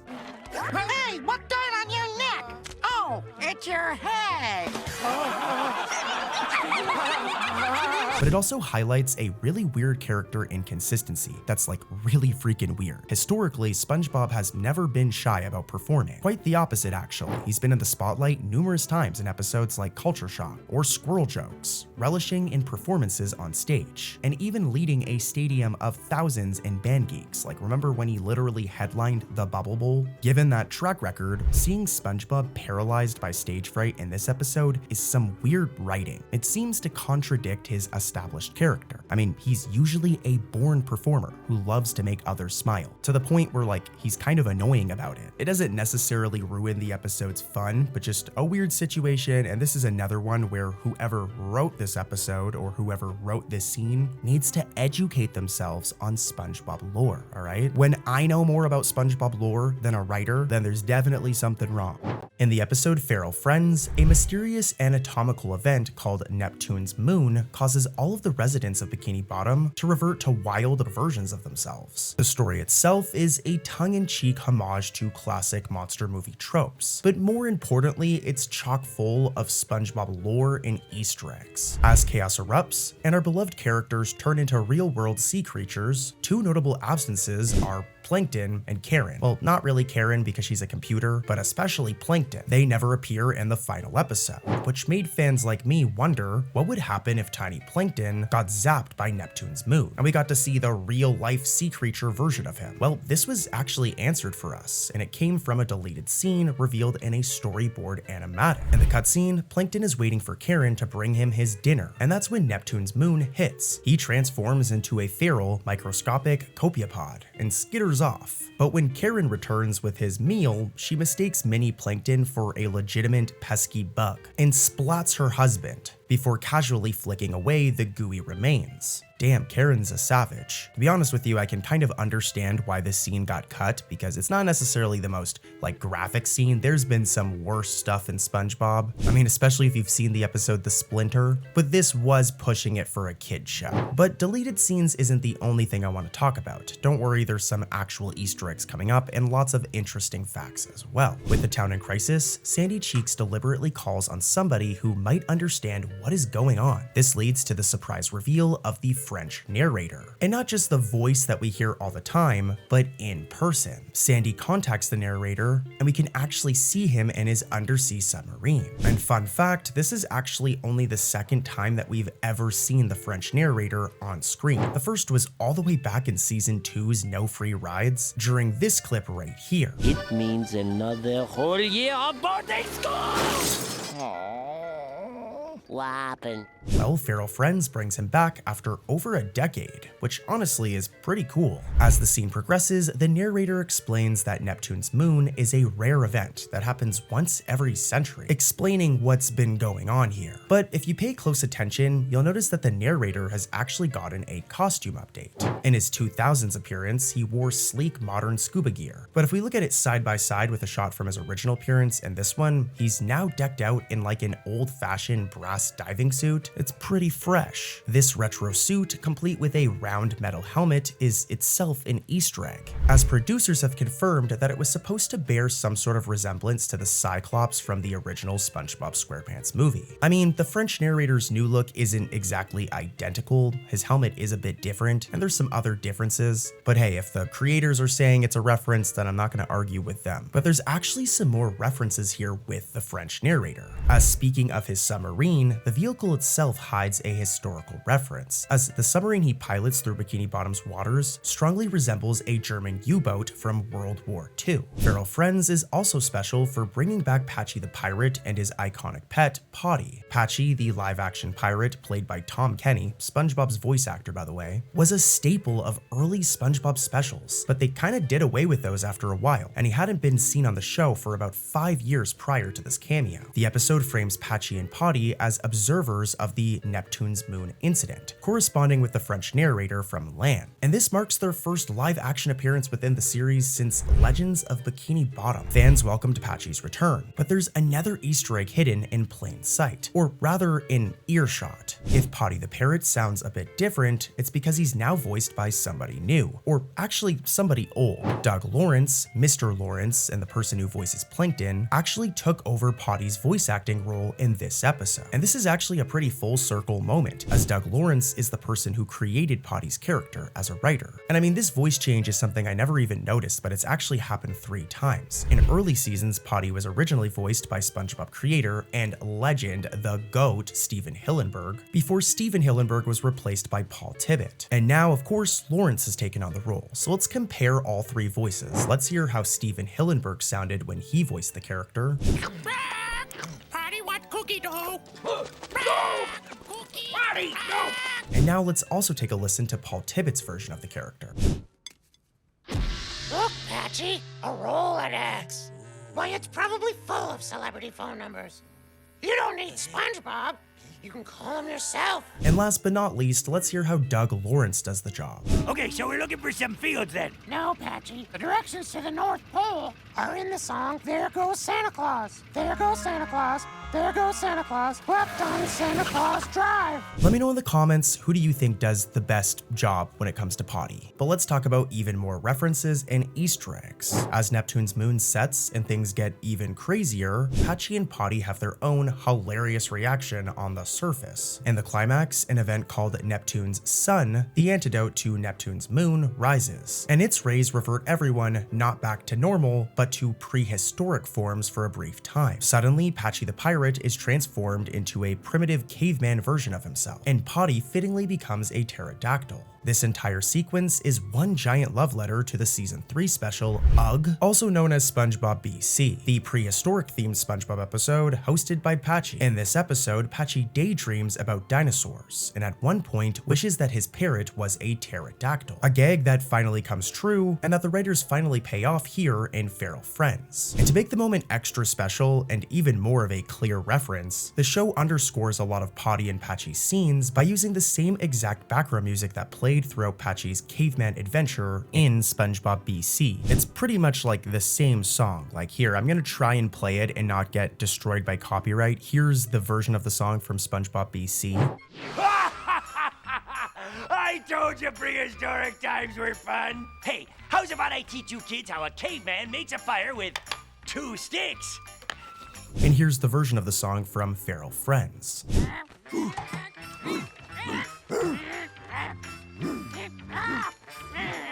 To drive this Easter egg home even more, Patchy's behavior once he becomes like the prehistoric version of himself mirrors that of the character Cavey, the friendly primitive character that Patchy thought from Ice in this special. I called him Cavey. He jumped in. It's okay, Cavey. In Feral Friends, as soon as Patchy devolves, he starts grunting, stomping, and acting like a caveman himself, just like Cavey did. And honestly, it's a great multi-layered reference. The episode Friend or Foe is an ambitious half-an-hour special that dives into the childhood of Mr. Krabs and Plankton, explaining how the two became bitter rivals and giving them like a whole backstory. This is another episode that I highly recommend. It's one of the better season 5 episodes, but more importantly, this episode actually has a ton of interesting trivia, facts, and Easter eggs. I mean, even its production history became a bit of SpongeBob lore back in 2006. Over a year before the episode actually aired, an anonymous Wikipedia user claiming to be voice actor Tom Kenny's nephew leaked details about this then upcoming special. In that early leak, they even revealed the working title, Between Friends. This actually turned out to be accurate information about the episode's first half. I know it sounds very like my uncle works at Nintendo though. Like, it sounds like that type of situation, but it's crazy that the kid was actually right. I wonder if Tom Kenny, SpongeBob's voice actor by the way, had to talk to his nephew about the leak, as if you really think about it, something like this could have gotten his uncle in some serious trouble with Nickelodeon. But then again, you can probably get away with a lot when you're like the voice of Nickelodeon's most profitable character. I mean, what are they gonna do? Replace Tom Kenny? Moving on though, within the episode's story, the writers made a little mistake with Mr. Krabs' backstory. In Friend or Foe, we learned that Mr. Krabs grew up extremely poor. Yeah, where'd you do your clothes shopping, the trash can? 'Twas true. I did get me clothes from the trash. But here's the thing, this isn't necessarily true. If we rewind back to one of my favorite episodes, Krusty Krab training video, there was a flashback scene where we learned that the child version of Mr. Krabs was actually just as greedy and cheap as he is in the modern day.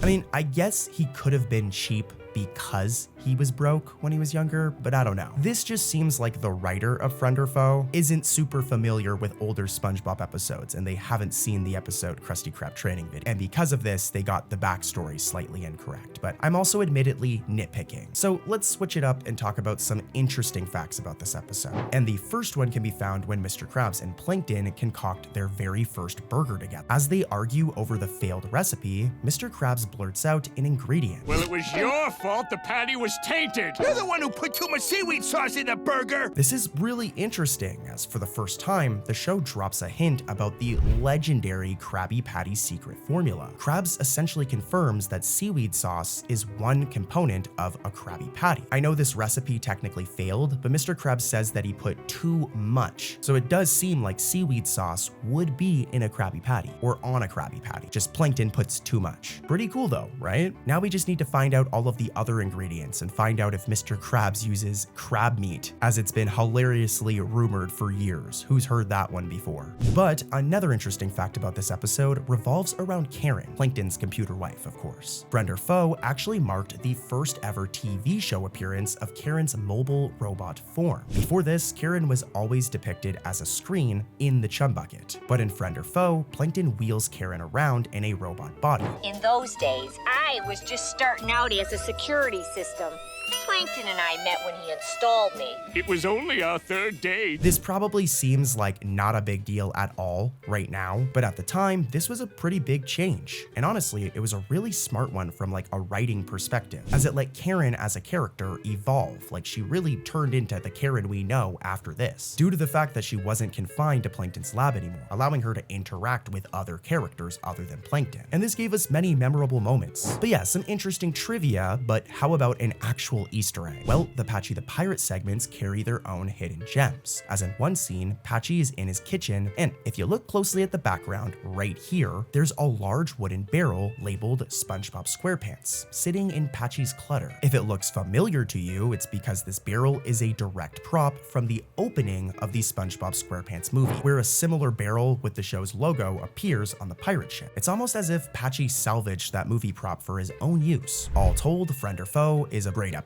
One of my favorites from season 5, other than Jim, the original fry cook, that's also a banger season 5 episode, but I highly recommend watching Friend or Foe after you're done watching this video, because I've got more Easter eggs, lore, facts, trivia coming up. In the season 13 episode, Goofy Scoopers, SpongeBob and Patrick are obsessed with this like animatronic band that performs regularly at the Goofy Goobers ice cream party boat. Now I really want ice cream. But yeah, this place is a kiddie restaurant that fans may remember from the first SpongeBob SquarePants movie. The episode opens with the duo gorging on triple gooberberry sunrises.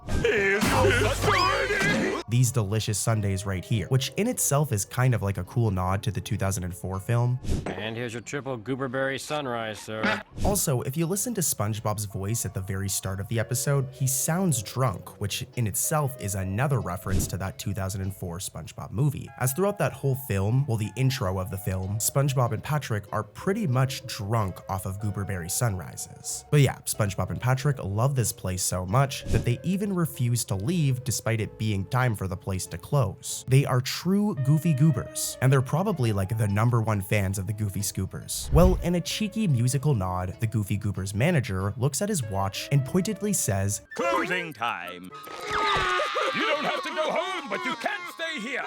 which may just seem like a random line of dialogue, but this is actually a line directly quoting the famous Semisonic song Closing Time, as that exact line is a lyric from the song Closing Time. And just saying, like, Closing Time is a famous song usually played to let people know like it's time to leave. Like if you're ever at a bar or you're at a party or something and like somebody plays that song, it's usually a sign that it's time to go. I mean, not that I ever even leave my bedroom. I'm just in here researching SpongeBob videos all the time. But yeah, a cool little reference right here. But back to the plot. Soon, SpongeBob and Patrick learn that the Goofy Scoopers band has been fired and replaced by this futuristic DJ right here. Sorry, but the Goofy Scoopers are the only ice cream-themed musical robot act we'll ever love. Poor Goofy Scoopers. Here's the thing though, this whole forced retirement storyline thing is actually somewhat of a meta gag. For one, the Goofy Scoopers trio, Clem Clam, Rock T-Puss, and Bongos are clear parodies of a real-life animatronic pizza parlor band, like the Rock-a-Fire Explosion or Munch's Make-Believe band from Chuck E. Cheese. In fact, the plot of them being retired and replaced by a modern DJ references how Chuck E. Cheese has been phasing out its animatronic band during recent restaurant remodels. Pretty cool, but let's keep it going as there's even more trivia and Easter eggs in this episode. Which I'm just saying, you guys probably have noticed in these videos, we don't just talk about Easter eggs, we also talk about like fun facts about the episode and trivia. But I don't just talk about random trivia, I make sure it's like entertaining stuff. Like you gotta admit, I cover entertaining stuff. But yeah, this episode is also packed with cameos, as SpongeBob and Patrick go on a mission to find and reunite these scrapped robots. When they search the Bikini Bottom dump, you may be able to notice that Filthy Muck appears right here in the background at the ending of the scene. Hey, what are you doing in my precious junkyard? Filthy Muck is actually Patrick's dirt-covered alter ego from the season 12 episode, The Ballad of Filthy Muck. Essentially, it's Patrick so grimy, he becomes a walking sludge pile. Just imagine how bad that would smell, dude. There's no stink that ever stank so rank, no stagnant mildew have the stank, as the stinky stank of Filthy Muck. Seeing Filthy Muck get referenced here is pretty cool. It makes for an awesome Easter egg. It also somewhat ties this episode to past lore. Usually SpongeBob episodes are like one and done, but I love when there's actual continuity. Later, at the circus tent, SpongeBob and Patrick search for each Goofy Scoopers band member and eventually track down Clem Clam, the former keyboardist, only to find him terrified of clowns. Just get me out of this crazy circus. I'm terrified of clowns, man. In a quick gag, one of the evil clowns from the episode Don't Feed the Clowns pops up in the clip I just played. And this is an interesting Easter egg. Well, it's more of a blink and you'll miss it cameo, I guess, but it's also like a major deep cut here. Those clowns are not the most noteworthy characters. Kind of random and they were pretty forgettable, so I'm surprised to see them referenced as an Easter egg. Who knows, maybe one of the writers or art directors or something on this episode also did that episode, Don't Feed the Clowns, and snuck the clowns in as a reference, I don't know. But nonetheless, it's pretty cool, it's a cool reference. But even the voice casting actually contains some interesting lore or trivia here. I doubt you guys noticed, but if the character Clem Clam's voice sounds familiar, it's because he's voiced by Christopher G., the same actor who voiced SpongeBob's cousin, Stanley S. SquarePants, all the way back in season 5. Here's a clip of Clem Clam talking from this episode, Goofy Scoopers. You can cool it, cats. Whatever your scheme is, I'm in. And here's a clip of Stanley S. SquarePants talking back in season 5. Uncle Sherm said I should come visit you. I have a note from him somewhere. Oh, right, it's in here. Here it is. Well, that does it for Goofy Scoopers, but decent episode. It's not the best episode, but it's not the worst. And hey, all of those references and like all the trivia was really cool, but I've got more, and let's head into another episode. In the episode Happy Krabby Birthday, SpongeBob and Squidward scramble to find a birthday present for their very greedy boss, Mr. Krabs, which if you really think about it is kind of funny because I don't think Mr. Krabs would even get SpongeBob or Squidward anything for their birthday. I don't even think this dude even pays SpongeBob, and he's also like worked both him and Squidward to death many times. But anyways, this isn't an audit of Mr. Krabs as a boss. This is an Easter eggs video, and there's tons of Easter eggs in this episode, and the first few can be found when SpongeBob and Squidward head over to Lady Upturn's store, Upturns, hoping to find Mr. Krabs a gift there, with the duo eventually stumbling into this dangerous pets section of the place. And dude, there are so many really cool Easter eggs here, and I want to just give myself some credit. This episode technically didn't fully release in the US yet. It's only been released in New Zealand. So there's actually a bunch of these Easter eggs and references here that I found myself completely on my own, and I even matched them myself. As Squidward rushes through the entrance of the Dangerous Pets department, 2 posters can be seen right by the doorway, each featuring a familiar friend or animal from SpongeBob history. On one side is a poster of the purple sea monkey, a very specific one from the season 11 episode, The String. The dude is even depicted making the exact same like angry face that he made just before he attacked Bubble Bass back in The String. So yeah, seeing that same purple primate right here is a really cool nod to that moment. On the opposite side of the doorway, another poster showcases one of the deadly monsters from Delivery to Monster Island. It's the weird purple monster from that episode, one of the many gigantic weird creatures that SpongeBob and Plankton encountered. The inclusion of this poster is an awesome reference to a fairly recent episode, but it also hints that Upturn sells some truly outlandish pets. It may also be a wink at the animation team's own history with the series. Michelle Bryan, the animation director of Happy Crappy Birthday, this episode we're talking about, also closely worked on Delivery to Monster Island. And this is interesting as there's a ton of references to Delivery to Monster Island, in particular in this episode. Once SpongeBob and Squidward head inside, Squidward eventually gets like inked up by this giant spider right here. But just as this happens, if we look behind him, in a background tank lurks the 2-headed eel monster, the same one from Delivery to Monster Island.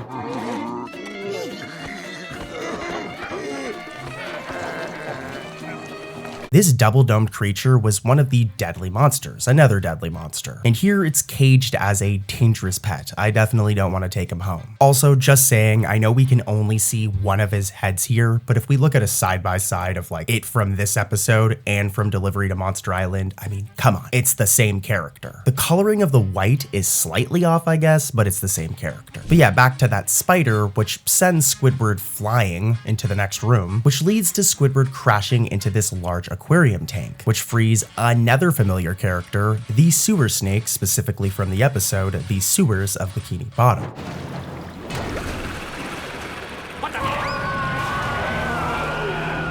This is the same massive green sewer-dwelling serpent that tried to devour SpongeBob and Squidward all the way back in that season 9 episode. It's crazy to think that even season 9 is kind of old now. Like, just to give you an idea of how old season 9 is, it came out when the first Avengers movie came out in 2012. So yeah, we're getting old, guys, and season 9 is clearly old enough now for it to have references in newer SpongeBob episodes. And there's actually a ton more in this room if you guys haven't already noticed, as in the same shot, we can also see several other aquarium tanks in the background, each containing more Easter eggs. Like if we go over here, we can see the woolly mollusk, which first appeared back in the episode in security guards during this clip right here.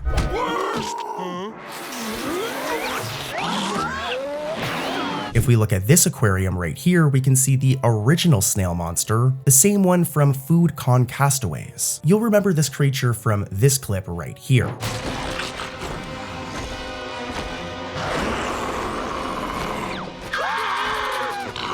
If we look over here, we can see this weird U-shaped pink deadly monster, which is of course also from Delivery to Monster Island. I really tried to like find the name for this guy, but I could not find his name, so I'm just calling him the weird pink U-shaped deadly monster. We can also find the pink squid from Delivery to Monster Island right here in this aquarium, the same one who helps SpongeBob serve food. And hey, I'm just saying again, and look, I don't deserve a cookie for this. This is what all content creators should be doing. But if we go and look at the SpongeBob wiki, all right, and we go and look at episode references, you'll notice that a bunch of the ones I just talked about aren't here, and that's because I found them on my own. It may be updated, like if you go to the website right now, it may be updated, but as of this video and in the footage, in the screenshots I'm showing you, it's not there. And again, I don't deserve a cookie for that. Every content creator should be doing that. I'm just highlighting this so you guys know that I do put the work in for my content. Like, I love doing this, and I'm very lucky that I get to do it. so I'm not gonna go and be lazy about it. But anyways, if we head into the next shot, there's even more Easter eggs. If we take a close look and zoom in on the bottom left-hand corner, we can see the banana baby from Delivery to Monster Island. The same one who may look cute at first glance, alright? It's very cute, but it's actually pretty rabid. Yo, imagine some like incidental fish going to Upturn's, alright? Lady Upturn's store to buy a pet and accidentally buys the banana baby, brings it home, and almost gets his head bitten off by that thing. Like, this dangerous pet section should be closed. Why is this place open? Or just imagine if all of these aquariums got cracked open. Like, we seen Squidward free the sewer snake, but imagine if they all got freed, Bikini Bottom would be cooked. And there's even more dangerous creatures in here, as right behind SpongeBob, we can catch a sight of Incidental 220, the round green rock bottom bus station fish. This thing is like a deep sea toad that you all probably remember from the episode Rock Bottom. In that one, SpongeBob tries to steal this dude's spot in line at the bus station, only to be scared off when the fish reveals its true form. This one's kind of weird because like Incidental 220 has always just been like a background incidental character and not a pet. Like, he's literally waiting for the bus in Rock Bottom. So the fact that somebody like captured him and put him in an aquarium in this episode's actually like kind of disturbing. This dude could have had a whole life. Like, we need to protest this shit or something, dude. Somebody free my boy Incidental 220. Like, forget Mr. Krabs' birthday present. Like, Squidward needs to free that guy. It also makes you wonder, like, what sets the difference between being like an actual citizen in Bikini Bottom and being a pet? Because they're all like fish and like sea creatures, right? But anyways, this is getting too deep. That is an interesting topic for like another video though, right? In that same shot, right beside that sea toad's tank is another glass enclosure containing two fluttering jellyfish bats. These hybrid creatures appeared in the stop motion special, The Legends of Bikini Bottom, where SpongeBob's Halloween dream featured jellyfish that turned into bat-like creatures. Their cameo here, flopping around together in a pet store tank, is yet another cool Easter egg. Moving upward to the top left of the scene, we can spot the spiky form of the squid urchin. This weird little creature debuted in Gary's Playhouse, an episode where Gary becomes friends with an urchin.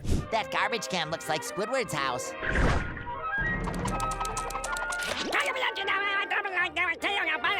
Here's a side-by-side, and yeah, the one in this tank right here from Happy Krabby Birthday looks nearly identical to the one seen in Gary's Playhouse. But finally, if we head over to the right side, we'll see a large algae-covered monster clam. And this is actually a green variant of the big clam monster from Plankton's pet. And that episode, Plankton's attempt to find a pet led him to an algae-coated giant clam.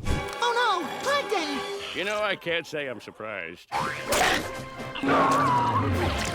This is another interesting one, as if we look at the two side by side, there are some differences, right? For example, the colors are very different, but this is the first time that we've seen this big clam character since Plankton's pet. So even if it's not the same one, this is clearly a very sneaky reference to that episode. And yeah, that does it for all of the pet references, but just rewinding a little bit, like I mentioned earlier on in this episode, Michelle Bryan was the animation director for this one. And like I referenced earlier, I don't think it's a coincidence that a lot of the characters that they clearly created back in Delivery to Monster Island appeared in this episode. So some fun trivia for you right there. I pay attention to everything, all right? Cartoon Corey's got the eyes of a hawk. Moving on though, this episode doesn't just limit itself to like background cameos, it also throws in a few continuity references and character callbacks during the story. For example, after surviving the pet department fiasco, SpongeBob and Squidward do eventually secure a present for Mr. Krabs, leading us to the final scene, where they present the gift to Mr. Krabs at his birthday party. When this happens, Squidward suddenly lunges to take credit for the entire thing. The old Krabby cart?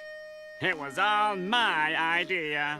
I left this cart at Goo Lagoon a long time ago. Because I hated it!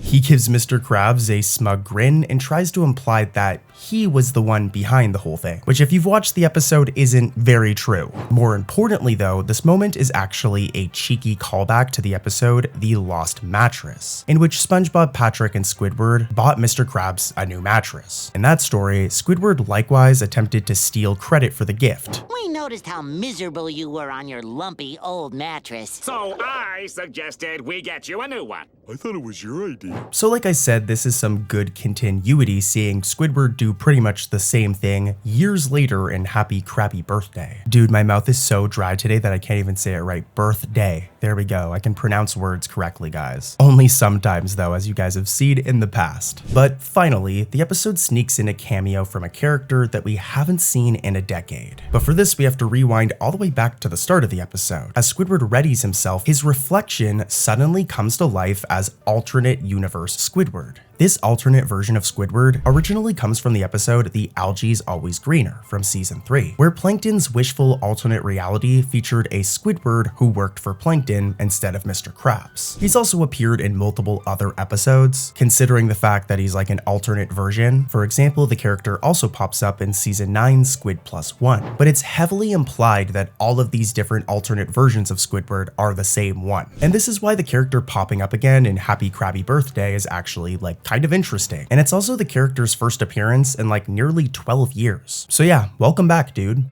The episode Out of the Picture is a very dark but very funny episode that pushes Mr. Krabs' greed to like an entirely new level. Now, we're gonna get into the Easter eggs, as I know that's what you guys actually want here. And just saying, there's some really cool ones coming up. There's another reference to Rock Bottom coming up. But let's get into this plot for a second because it's freaking wild. When an art appraiser tells Mr. Krabs that Squidward's paintings would be worth a fortune if the artist were no longer with us, Mr. Krabs takes the hint and devises a really crazy scheme, trying to cash in by sending Squidward on a series of like intentionally dangerous deliveries, all with the hopes that Squidward dies so that Mr. Krabs can make more money. Bro, Mr. Krabs is like the evilest cartoon character ever. Early in this episode, Mr. Krabs' first attempt to get rid of Squidward is relatively tame. He sends Squidward on a food delivery, but here's the catch, it's to the South Pole in Antarctica. Our boy is definitely gonna need a jacket, as the episode cuts to a frozen tundra, where SpongeBob, ever the helpful friend, has accompanied Squidward on the mission. As they blast through the snow, they encounter what appears to be a snowman shaped like SpongeBob, a cute little Snowbob figure. Well, this thing eventually comes to life. SpongeBob. This gag is actually a direct reference to the classic SpongeBob Christmas special, Christmas Who. As in that beloved episode, like that's one of my favorite holiday episodes of SpongeBob, just saying, SpongeBob built a snowman, which also magically came to life for a brief moment. Never trust a genie.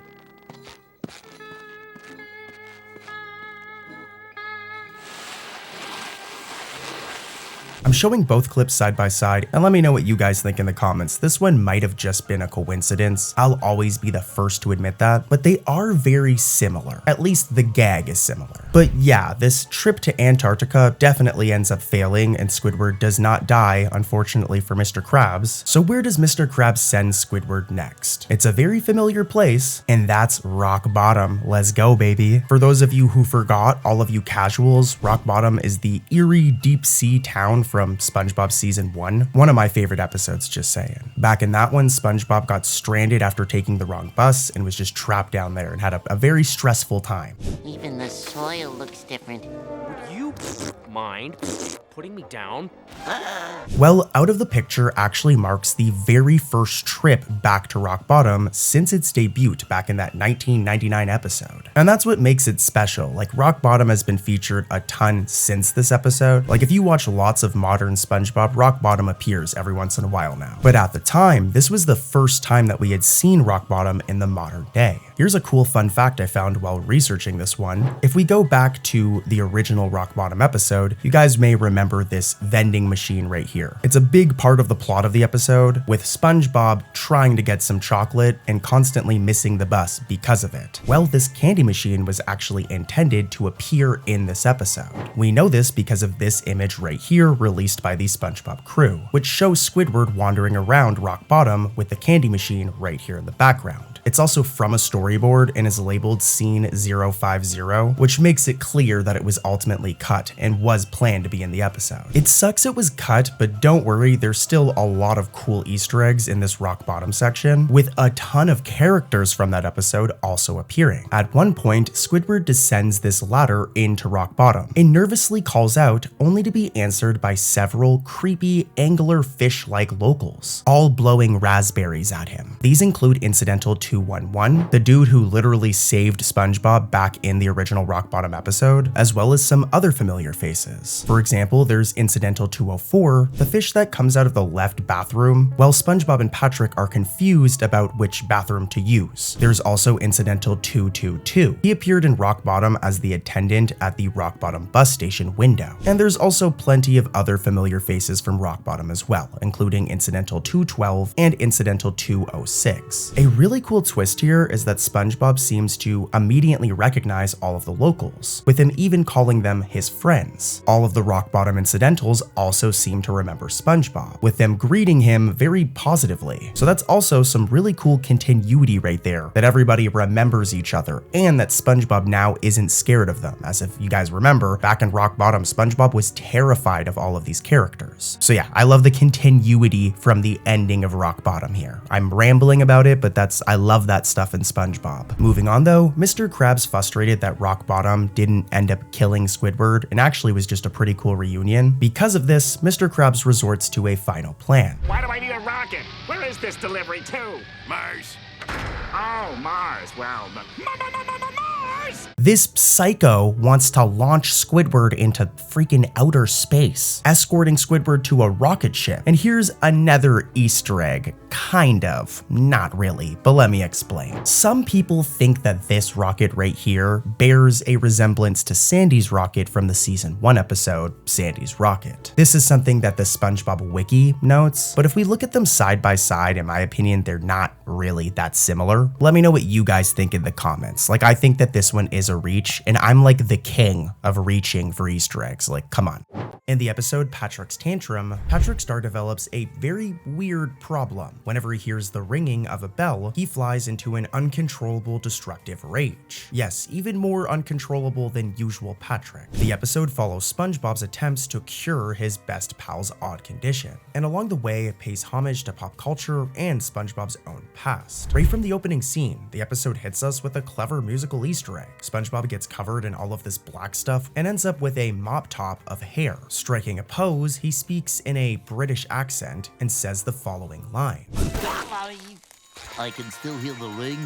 Go. Now, if that made you do a double take, it's because SpongeBob is intimidating the Beatles. The mop top hairstyle and accent are a send-up of the Beatles' early days, when the Fab Four sported that signature shaggy haircut, and SpongeBob's line cheekily references drummer Ringo Starr. Also, if you pay close attention, as SpongeBob says this, a guitar riff plays in the background that closely mimics the opening of a Beatles song, the song Revolution. It's honestly a really cool surprise of a reference, essentially turning SpongeBob into an impromptu Beatle for a moment. But let's keep it going with more references. The core of this episode delves into Patrick's childhood to explain why this bell-triggering phenomenon happens. And to explain this, we get a flashback scene. We see a young Patrick with his parents, Herb and Margie Starr, at home. It turns out that whenever a bell rang to signal dinner, little Patrick would just tweak out and throw a massive fit. This story is bittersweet for SpongeBob aficionados, because it actually marked the final appearance of Herb and Margie within the series. These characters were first introduced in the season 2 episode I'm With Stupid, where Patrick pretended SpongeBob was the dumb one just to impress his parents. For many years, Herb and Margie were the canonical parents of Patrick. However, in 2021, Nickelodeon, this would eventually carry over to the regular SpongeBob show. Starting with a season 13 episode titled A Skin Wrinkle in Time, Patrick's parents were retconned and were replaced by new characters, Bunny and Cecil, to serve the needs of the spin-off. So Patrick's Tantrum is effectively the swan song for his original mom and dad. The show doesn't draw attention to it, but knowing this context gives the flashback an extra layer. And it's kind of sad. I actually liked Herb and Margie, I'm not gonna lie. But yeah, they just don't exist anymore. They were deleted from SpongeBob lore. But let's keep it going with even more references and Easter eggs. Back in the present day, SpongeBob tries a variety of wacky methods to cure Patrick's bell phobia. At one point, our optimistic Sponge yells, "Through the power of friendship,"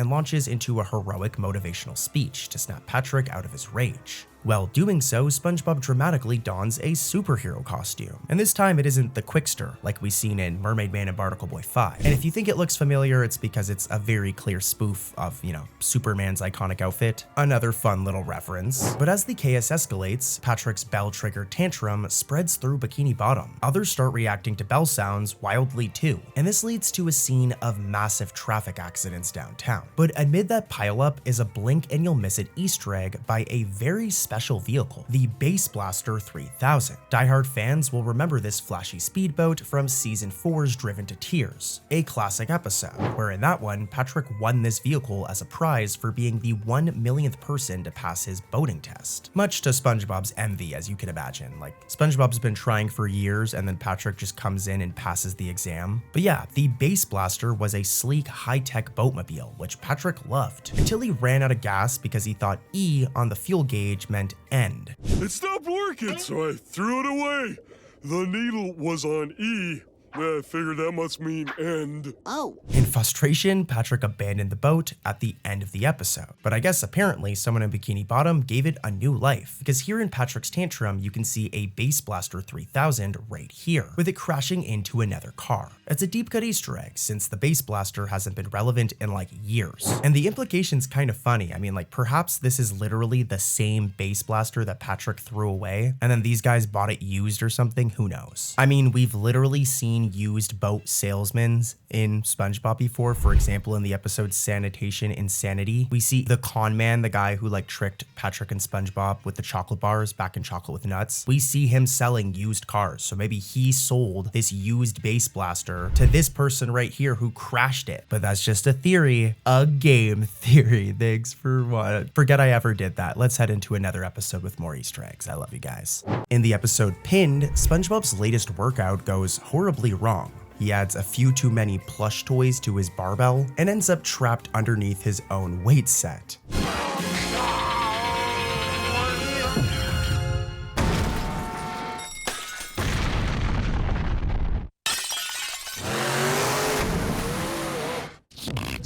Stranded on the floor of his rarely seen home gym, SpongeBob desperately tries to free himself and get some help, kicking off an episode filled with nods to SpongeBob's history. So let's get into that because I know it's why you clicked on the video. We're going to be talking about Easter eggs, trivia, and facts. As right off the bat, the setting of this intro of this episode is in itself an Easter egg. SpongeBob's exercise room hasn't appeared in the show for like years, and I'm not exaggerating, it's been a long time. In fact, this home gym was a one-off location mostly seen in earlier seasons. For example, when SpongeBob tried to train Gary in the episode The Great Snail Race, or even in the very first episode of SpongeBob Help Wanted, with its most recent appearance before this one being in the season 9 episode Sharks vs. Pods.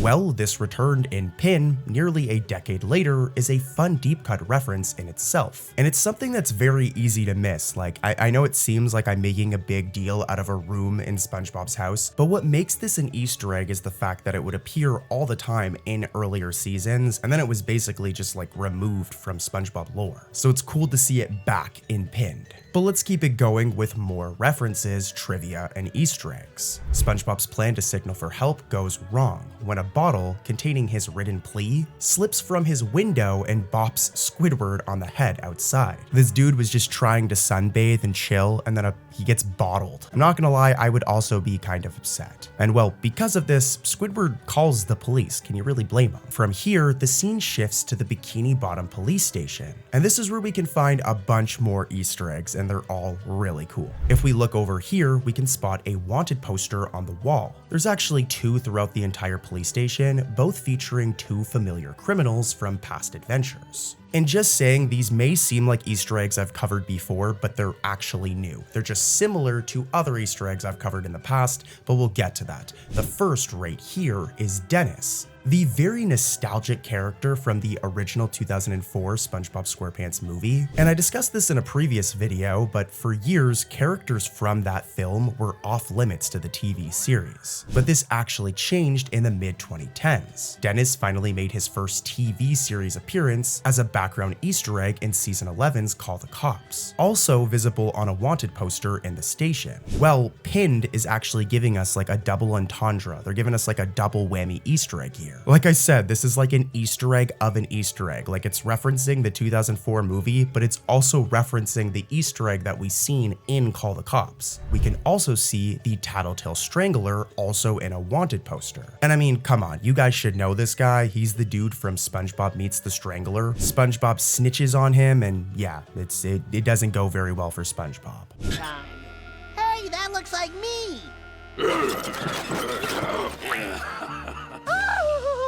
I mean, it works out in the end, but it could have gone pretty bad. But yeah, this one is also an Easter egg of an Easter egg, as if we go back to Call the Cops, he also appeared in that episode on a wanted poster. So really cool stuff right here. I love the continuity and I love the callbacks to classic characters like these. As you guys know, I grew up watching the show like on TV. I'm a Canadian boy, so I was watching it on YTV, and these episodes in particular, like SpongeBob Meets the Strangler and that OG 2004 SpongeBob movie, are like literally my childhood. But as I always say, let's keep it moving and talk about more Easter eggs. If we head back to SpongeBob's situation in Pinned, SpongeBob remains stuck under the weights as hours pass. But help finally, or so we think, arrives in the form of Patrick, who in typical Patrick fashion completely misses the crisis. Like, instead of rescuing SpongeBob, Patrick throws an impromptu surprise party in the house, inviting a horde of oddball guests who turn out to be a parade of Easter eggs themselves. The coast is clear! Oh boy, this is gonna be the best surprise party SpongeBob's ever had! Notably, Patrick shows up with a crew of pie-wielding pirates. Well, I mean, they're not wielding pies this time, but they did in the past, as you may recognize these scurvy characters as Captain Cruel and his band of pirate incidentals, originally from the season 2 episode Dying for Pie. In that episode, Squidward encountered the pirates when they were loading their pirate ship with these explosive pies. Oh, these aren't homemade. They were made in a factory. A bomb factory.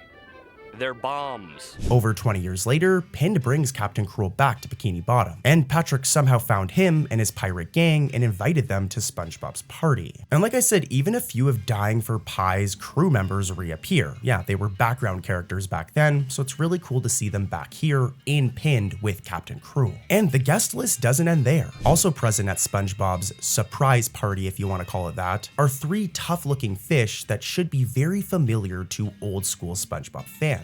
Specifically fans of the season 3 episode No Weenies Allowed. We spot the hulking Bubba fish, this guy right here, the Popeye fish, a sailor-like muscular fish with anchor tattoos, and most unmistakably, Reg, the bouncer, the Salty Spittoon's tattooed tough guy doorman, who famously tells SpongeBob no weenies allowed. Poor SpongeBob. All 3 of these very nostalgic characters make cameo appearances at SpongeBob's party, dancing and hanging out in the background. But there's even more. This commotion leads to a blink and you'll miss it Easter egg beneath the floorboards. In one quick shot, we see Wally, this guy right here, the long-lost handyman from season 13's Walhalla, lurking unhappily between SpongeBob's floors. Welcome to Walhalla! I mean, I guess he wasn't expecting guests to be over that day. But for those of you who don't know who this character is, this is actually like a really cool Easter egg. As in Walhalla, Wally was a repairman who got accidentally wallpapered into the interior walls of SpongeBob's pineapple home years ago, with him creating a whole secret world behind the drywall. He's basically lived there and continues to live there, which is why we see him so disturbed when everybody's partying. They probably woke him up. And just saying to the writers, just really nice touch. This is a nice touch. Sometimes with these Easter eggs, you can tell that they're just throwing nostalgia at us. Like they'll just have an old school character appear, but this one actually kind of ties into the writing. As if there was a party going on at SpongeBob's house, it probably would interrupt Wally. You know, it makes me wonder if we go back to Party Pooper Pants from the earlier seasons, where SpongeBob holds that whole party at his house. I imagine Wally wasn't a big fan of that party either. Now, I was going to wrap this section up, but while I was reviewing all of the Easter eggs and confirming them, making sure that they're legit skit, I came across another one, so we have to rewind back to the start of the episode, as we see SpongeBob watching a certain TV show that features a certain character. If we look at the episode Under the Small Top from season 12, there's a scene where Squidward tried to follow along with an on-screen aerobics class led by a peppy, striped shirt fish. And twist and kick. Higher, ladies. I said higher. Well, if you look at the start of Pinned, SpongeBob is watching that exact same show. We can see that the same aerobics instructor fish is there. If we do a side-by-side with this episode and Under the Small Top, we can see it's the same character. So this is another Easter egg and some really cool continuity. In new age SpongeBob, you know, it's not as good as old school SpongeBob, but one thing that they do that I really like is world building. Like, that TV show exists in the world of SpongeBob, which is why SpongeBob can be seen watching it in this episode, and then Squidward can be seen watching it in another episode. It's the same thing as like the Fancy Living Digest magazine. We've seen it introduced in Chocolate with Nuts, but we've also seen it in other instances, showing that that's like a real magazine within the world of Bikini Bottom. So yeah, really cool stuff. In the episode Plankton's Old Chum, Plankton faces a very messy and pretty disgusting problem. His usual dumping spot for rotten chum, the disgusting bait slop that he sells, is overflowing. With nowhere to dispose of his old chum, Plankton resorts to some slimy tactics, trying to trick people, and I mean, who's better to trick than the ever-helpful SpongeBob? This guy is so gullible, like he falls for everything. Plankton convinces SpongeBob that it's Chum Day, a special holiday where people exchange chum as gifts, and recruits him to secretly stash buckets of old chum all around Bikini Bottom. Ooh, and does it snow chum on Chum Day? Sure. Do the kids make chum, man? What about icicles? Do you call them chumsicles? Yeah, whatever. Now I know what you guys are waiting for, and it's the Easter eggs and trivia, so let's get into that. As this episode is packed with cheeky references right from its opening seconds. As Plankton is about to illegally dump a barrel of chum, he's caught red-handed by a familiar authority figure. Excuse me, are you responsible for all this chum? Yes, that's right. You're welcome. Well, as the health inspector, I've got something for you. $1 billion?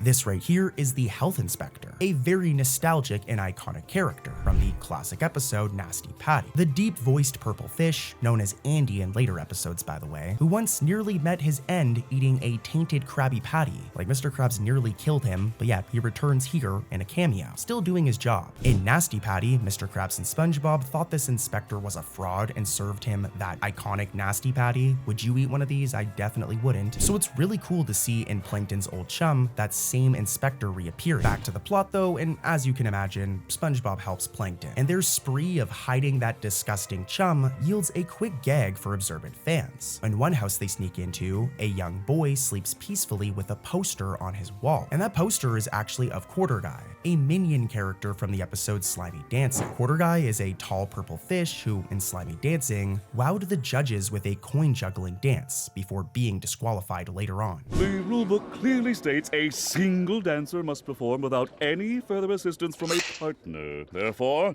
you're the winner. Oh man, the jig's up, Pedro. We're going home. It's all right. I'll go call a taxi.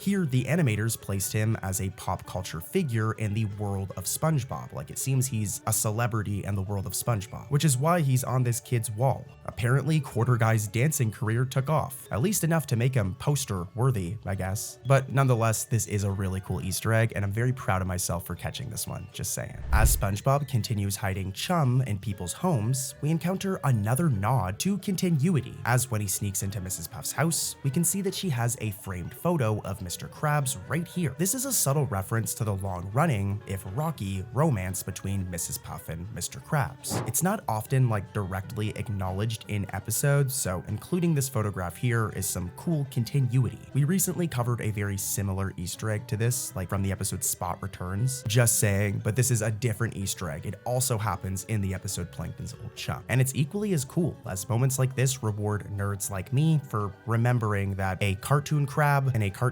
pufferfish are dating. Eventually though, Plankton's big plan backfires when all of the hidden chum starts to overflow and literally rain down onto Bikini Bottom like a sludge storm, or more like a snowstorm to be honest. Man,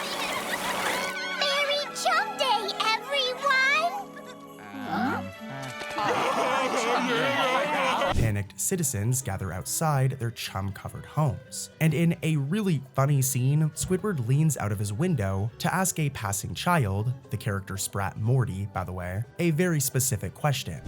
You, boy! What day is today? Today?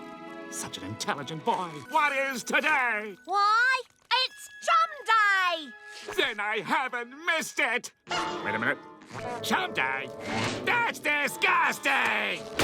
For those of you who don't know, Squidward's dramatic, hopeful delivery of that question is actually a direct nod to Scrooge from the classic story A Christmas Carol. In that series, Scrooge wakes up on Christmas morning, a changed man, and calls out to a boy in the street to ask what day it is, with him overjoyed to learn that he hasn't missed Christmas. What's today, my fine fellow? What Christmas Day? Do you know the poulterers on the corner? I should hope I did. What an intelligent boy. Here, Squidward's line intentionally mimics that famous scene, only instead of snow on Christmas, it's disgusting, nasty chum raining from the sky. The Game Boy Advance version of the game SpongeBob Revenge of the Flying Dutchman is one of those SpongeBob games where the references aren't blink and miss it, they're the building blocks. The game's own documentation lays it out as a chaptered adventure that repeatedly lifts entire level concepts and occasionally direct footage and dialogue from specific SpongeBob episodes. And some of it is like really fun and interesting. Like there's some references in this game that are cooler than Easter eggs in actual SpongeBob episodes, so like let's talk about it a little bit. Our first example is this mini game right here that's based on the episode Jellyfish Jam. In the original episode, SpongeBob brings home a jellyfish and chaos spreads outward, with them literally throwing a party at one point. Well, the creators translated this into like a mini game in Revenge of the Flying Dutchman. Pretty cool. Also, the chapter titled Jellyfish Fields Forever features levels based on the episodes Hooky and Club SpongeBob, two of my favorites. If you really think about it, Hooky's premise with all of the hooks kind of like is just perfect for a video game, especially a platformer. Also, some more details here. At the start of this level, Mr. Krabs is there to tell you not to mess with the hooks, which is exactly what he does in that original episode. But also, some of the hooks themselves are directly influenced and lifted from the episode Hooky. The developers actually just pretty much use this one design for a majority of the Hooky level. They'll just change the color of this one a few times, but still, it's cool that the hooks are accurate to the episode. Next up is the Club SpongeBob one, and actually, to be honest, this one isn't entirely Club SpongeBob themed. It's more like kelp forest themed if you're a true SpongeBob nerd like me, but there is some Club SpongeBob references. For example, at one point we can see this one sign right here that says Club Squidward, which is a reference to the title of, Club SpongeBob and the title card. There's also a magic conch shell in the kelp forest level as well. Moving on, another chapter in the GBA game is titled Out and About, and this chapter centers around SpongeBob doing errands around Bikini Bottom, and it sneakily incorporates the episode Valentine's Day from season 1. Well, kind of. One of these sections features the carnival, which was exclusively featured in the episode Valentine's Day. Some people have thought that this is Glove World, but no, this isn't Glove World. This is the carnival specifically from Valentine's Day. Also, the icon for this stage seems to be a reference to the episode Life of Crime, as it features the same balloon stand as you can see in this side-by-side right here. This chapter, Out and About, also throws in a boss battle against none other than the Alaskan Bullworm, the same character from Sandy, SpongeBob, and the Worm. There's also another chapter that's named Walking the Plankton, and it features one level that is kind of a reference to pizza delivery, where at the start of the level, Mr. Krabs tells you that he needs you to deliver a pizza. We don't see the pizza, but the level is kind of similar to the scene where like SpongeBob and Squidward are walking in the desert area with the pizza, kind of similar. What 100% is a reference though is the entire rock bottom level, and there's a lot of attention to detail here, with it even featuring the exact incidentals from the episode. For example, we can see incidental 220 right here, poofing up just like he did in his original episode. In the game, we can also see that rock bottom sign and the bus station, both both from the original episode. And lastly, the final level of this game is actually based on the episode Shanghai. As you can see here, lots of cool references in this game, which I mean is to be expected. If you're making a video game based on SpongeBob, you're gonna pull from the episodes. But these ones are especially cool because they're all from like the first 3 seasons. But yeah, let's talk about more Easter eggs. Let's talk about the first SpongeBob SquarePants movie, the 2004 one that went on to be a massive hit with fans. Like, this movie was huge back in the day. Now there's some really cool facts and Easter eggs I want to talk about here, but let me give you guys some context. This movie sends SpongeBob and Patrick on a quest to retrieve King Neptune's stolen crown, and this needs to be done to save Mr. Krabs, who's been frozen. Along the way, we meet Neptune's daughter, Mindy, and the villainous hitman, Dennis. But one thing that really puzzled viewers at the time was King Neptune himself. Longtime fans knew King Neptune from the TV series, where he first appeared in the season 1 episode, Neptune's Spatula. A really good episode, just saying. 2 challenges. Only 2. 3 challenges. 3? Enough!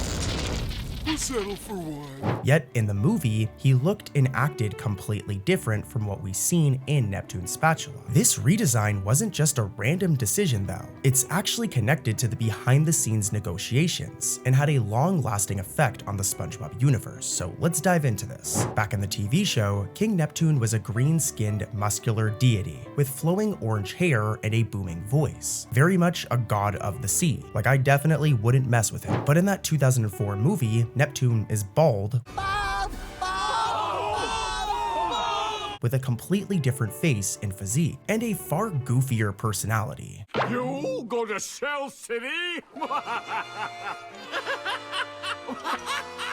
If we look at them side by side, we can see that these are almost 2 completely different characters. And it begs the question, why the drastic change? Well, according to the SpongeBob production team, this redesign was done for legal and marketing reasons. It was done for money. To help convince Paramount Pictures to help fund the film, Nickelodeon agreed to create some new characters exclusive to the movie, and Paramount would basically co-own these characters, enabling Paramount to profit from the movie-specific merchandise. It's a very common thing. Essentially, the movie version of Neptune, along with new characters like Princess Mindy and Dennis, as I mentioned before, and this was done so Paramount could make toys and video games without sharing rights. For years after the movie's release, fans noticed that Neptune's movie design never appeared within the TV show. In fact, after the movie aired, the series quietly reverted to the original King Neptune design. For example, in the season 4 episode Krusty Towers, we can see this portrait right here on the hotel wall, which shows Neptune in his classic design, completely erasing the bald movie version from the regular SpongeBob show. And this wasn't a coincidence. It was a result of a content firewall between Nickelodeon's show and Paramount's movie. From 2005 until 2014, elements created for the SpongeBob movie basically couldn't be used in the TV series at all. Neptune's new look, along with the new characters like Mindy and Dennis, were essentially off limits. But here's the thing,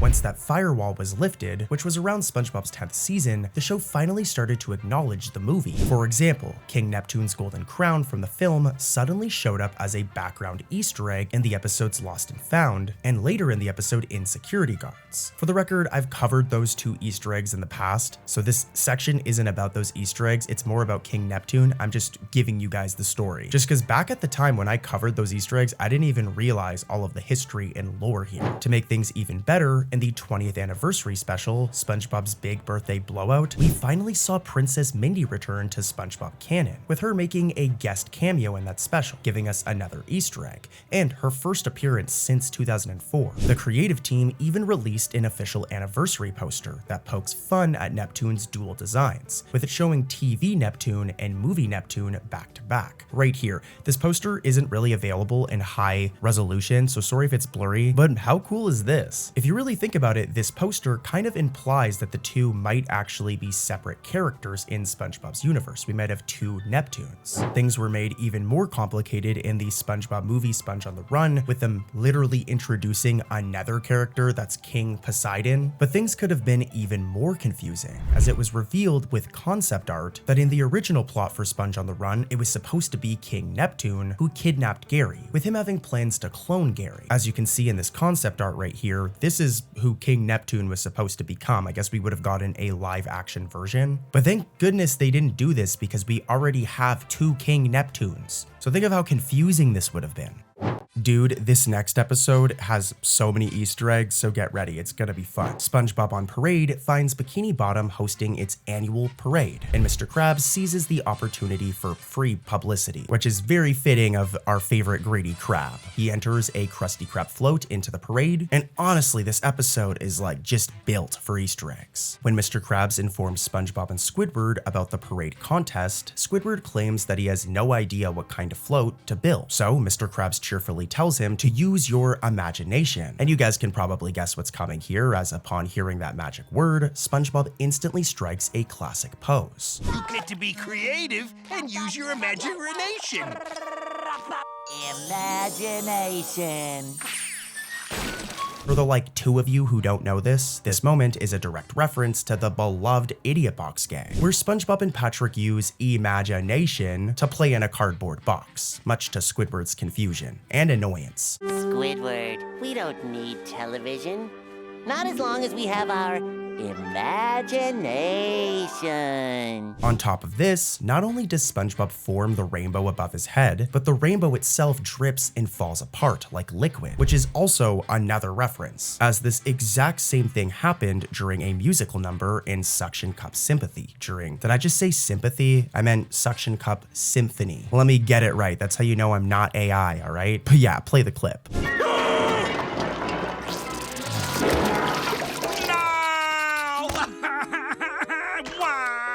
This gag in Sponge on Parade is another 2-for-1 Easter egg, but this is like light work compared to some of the Easter eggs coming up, guys. Like, this episode has so many. Charged with building the float, SpongeBob goes into construction mode, which triggers another sly Easter egg. If we do a side-by-side, this is like the exact same construction worker outfit he wore back in the episode Stuck on the Roof. In that season 11 episode, SpongeBob donned the getup to fix a problem on the Krusty Krab's roof. The fact that SpongeBob is wearing the exact same outfit is really cool. What's also cool is the scene that follows, as the actual float building sequence continues with another like neat Easter egg, guys. So many in this episode. Squidward sends SpongeBob off to find materials to build the float, and the show highlights a dumpster overflowing with wood and junk by shining a single spotlight on it. I noticed this right away, but this is a clear gag to season 4's The Play's The Thing, as in that episode, there's a very similar scene. Squidward puts on a play at the Krusty Krab, and at one point, a heavenly spotlight highlights a dumpster. Oh, the trash is full. I had better call the garbage truck. Beep, beep, beep, beep, beep. Talent.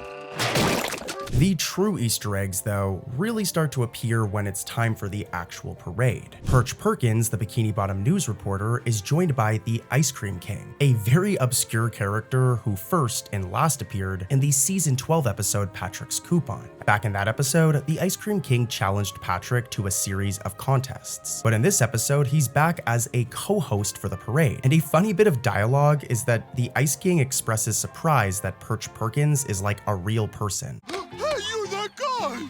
How'd you get out of my TV, you bad little boy? There's actually also another really cool like detail going on here, as when the camera zooms in on Perch Perkins, he's wearing light purple face powder. There's like these splotches of purple on his face. And this isn't random. It's an Easter egg poking fun at Perch Perkins' inconsistent coloring throughout the series. From season 1 up until like season 8, Perch Perkins was always colored as orange. For example, in the episodes Once Bitten, we can see it here, that he's orange, or in the episode Blackjack, we can see him on TV, and he's orange. And here's one more example to show you. If we look at Computer Overload, he's orange. But this changed like very randomly in season 9. Out of nowhere, starting with the episode Squid Plus One, look, Perch randomly became purple. This would go back and forth over the years. For example, in season 9's What's Eating Patrick, he's again purple, but in a later episode from the same season, in Goodbye Krabby Patty, he's back to being orange. Well, according to supervising director Dave C., the purple blotches on Perk's face in SpongeBob on Parade are a deliberate reference to this flip-flopping color scheme over the years. It's supposed to be makeup, so it's not just me speculating, this is confirmed by SpongeBob like staff. In fact, Dave noted that Perch has recently been revealed to be permanently orange, and this was thanks to his CGI model in Camp Coral. They decided that if he's orange in, like, the prequel show, he should remain orange throughout the regular show, which I definitely agree with. Another cool Easter egg can also be found during the same scene if we rewind a little bit, because if we look at the crowd of people, there's a ton of Bikini Bottomites. There is one person who's very notable, and that's right here. We can see Flats the Flounder. I'm zooming in on him. Flats is the infamous bully from the season 3 episode, The Bully, known for basically threatening to kick SpongeBob's butt throughout the entire episode. Hi,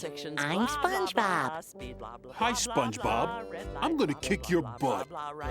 He's not called out by name in this episode, but he makes a bunch of cameos. Moving on though, as the parade kicks off, the first act is another Easter egg. It's none other than the marching band led by Pearl Krabs, and the animators treat us to a wave of nostalgia during this scene, as those outfits they're wearing, I mean, come on, they're the exact same Bubble Bowl uniforms from the legendary season 2 episode Band Geeks. And that episode, Squidward's ragtag band wore red and black marching outfits for their awesome Bubble Bowl performance. And here, Pearl and all of her high school friends sport the exact same outfits. And dude, I love it so much. Band Geeks is like one of my childhood favorite episodes. Sweet, sweet victory, baby. During one of the scenes of Plankton's float, we can see another deep cut character, Patrick Not Star, the Patrick doppelganger from the season 7 episode Hide and Then What Happens. I'm sure a lot of you guys don't remember this character, so let me explain. SpongeBob's looking for Patrick and ends up running into this guy thinking that he's Patrick. I can't believe it! Patrick, it really is you!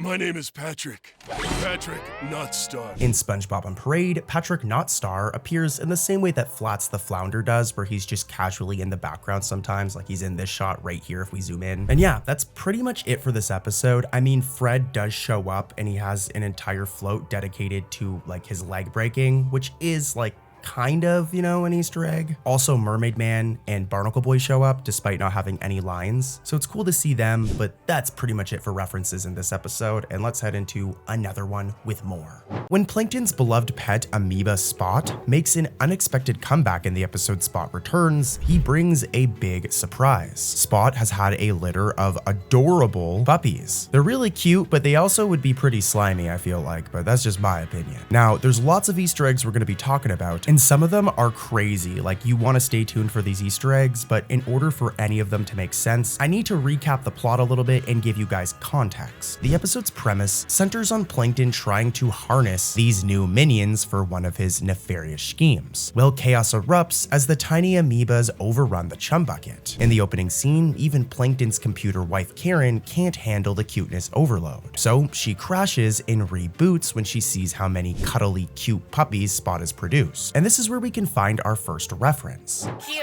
overload.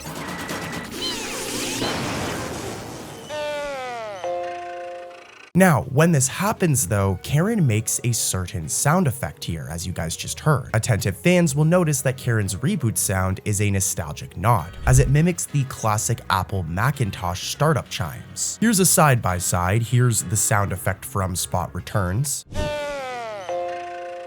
And here's the iconic sound effect that it's referencing. They're very close, right? I mean, this cheeky real-world reference fits perfectly with Karen's computer persona and immediately sets the tone for all of the other references and Easter eggs in this episode. But let's keep it going and talk about another Easter egg. As Plankton regains control, Karen helps name a few of the new amoeba, and the names themselves are actually like a huge Easter egg, as they hide tributes to SpongeBob's real-life creators. No, I didn't name you Steven and Karen and Clayton and Vincent and Q. Overload. Karen rattles off a few names in rapid succession. For example, Vincent is one of them, a wink to longtime crew member Vincent Waller, someone who's pretty much kept the series alive since Stephen Hillenburg's passing. But speaking of Stephen Hillenburg, there's even a reference to him, as she names one of them Stephen, another one of them Karen, and another one of them Clayton, which savvy SpongeBob nerds like myself will recognize as a homage to the Hillenburg family. Stephen Hillenburg, of course, is SpongeBob's creator, and the person that brought this entire series to life. Like, like the show really has not been the same since he's passed away. Like, I mean, come on, seasons 1, 2, 3, and a little bit of 4 are the best seasons, and those are the ones that Steven Hillenburg really contributed to. But yeah, he's referenced here, but also Karen and Clay are the names of his son and wife. So a really special Easter egg here. It's a heartfelt Easter egg subtly worked into Karen's dialogue that honors the people behind the show and made it what it is today. Also, a fun fact for context, this episode also marks Spot's first appearance since his debut in the season 9 episode Plankton's Pet. He was introduced in that episode in this clip right here. Oh no, Plankton! You know, I can't say I'm surprised.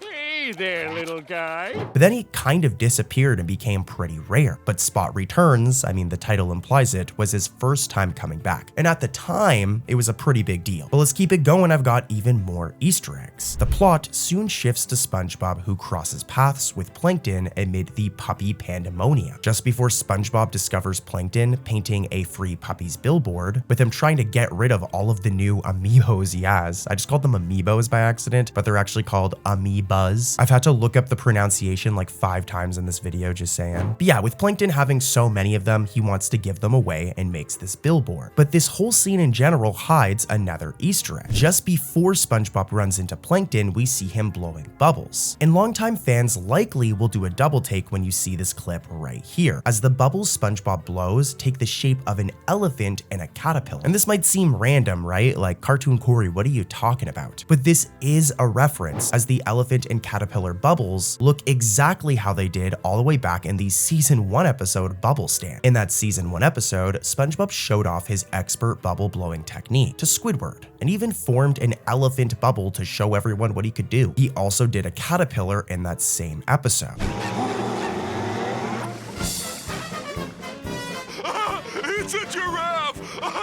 Well, Spot Returns recreates these whimsical bubble shapes as a really cool callback, dude, visually linking SpongeBob's early antics to the present day. It's a seamless reference that fits within the scene and also rewards nerds like me with a cool little Easter egg or reference. And there's more. Later in the episode, SpongeBob agrees to help find homes for Spot's offspring, leading to a sequence where he delivers amoeba puppies to various Bikini Bottom residents. And we're gonna get an Easter egg here, but I'm just saying, would you guys take one? Like, if SpongeBob and Plankton were going around giving free amoeba puppies, these slimy things right here, would you take one? I think I would, but I don't know. Let me know if you would in the comments, I'm curious. But yeah, when this happens, one stop is Mrs. Puff's house. And this scene is packed with deep cut SpongeBob lore. As an overexcited amoeba puppy wreaks havoc at Mrs. Puff's place, we can see this very important photograph right here, which turns out to be Mr. Krabs. A cool nod and a nice little bit of continuity referencing their on and off relationship, which spans the series. Longtime fans will recall episodes like Krusty Love, where Mr. Krabs courted Mrs. Puff. You're a very sweet man, Mr. Krabs.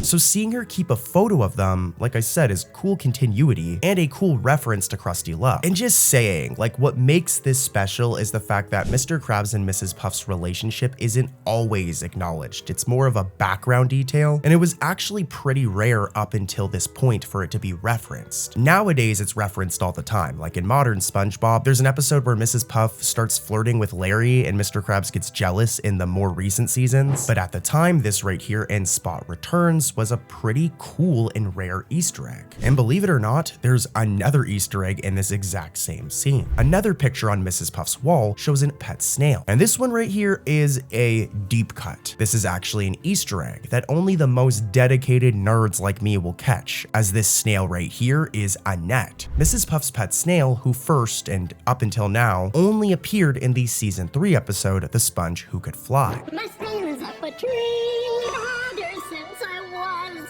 a little girl. Gotcha!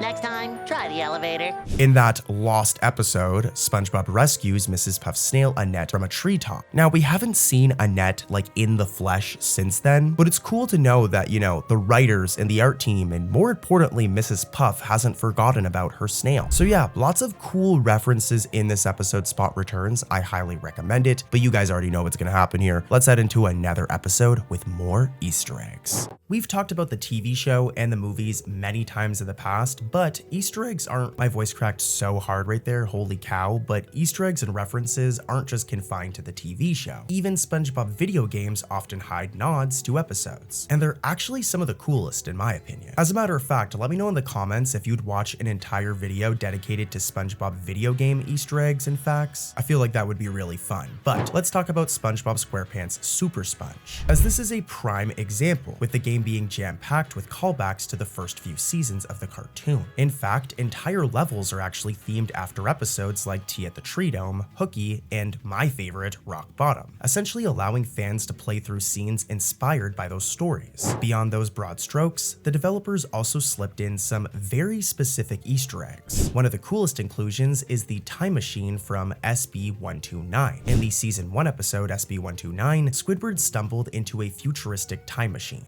Well, if SpongeBob exists in the future, I'd better go to the past.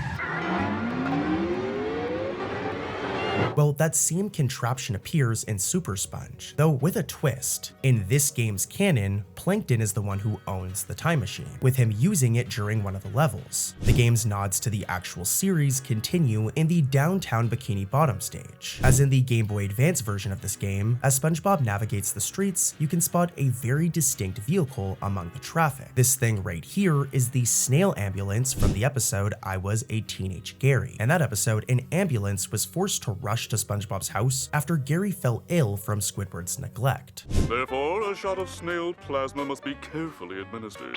Aren't you gonna do it? Oh, no. I'm too squeamish. Super Sponge recreates that little ambulance as part of the background scenery. Really cool. As SpongeBob progresses, he can collect power-up items, and even these are steeped in references. One power-up is none other than a pair of squeaky boots, which, yes, obviously is referencing the obnoxiously noisy boots from Season 1. In that episode, literally titled Squeaky Boots, Mr. Krabs gave SpongeBob a pair of old fishing boots, originally meant for Pearl, which caused endless squeaking until Mr. Krabs just literally tweaked out and went insane. I'll take a... What did you say? I said I'll take a... Huh? He said he was. In Super Sponge, the squeaky boots appear as an item you can pick up, complete with their trademark sound, which is another really cool reference. It's a deep pull that serves no plot purpose, but it's there to just simply reference the show. Another power-up in the game is SpongeBob's balloon from Rock Bottom. And for those who forgot, at the end of that episode Rock Bottom, a kind stranger, this red incidental character, gave SpongeBob a special balloon. Well, in the game, you can snag a red balloon that clearly alludes to that moment. And that is just this very sick. I'm not gonna lie, while I was playing through this game on my Steam Deck, I was like, yo, this is actually really cool. So like I said, let me know in the comments, should I do a whole video on SpongeBob video game Easter eggs? There is so many, guys. And there are even more references tucked into Super Sponge. For example, the Reef Blower item. This of course references the episode Reef Blower from Season 1. And the Magic Shop, which was first seen back in the episode Fun, can be found in this game. So another really cool reference. But yeah, let's move on and talk about more. In the episode The Checkup, Mr. Krabs faces one of his greatest fears. Not sea monsters or competitors, or even losing money or going broke, but a simple physical examination, a checkup with a doctor. Is there a Eugene Krabs? Now the setup for this episode has the Krusty Krab due for employee physicals, and Mr. Krabs refuses this checkup, and because of this, the Bikini Bottom Better Business Bureau, the BBBBB, will shut down his restaurant. Not the BBBBB! You heard her. Now the Easter eggs are coming, I'm just explaining all of this for context so that way the Easter eggs make sense, but this weird premise of an episode leads to SpongeBob and Squidward coming up with weird schemes to trick their boss into finally completing the exam. That way the Krusty Krab doesn't get shut down and they don't lose their jobs. To rewind a little bit though, at the start of the episode, as a nurse explains the situation, SpongeBob remains unnaturally optimistic, even making a rainbow shape with his hands, as he proclaims everybody wins. We'll give Mr. Krabs his checkup over the weekend, and you just pick up the results on Monday. Everybody wins. You may have already caught it, but this little moment is a clear riff on SpongeBob's famous imagination rainbow pose from one of my favorite episodes, the very nostalgic Idiot Box. Squidward, We don't need television. Not as long as we have our imagination. As you just saw in Idiot Box, SpongeBob used a handmade rainbow to teach Squidward about imagination. And here in the checkup, he reprises the jester, while also making a really cool reference to an awesome episode. But let's keep it going. As the episode progresses, poor Mr. Krabs is so terrified of doctors that he literally starts chewing on his own claws to cope. And this comical image mirrors a scene from another iconic episode, Graveyard Shift. In Graveyard Shift, SpongeBob once responded to a spooky story, the tale of the hash-slinging slasher, by nervously nibbing on his arms until they were stumps. Finally, the hash-slinging slasher arrives in the ghost of the bus that ran him over. Then he exits the bus and crosses the street without looking both ways. Well, years later in the checkup, Mr. Krabs does something insanely similar. And here's the thing, I don't know for sure if this was an intentional reference or if it was an intentional Easter egg. But when we look at the two shots side by side, there's a lot of similarities here, and who knows, maybe this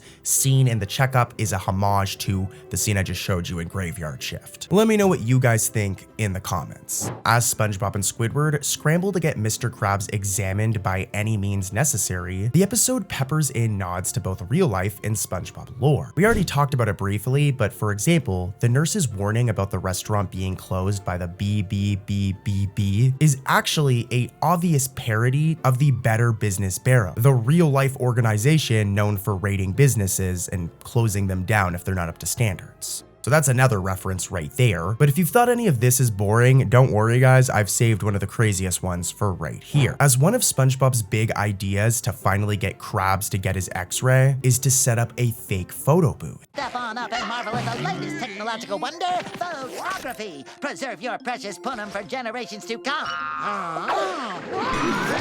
Now, outside of this booth are sample photographs meant to entice customers. And these pictures hide like a treasure trove of Easter eggs, with each example photo actually being a cameo of a different SpongeBob character, many of whom are obscure or are rarely seen. For instance, one photo shows a goofy-looking SquarePants family member with a watermelon stuck in his nose. Well, this right here is a reference. This character is a reference to Sherm SquarePants, a very rare SquarePants family member and SpongeBob's uncle, whose only prior appearance was in a single gag photo in the episode Stanley S. SquarePants. Where in that photo we can also see him with a watermelon jammed up his nose. I don't know why he does this, but I definitely want some watermelon now. As a matter of fact, while I'm voicing this video, guys, I'm drinking one of those Arizona watermelon drinks. They're so good, just saying. But yeah, Sherm SquarePants is referenced in the checkup, a very rare and obscure reference right here, and it's really cool. And there's more. Another portrait features a sweet old lady fish that may be recognizable to some of you guys, as she's the snail grandma from the episode Have You Seen This Snail?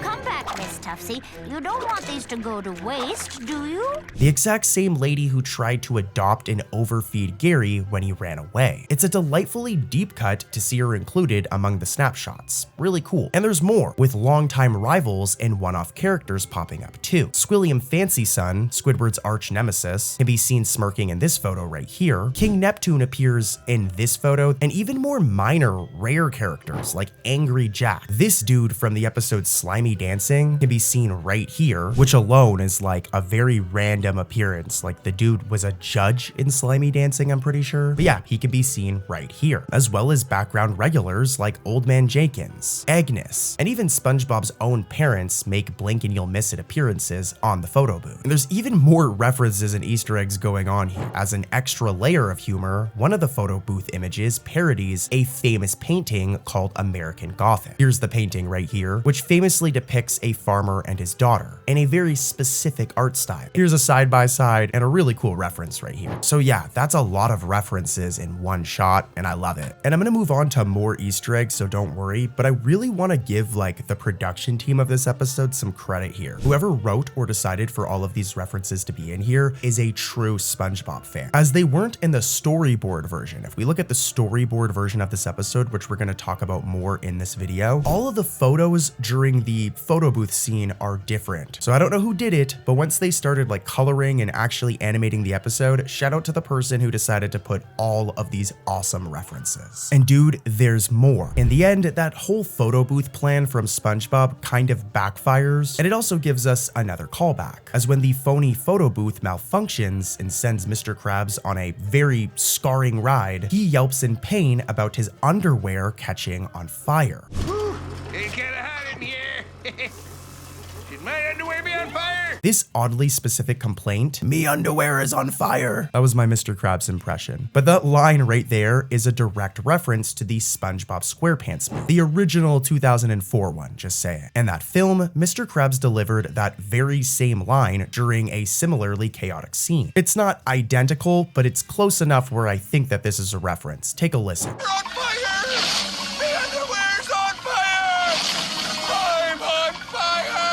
Did you hear it? Well, it's very similar to what Mr. Krabs says in the checkup. This is another one where I don't know for sure if this was intentional. Like, this might have just been a coincidence, guys. So let me know what you guys think in the comments. But let's keep it rolling with even more Easter eggs, as after surviving the rogue photo booth and nearly dying, Mr. Krabs is subjected to SpongeBob's next plan to get him to get his checkup. And that's a fake massage therapist setup. SpongeBob dons another disguise to give Mr. Krabs a relaxing massage. And he looks like this rocking his kelp mustache. But if we go back to the storyboard version of this scene, SpongeBob's disguise is completely different. Here's a side-by-side, and SpongeBob's disguise originally included a more realistic looking beard and just a different look overall. But in the final animation, they changed it to be a bushy green kelp mustache. So that's a fun fact for you right there, but this fun fact also is low-key kind of like an Easter egg, though it might not be an intentional one. The only other time SpongeBob is sported a kelp mustache was in the SpongeBob SquarePants movie, the same one we already talked about from 2004, where he and Patrick proudly wore seaweed mustaches as grown-ups. Seeing SpongeBob with a kelp mustache again, even in costume, evokes that memorable movie moment. And considering that we already have another reference in this episode that seems to be an Easter egg referencing the same movie, it's very possible that this was intentional. But you know what? Here's one that definitely was intentional, as after that fake massage parlor fails, SpongeBob moves on to another idea, with it being to get Mr. Krabs into shape by taking him to the beach for a workout, disguising himself as like a personal trainer this time.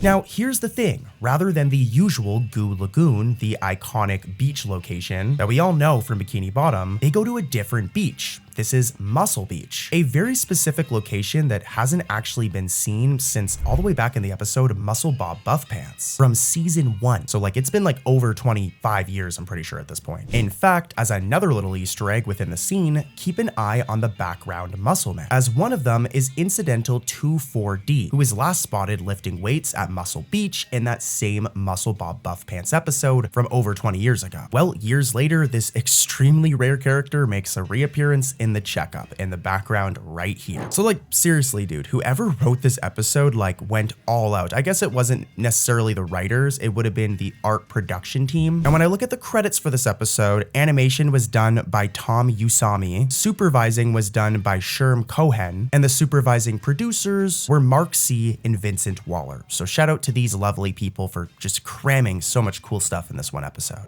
In the Great Patty Capper, SpongeBob faces a Krabby Patty crisis that sends him on a crazy adventure. The episode opens at the Krusty Krab, where SpongeBob discovers they're all out of Krabby Patties. Mr. Krabs! We're all out of Krabby Patties, sir! That's nothing to fuss over, boy.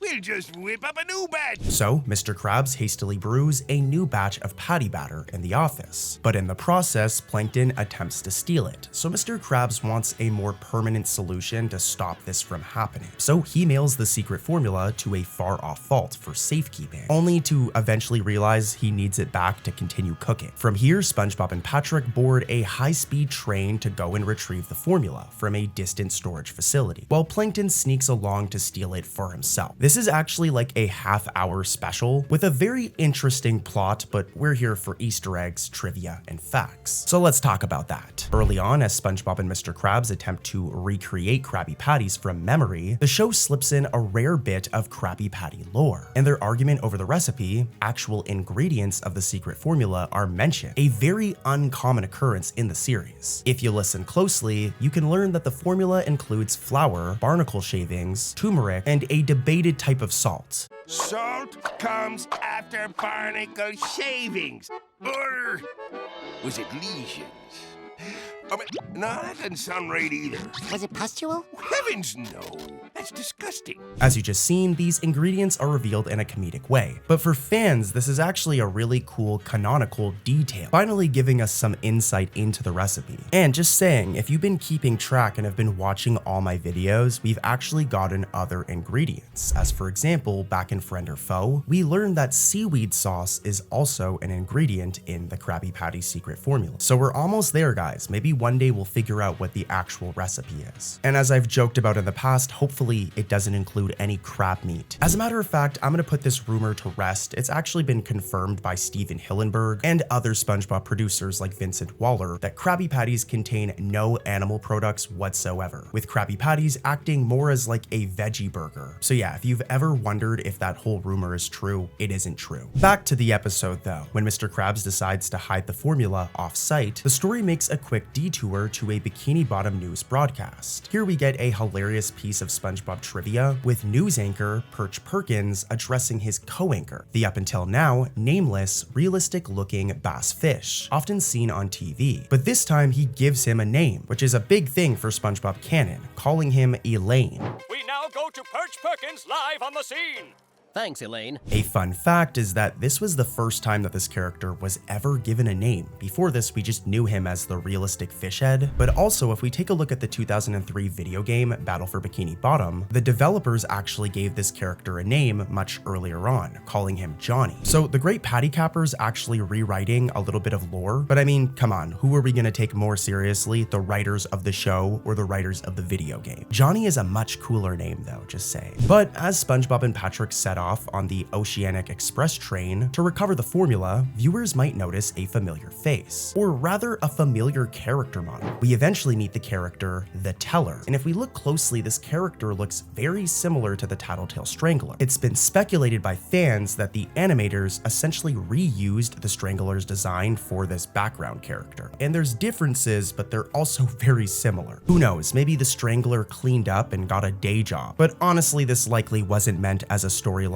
like connection. It's probably the artists just reusing art, and you can't really blame them. Think of how many background characters and side characters there are in SpongeBob. But I still thought this was interesting. Halfway through this episode, SpongeBob and Patrick gear up, literally to search the speeding train for the missing vault key. And in a brief scene, Patrick snaps on a pair of rubber gloves. And this may give you deja vu, as these gloves look exactly like the ones he wore back in the episode Suds, if we do a side-by-side. Back in that nostalgic episode, Patrick infamously pretended to be a doctor to treat SpongeBob's cold, but he wasn't very good at being a doctor, as you can imagine. This is Patrick Star we're talking about here. But in that episode, he donned these gloves. And honestly, while some people think that this is like an Easter egg, I think this is more similar to that Tattletale Strangler one, where the art team just reused some assets. Nonetheless though, even if they didn't do it intentionally, this is technically a reference to an older episode. Just it might not be an intentional one. But yeah, I'm gonna head into another episode, but one thing I wanted to mention, another fun fact, is that this episode was originally going to be titled something different. It was originally going to be titled Krabby Patty No More. But yeah, that does it for this episode. Let's head into another one.